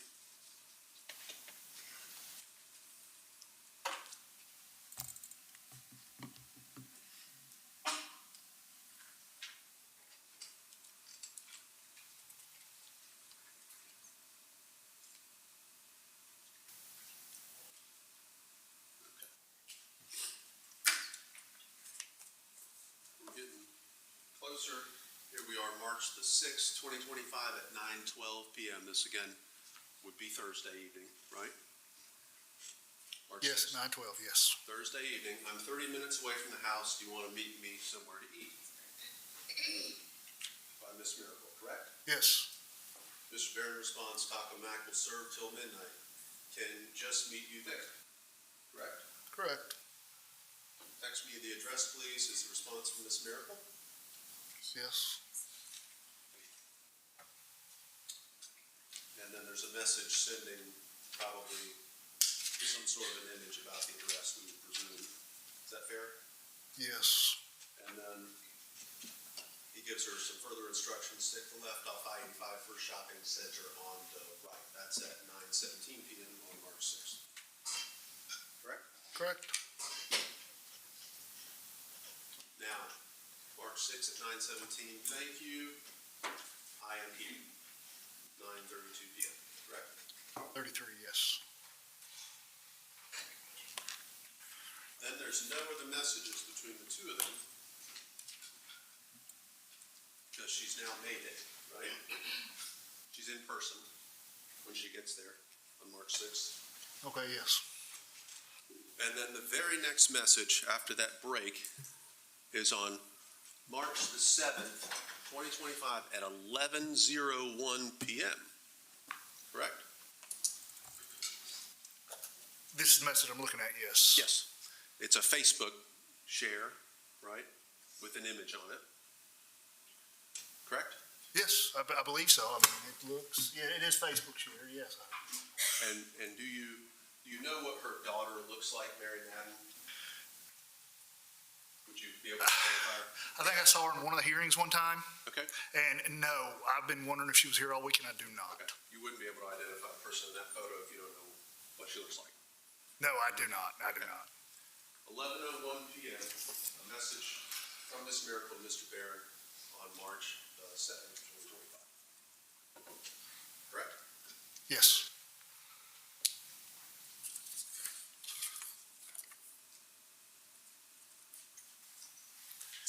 Was not admitted, is that right? I didn't do a 16.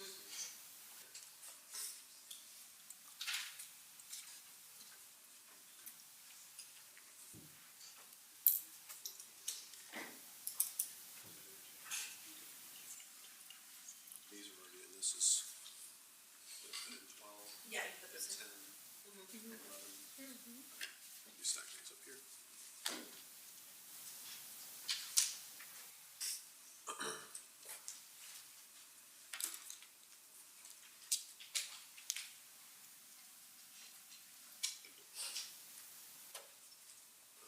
Jeff, can we switch back to the audio and video plan a little? These are tender? Okay.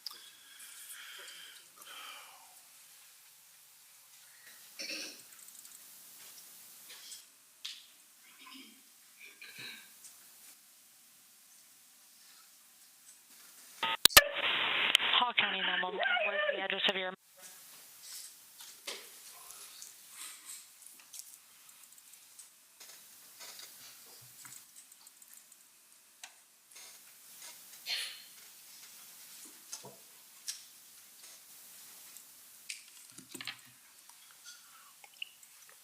State's exhibit.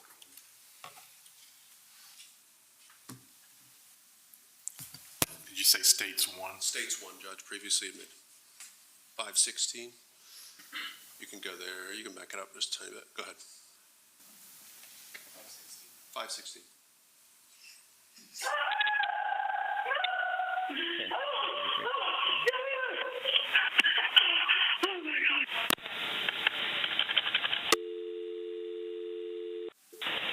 Hall County Dispatch, how may I help you? Hi, I need to ask someone to do a welfare check on my sister. This 911 call has not been authenticated or admitted. This is not Miss Mericle. This This is is hearsay. This is the same exhibit the state tendered and filed a We tendered. pre-trial notice of a business record that's been admitted in its entirety.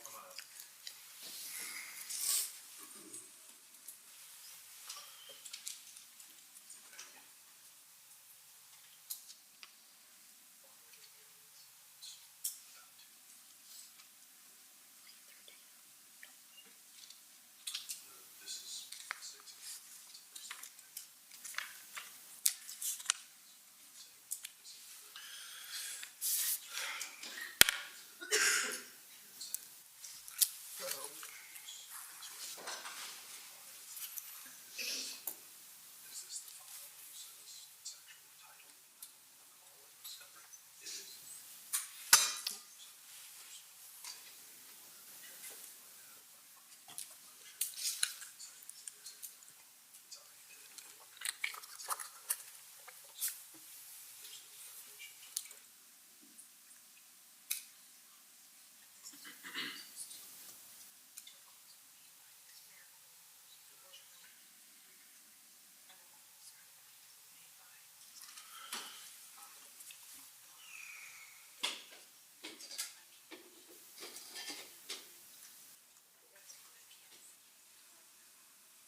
It's going to be a few minutes.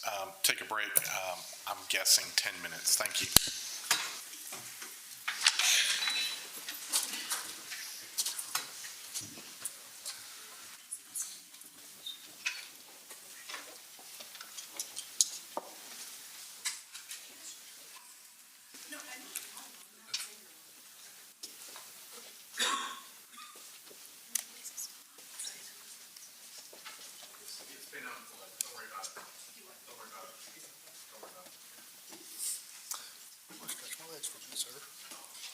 You can do what you need to do. Thank you. Y'all can be seated. You can take a break if you want. The lawyers and I are going to talk. All right. So,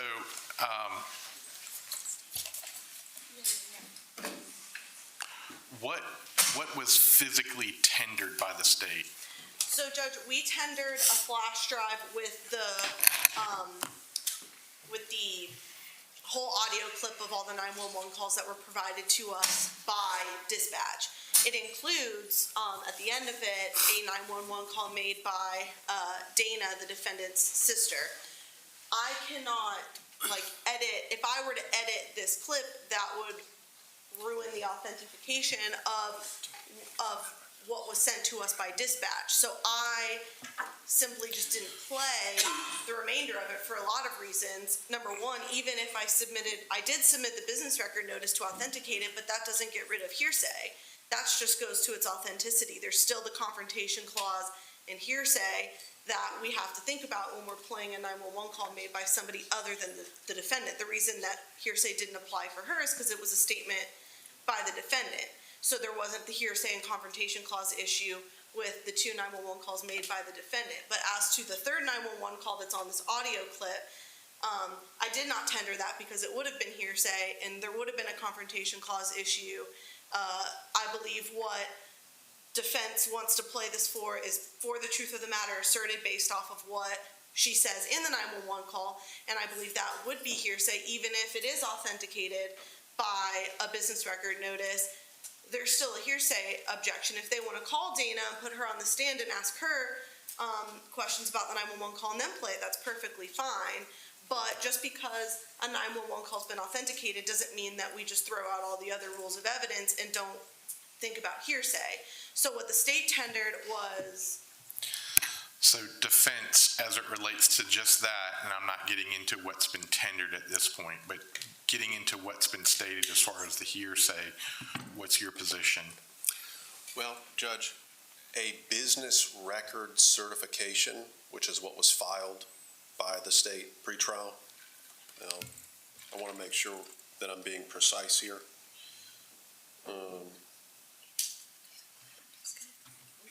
February 24th, 2026, 3:14 p.m.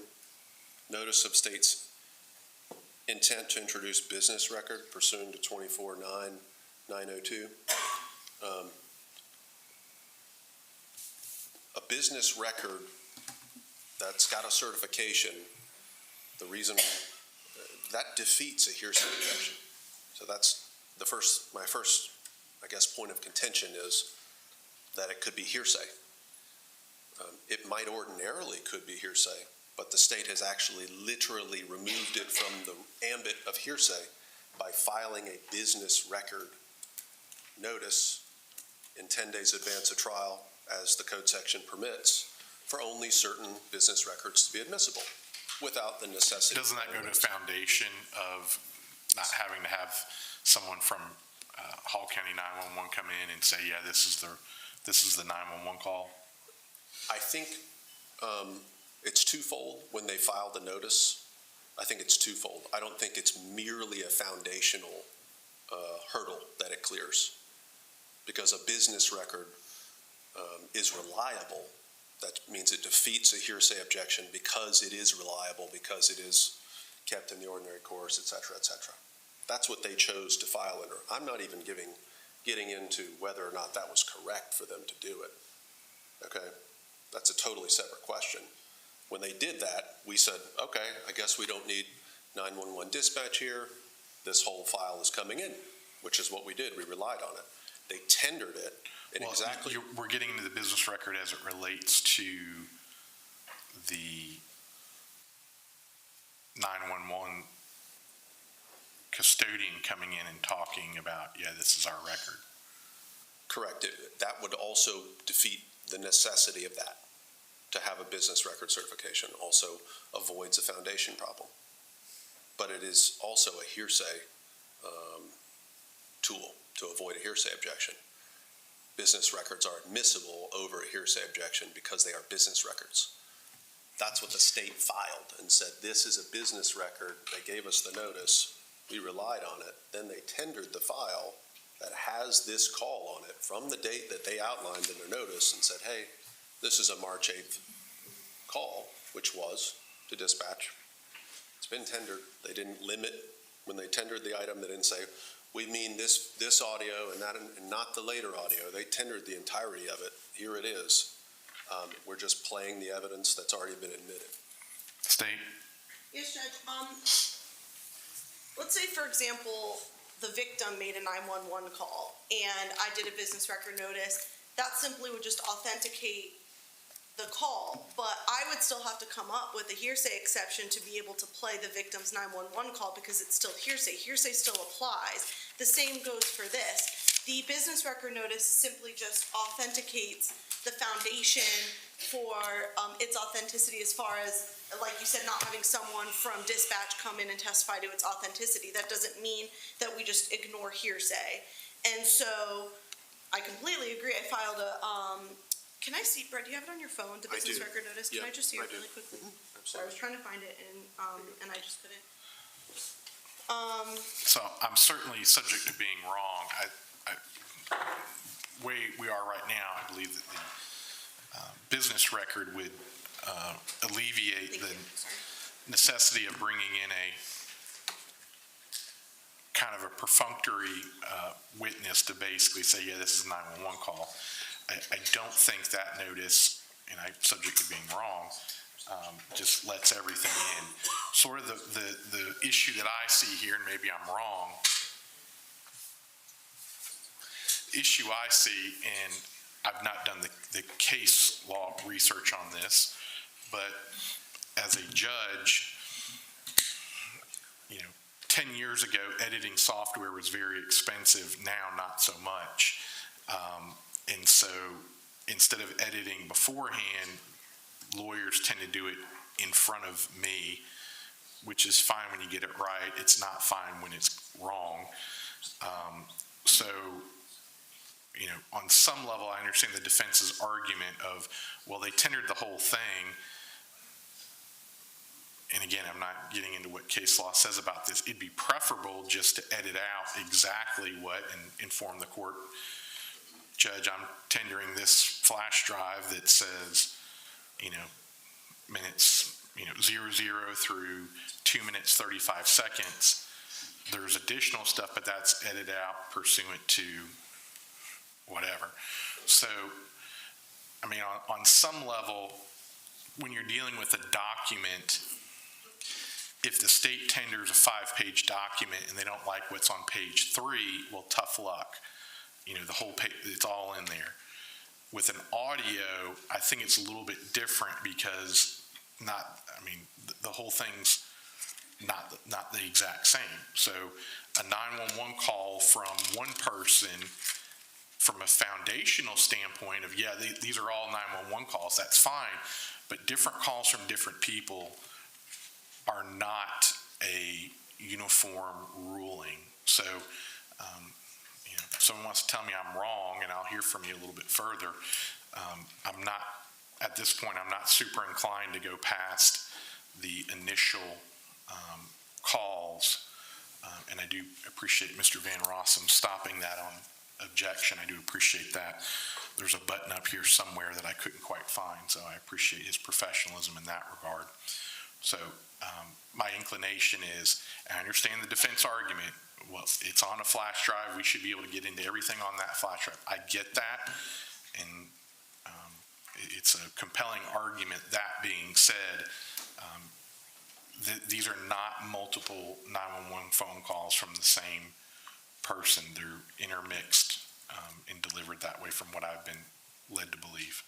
And just for the record, Judge, because I wanted to check on this, my business record certificate, so every time there's like a new caller, you get a new CAD report that has a new CAD number and dispatch number associated with it. And in my certification of records that I got from dispatch, I only put the dispatch number associated with the calls made by the defendant. I did not ask to be certified the call made by Dana, the third caller. So technically in the state's notice, I have not certified the dispatch and the CAD report for the third 911 call. I only asked to be certified the one made by the defendant. So I think that's important to note as well, that the third call has not been included in the state's notice of intent to introduce business records. I'll give defense the last word with the court's inclination to not allow it. Judge, the notice that was filed by counsel was ambiguous to me, which is why I replied to Ms. Bennett and said, is this the file that's called 911 calls? And she replied, yes, and I relied on that. I'm sorry, the extent of that email was what again? When I got the notice and you'll correct me if I'm wrong. No, but, that's yeah, correct. when I got the notice that said, hey, we're going to put in these calls to 911, and it said they were on March 8th, which is all the calls that are on State's Exhibit 1 are from March 8th. So to be clear, what was started to play as it relates to that 911 call, lack of a better term, I'm not concerned about authentication, to be clear for the ruling. I'm not doubting that it purports to be a 911 call. The issue I'm getting into is I don't think that the hearsay is as broad as you're purporting it to be. And if I'm wrong every day, and I'll take a lesson right here or in a few moments. But so to be clear, the ruling, it supports the state's contention that the certification, and whether you knew it or not, and I gotta be honest with you, I'm taking counsel at her word, that this is essentially, the CAD is a limiting thing. Whether you knew that or not, okay, I hate to say it, it is what it is. So, but my ruling isn't necessarily on that portion you wish to play was not properly authenticated. Because realistically, it's to potentially both parties' benefits, not to, and I'm not taking anyone's side, but maybe to the state's benefit to have Miss Lee Stallings Wood not sit in here for a day and a half or whatever, and maybe do 911 stuff instead. So in an effort to save some time and inconvenience of a rather technical witness, I'm okay with all this. So just to be clear on what the extent of the court's ruling is. Go ahead. I just wanted to, I guess, lay a further foundation for my reliance interest on, because once we received the notice from counsel that said, here's a business record notice, there was no file attached to it. It didn't say, it didn't reference a file number, name, and so I went and checked, and the only file I'd received in discovery was a file that I think is entitled 911 call or 911_call or something. It's only one file. And it does contain all of these calls in that single file. In other words, it's not three files, if it pleases the court. And so what I did was say, do you mean this file? And she replied, Ms. Bennett replied, yes, this is the file that the notification respect to a business record notice applies to, in essence. And, in reliance on that, I presumed we were on the same. So so foundation aside, what's your hearsay, if you have, let's say, a DUI caller, there's the exception, and then we get into, sure. But there's all types of exceptions as to, third-party callers, which is essentially what I think this is purporting to be. The business record is that this recording, for lack of a better term, was done in the regular course of 911 business, which is fine. So where I think you're lacking, and if I'm wrong, let me know. That's fine. We can discuss that. I think where you're lacking is when you have a third party chiming in on this 911 call. That's where I think the state is correct. And what I'm saying, Judge, is that in the universe that exists prior to someone filing an 803, 902, paragraph 11 or 12 notification, you're correct, right? But what I'm saying is we're not in that universe because the state filed a pretrial notice with an affidavit of the custodian, and that is. So you're saying under 24-902 is where this comes in? If you look at 803.6 and then 902.11 and 12 in reference to affidavits, so it's two different rules, right? You've got an 803 paragraph 6, and then you've got what's called a 902 certification. Okay, 803 paragraph 6 and what? It would be 902, correct? 902, paragraph 11 and 12. These two things are working together, if it please the court. When you've done the affidavit and you've submitted something from a custodian and you file the notice, you're defeating not just foundation, you're also saying this is non-hearsay, which is why the rule gives the person to whom the affidavit is provided, first of all, it requires the party to file it within a certain time period for that person to then review the record and say, hey, does this meet all the qualifications to defeat both hearsay and foundation? That's what it's designed, so we don't do this in court like we're doing it right now, right? We'd hash it out. I would file something. If I objected, I would come to the court and say. And I certainly get that as far as, let's say, again, please correct me if I'm wrong. I certainly get that as it relates to, someone's post record or someone's policy, what I would say a traditional quote unquote business record. So if we had a, 5-page business record of what the policy is on interviewing suspects on, at the law enforcement center, that one's easy for the court to understand. But here we have, it's not necessarily a 100% business record because 911 didn't produce the call, they're just recording it. So that's where I'm a little bit And I don't disagree. disjointed. In fact, when I got it, I said, hey, this is not correct, okay? But I chose not to raise that objection because I'm obviously the adversary party. If I don't object to it and I want it admissible on those grounds and I don't have an objection, I didn't voice one. But the point is, they've been the proponent. They've said this is the file, right? And our rules are set up specifically for one party to say, this is what I want to do, here's the rule that I say applies, and I have the choice as the adversary party to go, okay, that's fine with me, right? And not to then go, wait a second, I don't even think this is a business record. I think this is frankly a public record, which is a totally different subsection, which we did not do, even though that was my position. All right, help me through this. All right, so I'm looking at 902 24.9.902 self-authentication, paragraphs 11 and 12, which is what you directed me to.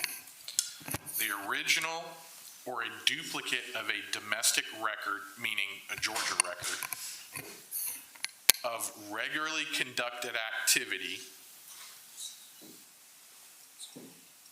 So taking 911 calls would be regular activity. That would be admissible, and that seems to be a key phrase. That would be admissible under paragraph 6, 248803, which you indicated earlier.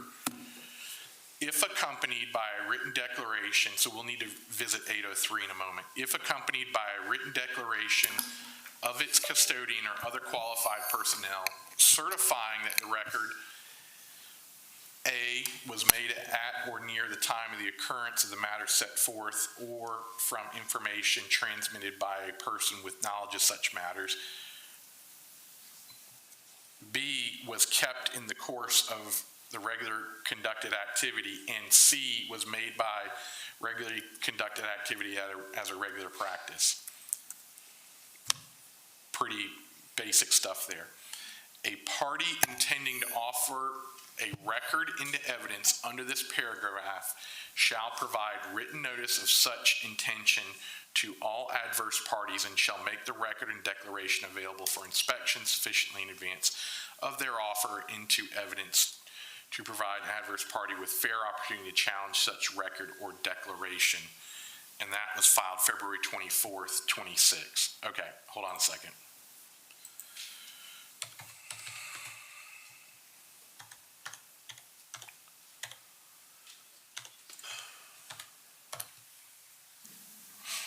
(24.8.803) subparagraph 6. records of regularly conducted activity unless the source of information or the method or circumstances of preparation indicate lack of trustworthiness and subject to the provisions of Chapter 7 of this title, a memorandum, report, record, or data compilation in any form, all right, so that's important, memorandum, report, record, or data compilation in any form of acts, events, conditions, opinions, or diagnoses, if A, made at or near the time of the described acts, events, conditions, opinions, diagnoses, B, made by or from information transmitted by a person with personal knowledge and a business duty to report, kept in the course of a regularly conducted business activity, and D, it was, if I didn't say C, kept in the course of a regularly conducted business activity, and D, it was the regular practice of that business activity to make the memorandum, report, record, or data compilation as shown by the testimony of the custodian or other qualified witness or by certification that complies with paragraph 1112, which we just talked about, 249902, or by any other statute permitting certification. The term business as used in this paragraph includes any business, institution, association, profession, occupation, and calling of every kind, whether or not conducted for profit. Public records and reports shall be admissible under paragraph 8 of this code section, shall not be admissible under this paragraph. Do we need to go to 8? I don't think we do. No, sir. Okay.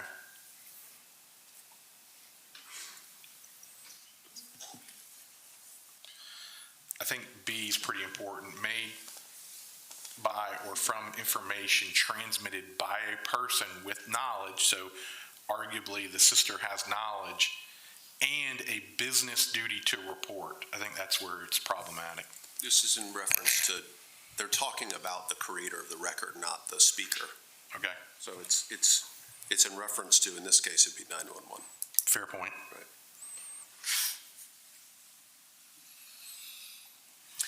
And maybe can I email the court, or I don't know if you have the notice that the state filed. I think You do? You have the Mr. affidavit? Preston was Johnny on the Okay. spot and Great. printed it out. Fantastic.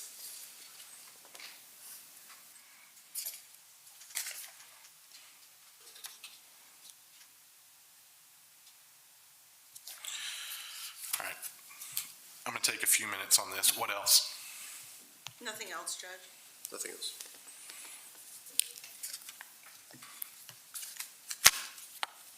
And to be clear, what you tendered in is on a flash drive where? It is right So here. you're using the exact same flash drive? Exact same drive. All right.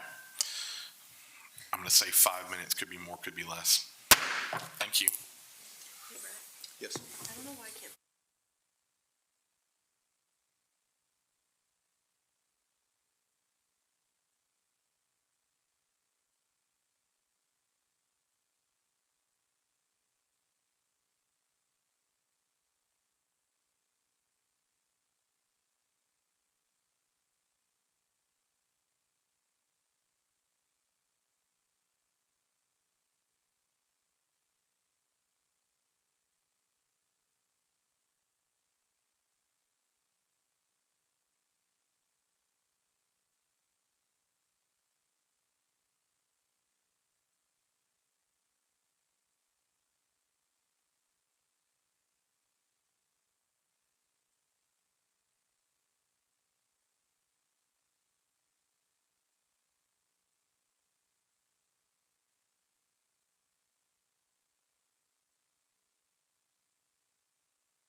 All right, I'm going to say something to y'all in a moment. Anything you need to say to me? No, sir. Okay. Court's relying upon Glover v. State, Georgia Supreme Court, 285 Georgia 461, bless you. I understand this is after the evidence code change, but I think the logic still remains. And I'm going to quote from their opinion. Once a determination is made that a statement is non-testimonial in nature, normal rules regarding the admission of hearsay apply, citing Pitts v. State. Because the calls were placed within a short time after the shooting and the callers had no opportunity to deliberate about their statements or be influenced by others, the evidence was admissible under the res gestae exception to the hearsay rule. And I understand that that is old evidence, but I do believe the logic is influenced by others, and I'm making no comment one way or the other, but essentially, hey, you need to check on someone. I don't think that that's appropriate. Now, that's the ruling as it relates to the third-party 911 call. We have a secondary issue of essentially, lack of a better term, was the defense misled, tricked, whatever, or reliance upon, reasonable reliance, whatever you want to phrase it. I'm not finding that the defense was somehow tricked or, misled. Ultimately, this is a separate and distinct call from what they had tendered, even though it may still be on the same flash drive. And if that's wrong, then I'm wrong, but that's the ruling. Anything in response to button it up, make your record one way or the other? No, Judge. Anything from the defense? We understand the court's ruling. All right, bring the jury back. Thanks.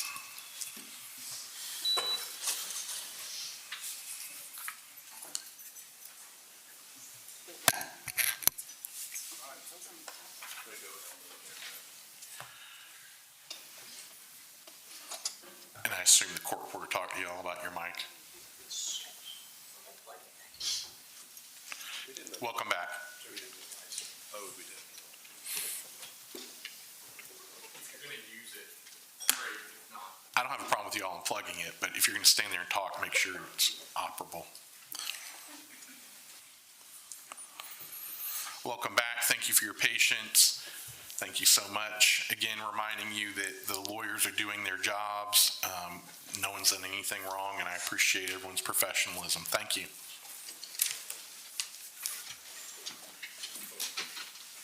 All right, y'all can be seated. Thank you so much.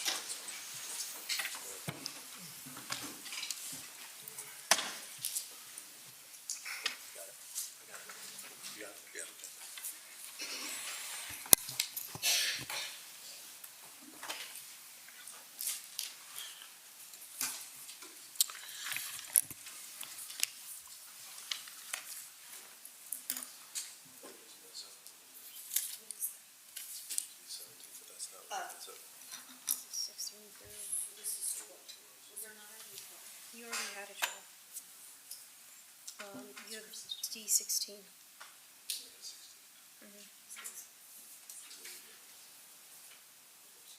So that should be 16. You finished on 15.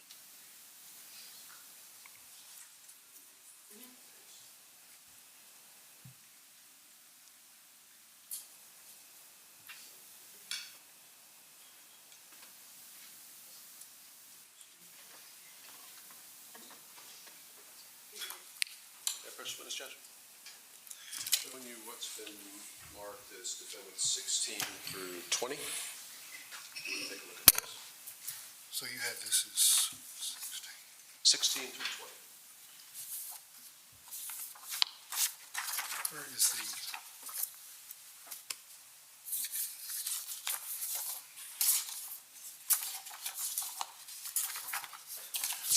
Yes, missing some, but these are photographs I took. And those are the photographs you took of Miss Mericle on March the 8th, 2025. At the end of the interview or during the interview? My timestamp's about 6:30, 6:31, 6:31 a.m. between the two. Okay. And do those fairly and accurately represent how Ms. Mericle appeared to you on March the 8th, 2020? You're missing some of the photos. I understand, but do those photos, On the bottom side, yes. with respect to every one of those, do they fairly and accurately represent? This is the exact photo I took, yes. But do they fairly and accurately represent Ms. Mericle on that date, March 8th? Yes, they're the ones I took, yes. Okay. Moving to tender, defendants lost the number to Sorry, doors. I want to notate these. Any objection, state? No objection to those photos, no. Admitted, and just read what numbers you are again, please. The numbers are 16, 17, 18, 19, and 20. Admitted.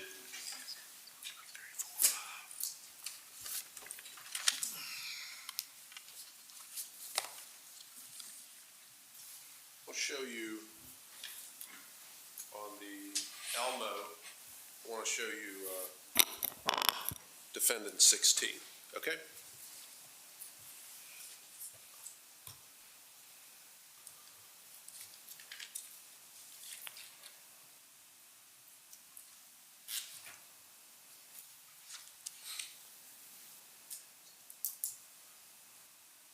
This would be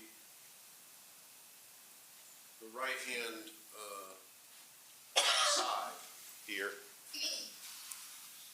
Sorry, the left hand of the picture is Miss Miracle's right forearm. Right? Yes.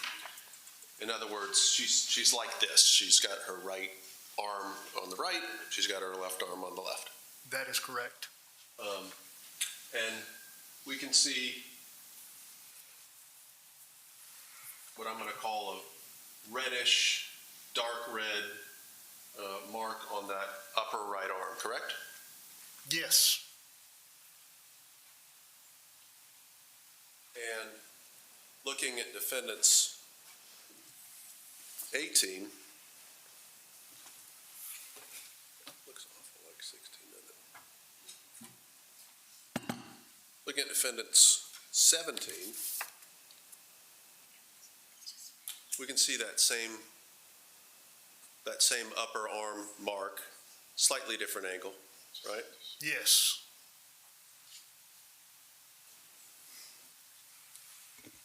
And defendant's 19, that same mark, slightly different angle. Correct.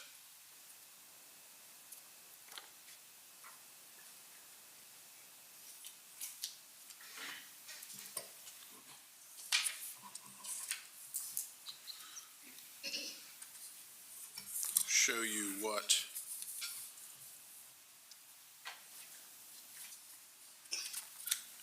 I had. Approach witness.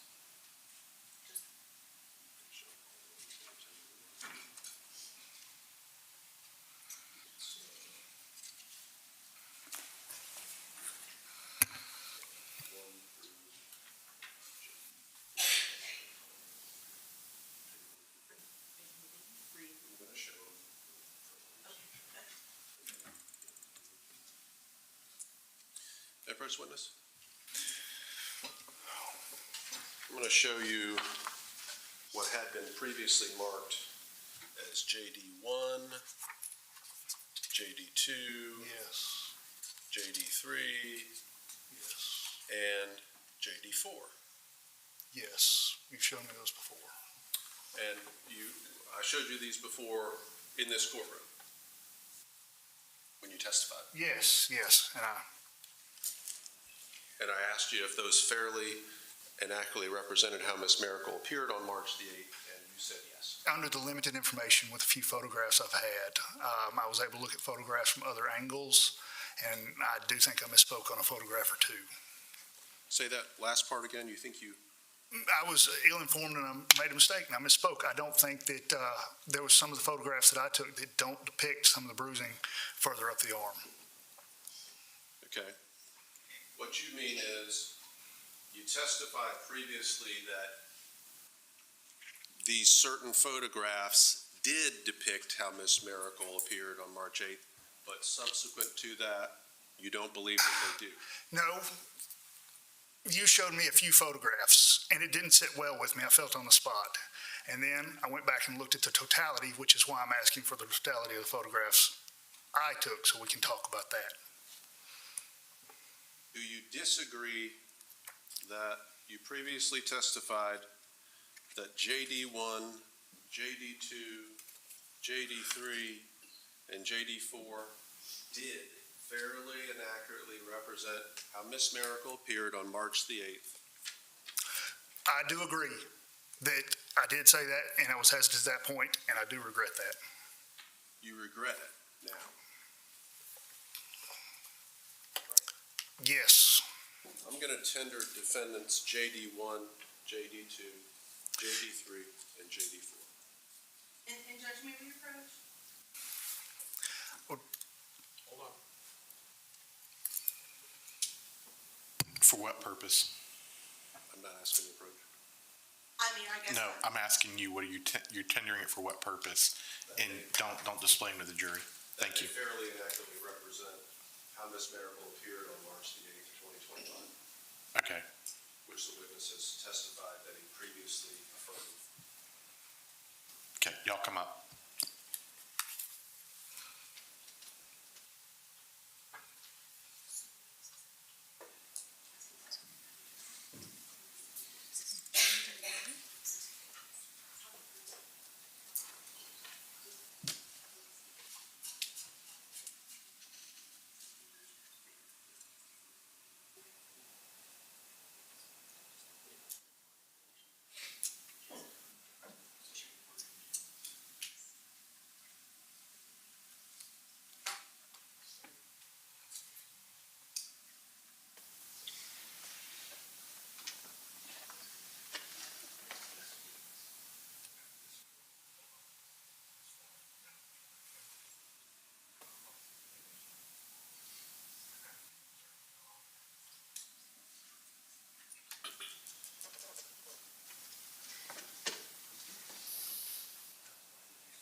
Again, folks, the lawyers are doing their job. Thank you.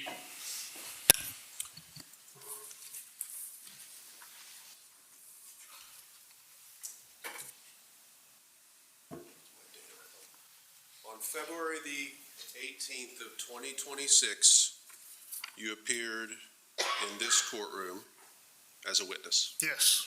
You were under oath. Yes. You took the same oath that you have taken today, Yes. and that is to tell the truth and the whole truth. Yes. And Yes, that's what I tend to do, and that's why I'm saying what I'm saying. And you were presented with JD1, JD2, JD3, and JD4, correct? If those are the numbers, I don't recall. Yes, That's a yes. yes. And you examined those photographs?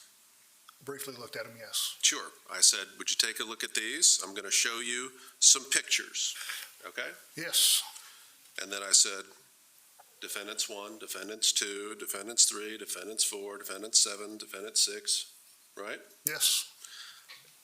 And I asked you if these photographs accurately and fairly depicted how Miss Mericle appeared on March the 8th, 2025, when you interviewed her at the Law Enforcement Center.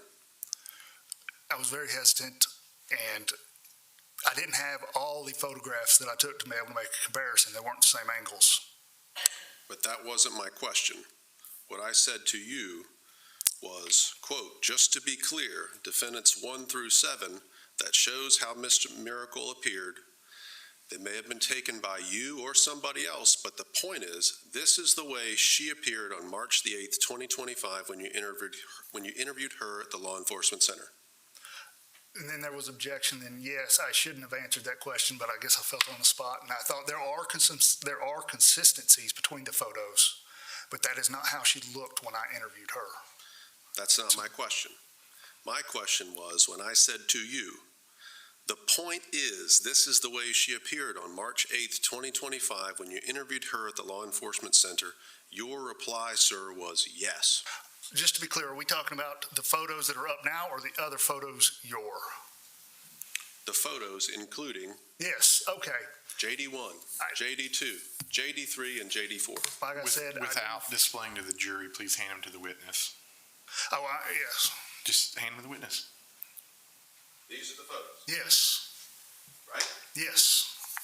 And I said, do these depict how she appeared? And you answered yes. So I was looking at the bruising on 2 of the spots. This one threw me off because you gave me limited photographs to compare to, but the JD2 and 1 really confused me, so I did further research. Yes, the bruising is far more advanced than it was on the 3 and 4 than it was at my time, but my problem is JD1 and 2.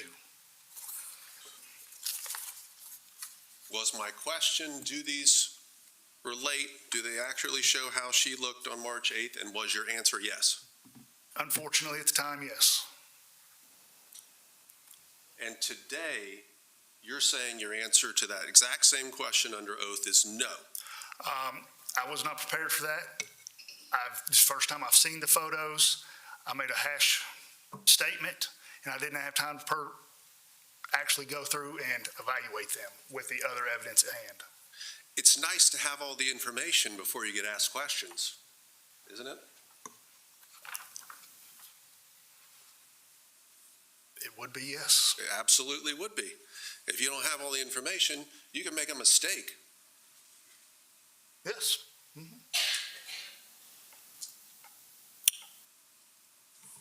Asking you more questions about JD1, JD2, JD3, and JD4. You know that these were taken the next day after your interview with Miss Mericle. I believe you told me, yes, you alleged that they were taken from an attorney at the jail. And you don't disagree with that? I have no reason to disagree with that. You're not telling this jury that these photos are from 2 weeks after March the 8th? All I'm disagreeing with is the markings versus my photographs that I took, compared them. Only thing I'm disagreeing is the location between my photographs and JD1 and JD2. Okay. That is the only disagreement I have. Yes, when you say look the same, I was talking about 3 and 4's locations of bruising, but I wouldn't say they look the same. But they are same location is what I was testifying to. Bruising in the location in the arm is the same on this photo here. Yes, sir. With this photo Within respect to some of the photos you gave me, yes, but not some of them. Are you contending that there was some sort of fakery of the injuries that are depicted in JD1, JD2, JD3, and JD4? Absolutely not. Absolutely not. What you're saying is, I can't say she looked exactly like that on March the 8th. What I'm saying is, I didn't have all the information to my photographs because you presented me with a limited select few of photographs, so I could not see the tops to compare JD1 and JD2, and those are the two I'm disputing, that they don't look the same. Well, they don't, the bruising coloration is different, but I'm not arguing 3 and 4 locations. I'm not arguing that at all. Are you arguing any of the locations on JD1, JD2, JD3? I'm just saying, on my photographs, the ones that I took at the time of the interview, I did not see bruising where JD1 and JD2's locations are, and that's... How are you purporting that those injuries got to JD1 and JD2 that you don't see? Well, bruising pattern does take time to take effect. And I'm not saying they weren't there. I'm just saying that they're not the same as the photographs I took, is what you said. You would agree with me that the injuries to Miss Miracle's arms, or forearms specifically, left and right, those are significant looking bruises? They're very bruised looking, yes. Now, significant's a relative term, but yes, they are bruised. Fair enough. You would agree with me that something or someone certainly caused the injuries to Miss Miracle's left and right forearms? Something would have bruised them, reaching through the door. There's several things that could have done it.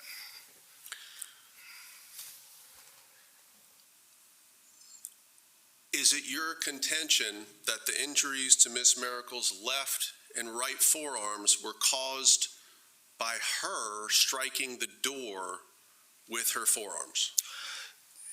That, in the interview, she does make statements about that, and I don't know. I wish she would have been more willing to talk about other things that you're alleging, but...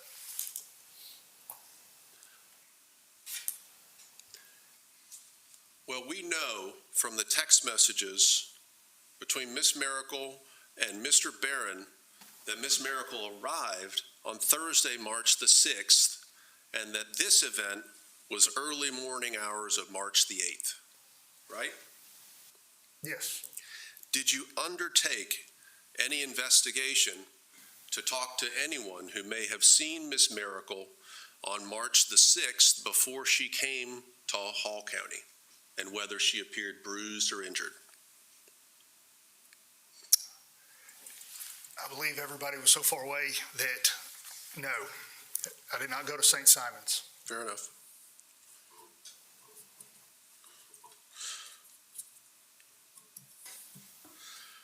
Do you contend that any of the bruises or injuries to Miss Miracle's forearms were caused by something that occurred prior to March the 6th of 2025? In the interview, I did ask if they were older. Do you contend today whether those injuries were from something that occurred prior to March the 6th of 2025 when she came to Gainesville? No. In other words, it is not your theory that these came from some other place than 4238 Bay Ridge Drive in Hall County on either March the 6th, March the 7th, or the early morning hours of March the 8th. I'm not saying that happened to any other place. I'm just saying that the progression is different between the groups of photos, and that's what I was wanting to clarify in the location on 2 of the photos compared to the others.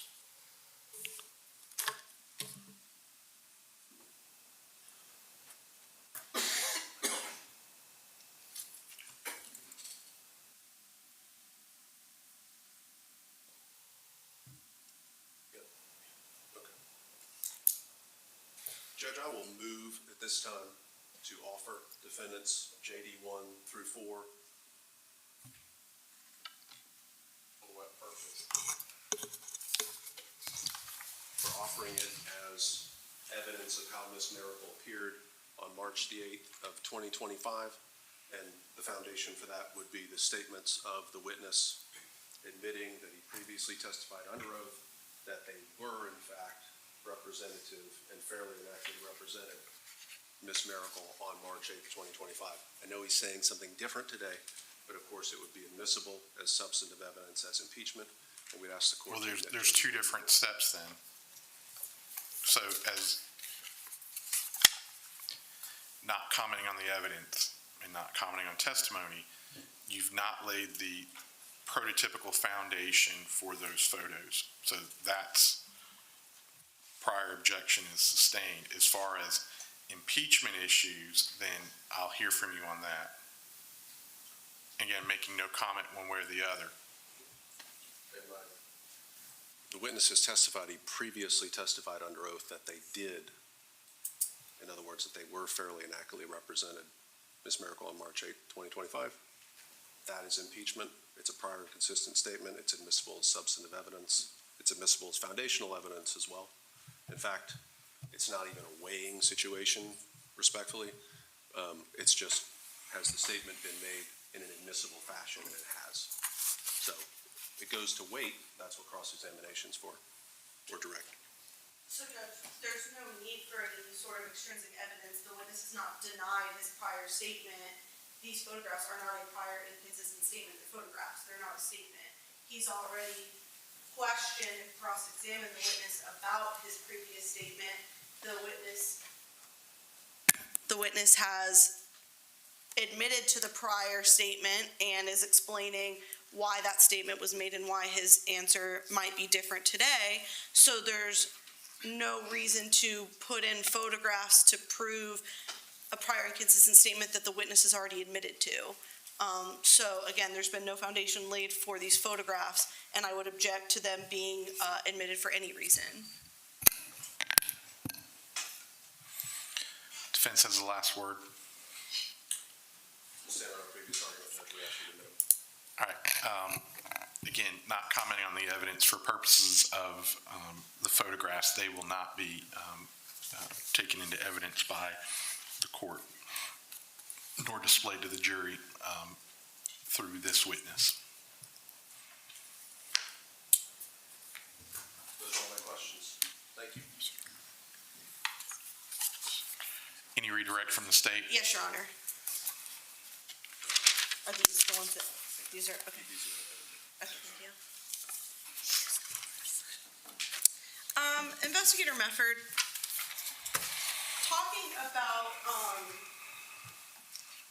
talking about the body cam, Deputy Thomas's body cam, did you witness the defendant doing anything with her limbs that could have potentially caused bruising? I mean, she was going to the ground, flailing about. Did you ever witness her On herself on the wall. like leaning up against the wall with her arms, forearms, anything like that? Yes, she was going to the ground, to the wall, yes. What about in your interview with her? Did you ever witness her hitting her limbs against anything in the interview room? Yes. Can you tell me about that? Several times during the emotional theatrics outburst, and especially after I told her that he was deceased. She would go to the ground, stand up, go to the corner. At one point, she did hit her arms on the wall. Yes. And we know that in the door, there are a couple holes in the door. Do we know if she used one hand or one arm, both arms, to reach into the door to try and unlock it?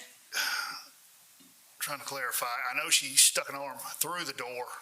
I don't remember the quotes about how she went through, or one arm or both arms, but I do know she stuck an arm through the holes in the door. So, like, for example, states 225, Judge. Are you able to flip it, or how does that work? Oh, there you go. States 225, we see this mark right here. Yes.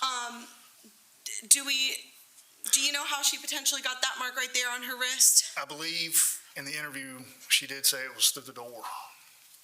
Do you know whether or not is it possible that she could have also at some point reached this arm through the door to try and unlock it? Yes, that is possible.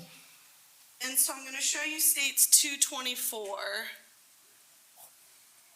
We see sorry, we see a bruise right by the wrist and then higher up on the forearm. Yes. Do you know for a fact how those bruises got there? No, I do not know for a fact how they got there. Did she ever state whether or not she only reached this arm into the door, or whether or not she could have also reached this arm in through the door? I know we talked about it at some point in the interview, but I can't remember the specifics. I can go back to the transcript and find it, but she did talk about reaching through the door. Do you know, I know that sometimes pictures like mirror things. Do you know which arm is her right arm and which arm is her left arm? This, So like the one with the bracelet, which arm is that? that's her left arm. And then this would be her right arm? Yes. Okay. I want to ask you about, so Mr. Willis kind of talked about on scene in the body cam with Deputy Thomas that one of the officers tells the defendant that Mr. Barron is still alive. Do you remember that discussion with Mr. Willis on cross? Yes. And do you remember, Mr. Willis was talking about basically her statements before and after she found out that Mr. Barron, before when she thought Mr. Barron was dead versus after when she thought Mr. Barron could potentially still be alive. Yes. Do you remember talking with Mr. Willis about that? Yes. And there was mention that on cross that the defendant's statement started to change after she thought maybe Mr. Barron was still alive. Do you remember talking about that with Mr. Willis? Yes. Do you still have the transcript from the body cam up with you? Yes. Could you turn to page 26 and let me know when you're there? I'm at 26. So on page 26, at 1 hour and 5 minutes, is that when Ms. Mericle's told that Mr. Barron is still alive? Yes, 105:23. Okay, so this is the kind of the time marker for the switch of he's probably dead to maybe he's still alive on page 26. That's, yes, from the verbiage, yes. So what I want you to do, if you could flip to page 27. At 1 hour and 10 minutes, so this is now after she's been told Mr. Barron's still alive. At 1 hour and 10 minutes, can you read what she stated there? So 110? 1:10:10. Okay. He got mad. He wanted to sell, or he got mad. He wanted me to sell my practice for more and put the money in the house. So I'm just going to go ahead and count. So that's one time she mentions him getting mad. If you could go down to 1:11:53 on that same page, can you read what the defendant says there? He put his gun right to my mouth. He told me not to go. I better not fall asleep. So, number 2, she's mentioning him putting the gun to her mouth after she believes Mr. Barron's still alive. If you could read at 1:13:30, what's said there? Tonight, the last time he got like this, I called his son. He told me tonight if I called his son, he would kill me. So, that's a threat. So we're going to count that as number 3 times that she has talked about Mr. Barron threatening her. If you could flip to page 28, at 1 hour and 17 minutes and 30 seconds, if you could read what the defendant says there. When he hit me across the face, I think we may, or no, yeah, Yep. When he hit me across the face, I think we may have great families. We're good people. Peace, God. So that was number 4. He hit me across the face. If you could flip to, I'm gonna have to object at this point. That transcript was prepared by AI. I handed it to the witness to assist him. It's not accurate. I think they need to play the video instead of relying on a transcript. The reason I played the video and gave it to the witness so we could rely on the actual evidence, which is the video itself. I don't have an objection to them playing the video, but to just read the transcript, I object. that's fine, Judge, I'll play the video.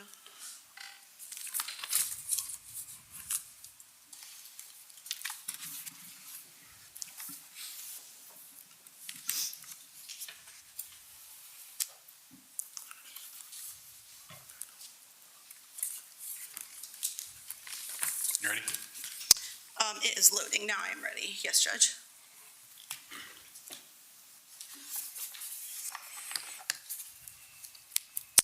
So we're up to 4, Investigator Mefford, after she believes that Mr. Barron is still alive. I'm going to fast forward to 1 hour, 32 minutes, and 58 seconds.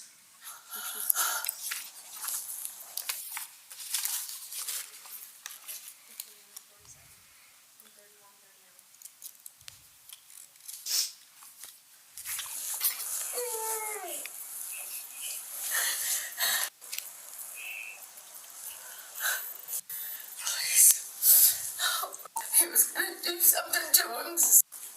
I was. All right, I'm gonna start playing at 1 hour, 32:48. Oh, baby, be okay. Be okay.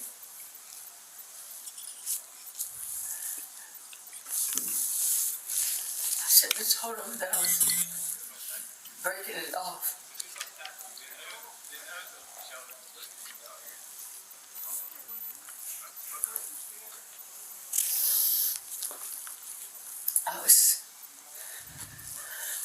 I was scared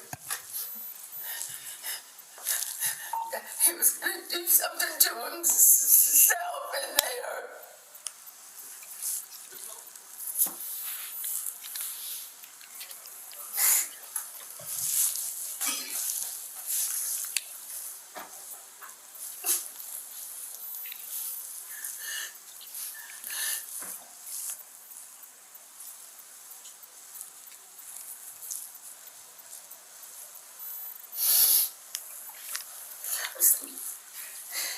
He was going to hurt me and then hurt him. So did you hear her say, I was scared he was going to hurt me? And then hurt him? Yes. And then hurt him? Yes. Okay, so on my count, that was 5. I'm going to skip to 1:37:58.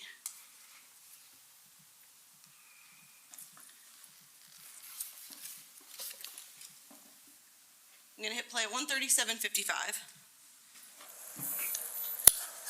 When he got mad at me,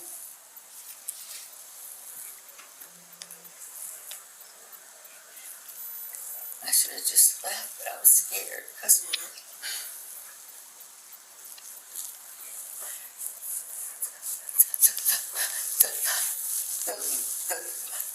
the last time he got mad at me, and I left, and I was so upset. So right there, she's talking about being scared to leave. Mm-hmm. Because the last time he got mad at me and I left him, I was so upset. And then I'm going to skip to 1:47:47.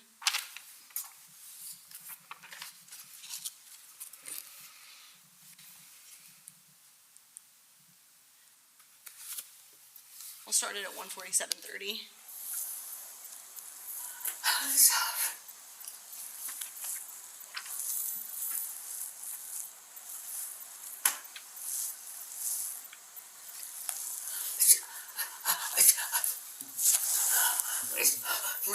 When he told me, God, I should have just left. I said, open the door and put your gun outside. So right there, did she say, when he told me not to go to sleep, I should have left, and then she says, I said, open the door and put your gun outside? Yes. My count is that 7. I'm going to go to 1:49. I'll play at 1:49, 21.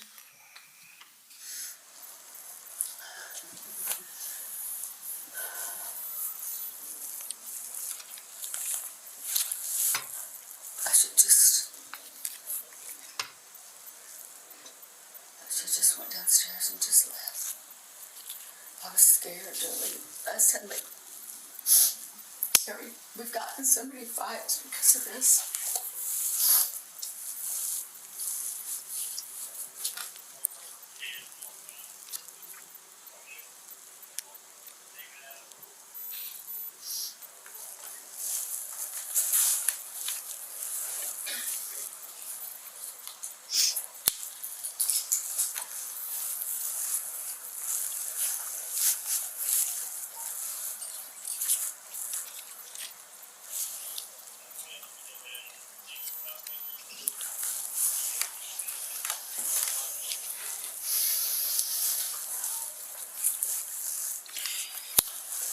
I should have just, when he put that gun to my lips. So right there, did she just say when he put that gun to my lips? Yes. And again, did she also talk about being scared to leave? Yes. And then at 1:51, I'm gonna play at 1:51:04.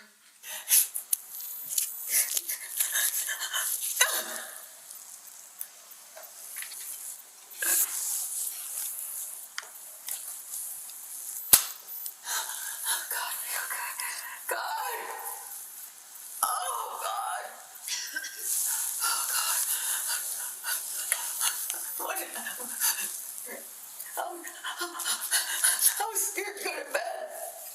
I should have just left.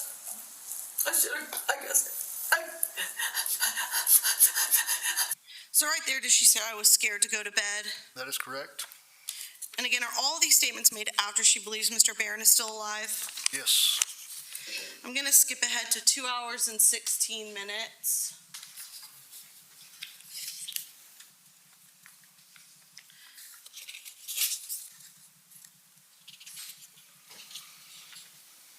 I'm gonna play at 2 hours, 15 minutes, and 50 seconds. Some men, and I stay there all night. So no, I want to go to my office. I want to go to the jail. And then tonight, he threatened me, and I should have left, but I was scared. So right there, does she say tonight he threatened me and I should have left, but I was scared? Yes. And then I'm just gonna keep playing. I'm gonna hit play again at 2:16:10.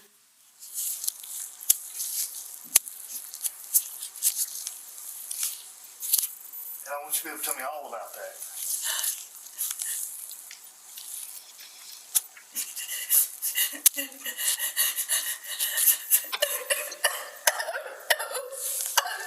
I'm not scared. I just don't know what happened. He put that gun on my lips. So right there, did she say he put that gun on my lips? Yes. Gonna hit play again at 2:16:40. I've just had a really bad last year, this year.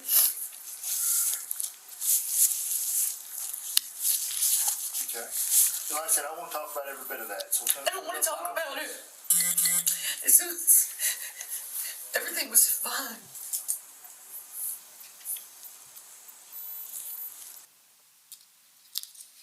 Whoop, it froze. Give it a second. All I was trying to do, he shot the gun, and then I was trying. Right there, did she say he shot the gun? Yes. So, in your interview with the defendant, again, when do you finally tell her that Mr. Barron is deceased? Towards the very end. I don't recall the exact time or hour, but I know it was. So, in a 61-page transcript that I have here, it is on, 66-page transcript. On a 66-page transcript, it's on page 61. And so basically, the very end of your interview is when she finds out that Mr. Barron is deceased? Correct. So the entirety of your interview up until that point, is it your understanding that she still believes that Mr. Barron could be alive? Only thing I told her that I did not know, they were working on the hospital. I did not know at this time either that somebody said yes, but yes, he could have been, or he could not have been. I mean, she's also the one that said she couldn't feel a pulse, so. But no one's told her. So since that officer told her that he left the scene still alive, nobody has told her differently at that point? No. So I want to now ask you just a few questions about your interview. Judge, if I could have I think it's up on the TV and I can't see. Oh, there we go. I'm gonna skip in your interview to 2 hours 36.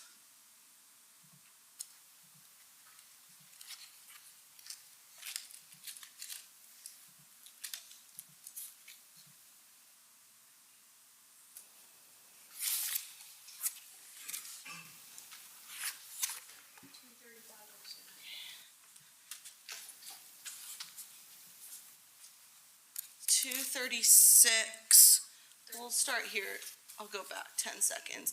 I'm going to start it at 2:36:26. So when you leave, and now Sergeant Cuneo stays in the room, does the defendant talk about Charlie English? Yes, I believe that was the first mention. I'm going to hit play. To be honest, I haven't been to the house, I haven't been to the hospital. I came in to meet with y'all. I mean, God, I pray. But I know better. I know better. Right. It was a stupid phone.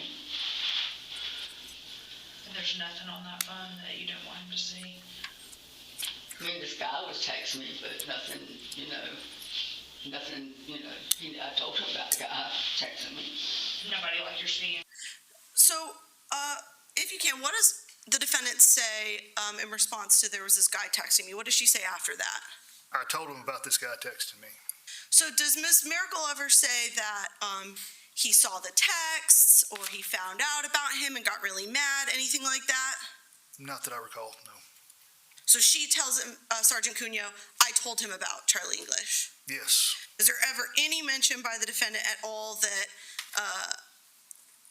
Mr. Barron was angry because of seeing text messages from Mr. English? I want to say there was I don't recall. I don't want to answer that question because I don't want to misspeak again and I want to be backed, but not that I recall, but I'm trying to think, was there? No, because she was telling me at first that there was nothing on her phone. To my knowledge right now, I think this is the first mention of it. Now, what was your question? I'm sorry. Just besides this mention of Mr. English, is there really any other mention of Mr. English throughout your interview? No, Mr. English himself, no. And in this moment when she's talking to Sergeant Cuneo, does she mention anything about Mr. Barron being angry about Mr. English? No. In fact, she says that she's the one who told Mr. Barron about Mr. English. Yes. Okay. Lastly, I just want to go back to 2:05.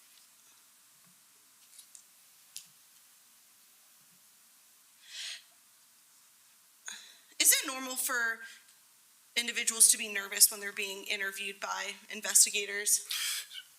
Yes, when they first come in, that's when we like to establish that baseline, build a report so we get a baseline function.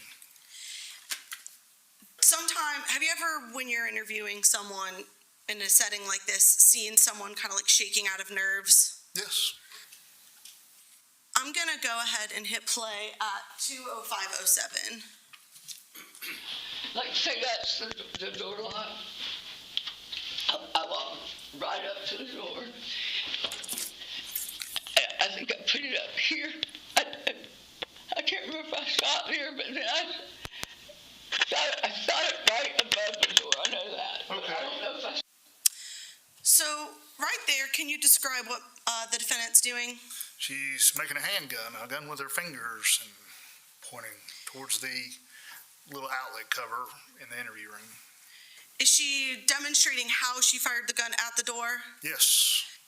Is she moving her hands up and down at pretty much 8.5 inches to demonstrate how she fired the gun at the door? No. I don't believe I have any other questions. Thank you.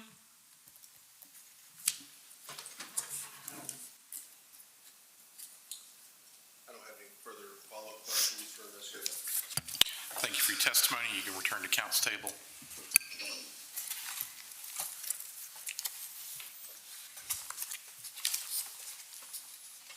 State rest, Judge.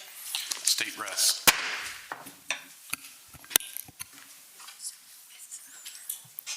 And at this time, I think we need to address the court. Y'all come up for a moment, please. We're going to discuss scheduling.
Thank you. Thank you both. All right, folks. I'm legally required to speak with the lawyers, which we'll do outside your presence. And short version is we're going to call it a day for your services. We will need you to come back tomorrow. The state is rested. We'll do some lawyer stuff in the interim, and we'll start back again tomorrow morning. Should there be anything to start back, and then so 8:45 start at 9, and we'll go from there. All right. Again, please do not discuss the case with anyone. Do not do any research, in person, online, AI, none of that stuff. Thank you. Don't discuss the case with your family. Do not discuss the case with your family. Thank you. Y'all are excused for today.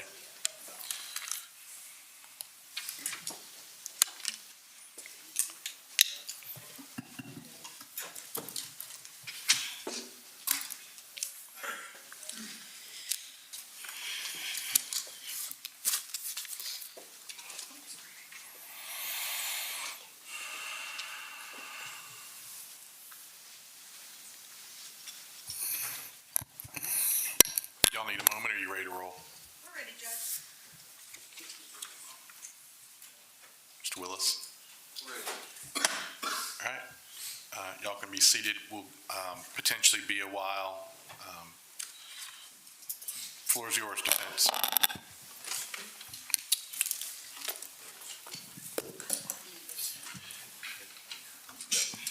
Please, thank you.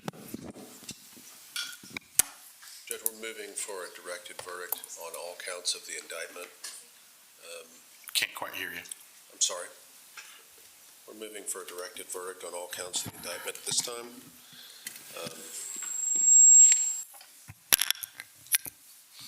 I think with respect to several of the counts, the tampering would be by inference. The malice murder would be obviously by inference as well.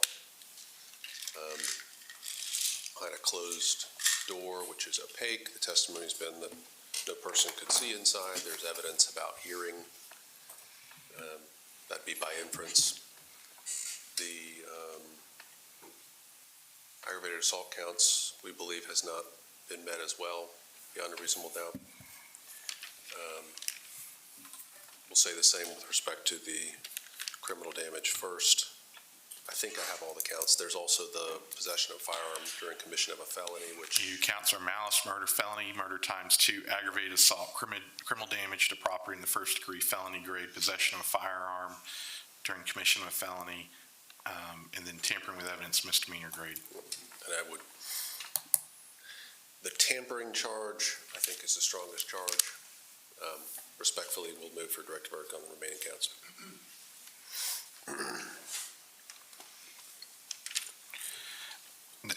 Not to quibble with you, nor take anyone's side.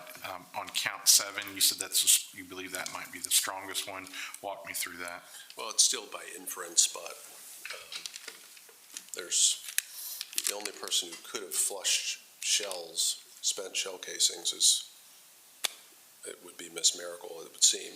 So I think that might be their strongest count. But as is our duty, we're moving for a directed verdict on all the counts. Noted. Thank you. State.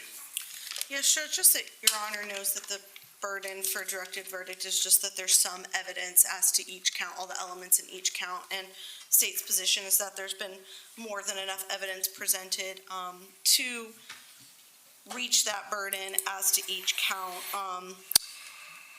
I don't know if I need to go through each count to talk about all of the evidence that the state, but I mean, as to the malice murder, obviously, no one's arguing that Mr. Barron's not dead. No one's arguing that Miss Mericle did not shoot him. So as to the malice, there's been plenty of evidence to show the malice, the walking up to the door, aiming, firing, and then staging the scene after the fact, Googling the Hall County Jail beforehand, all of the text messages. There's been plenty of evidence to go to malice as well as intent, malice, which is the intent to kill, to show that Miss Mericle did, in fact, aim through the door in the direction of where she believed Mr. Barron to be, that she intended to shoot Mr. Barron and kill Mr. Barron. As to the aggravated assault and the criminal damage, which are the basis of the felony murder, there's been plenty of evidence shown that, again, as to the aggravated assault, that the defendant had a firearm that she offensively used by firing the firearm in the direction of James Barron that obviously ultimately resulted in his death, as well as the criminal damage to property that there's been plenty of evidence shown that she did interfere with the door knowingly and without authority, interfere with the door, and that it was in a manner that endangered human life by shooting into a room that was occupied by Mr. Barron.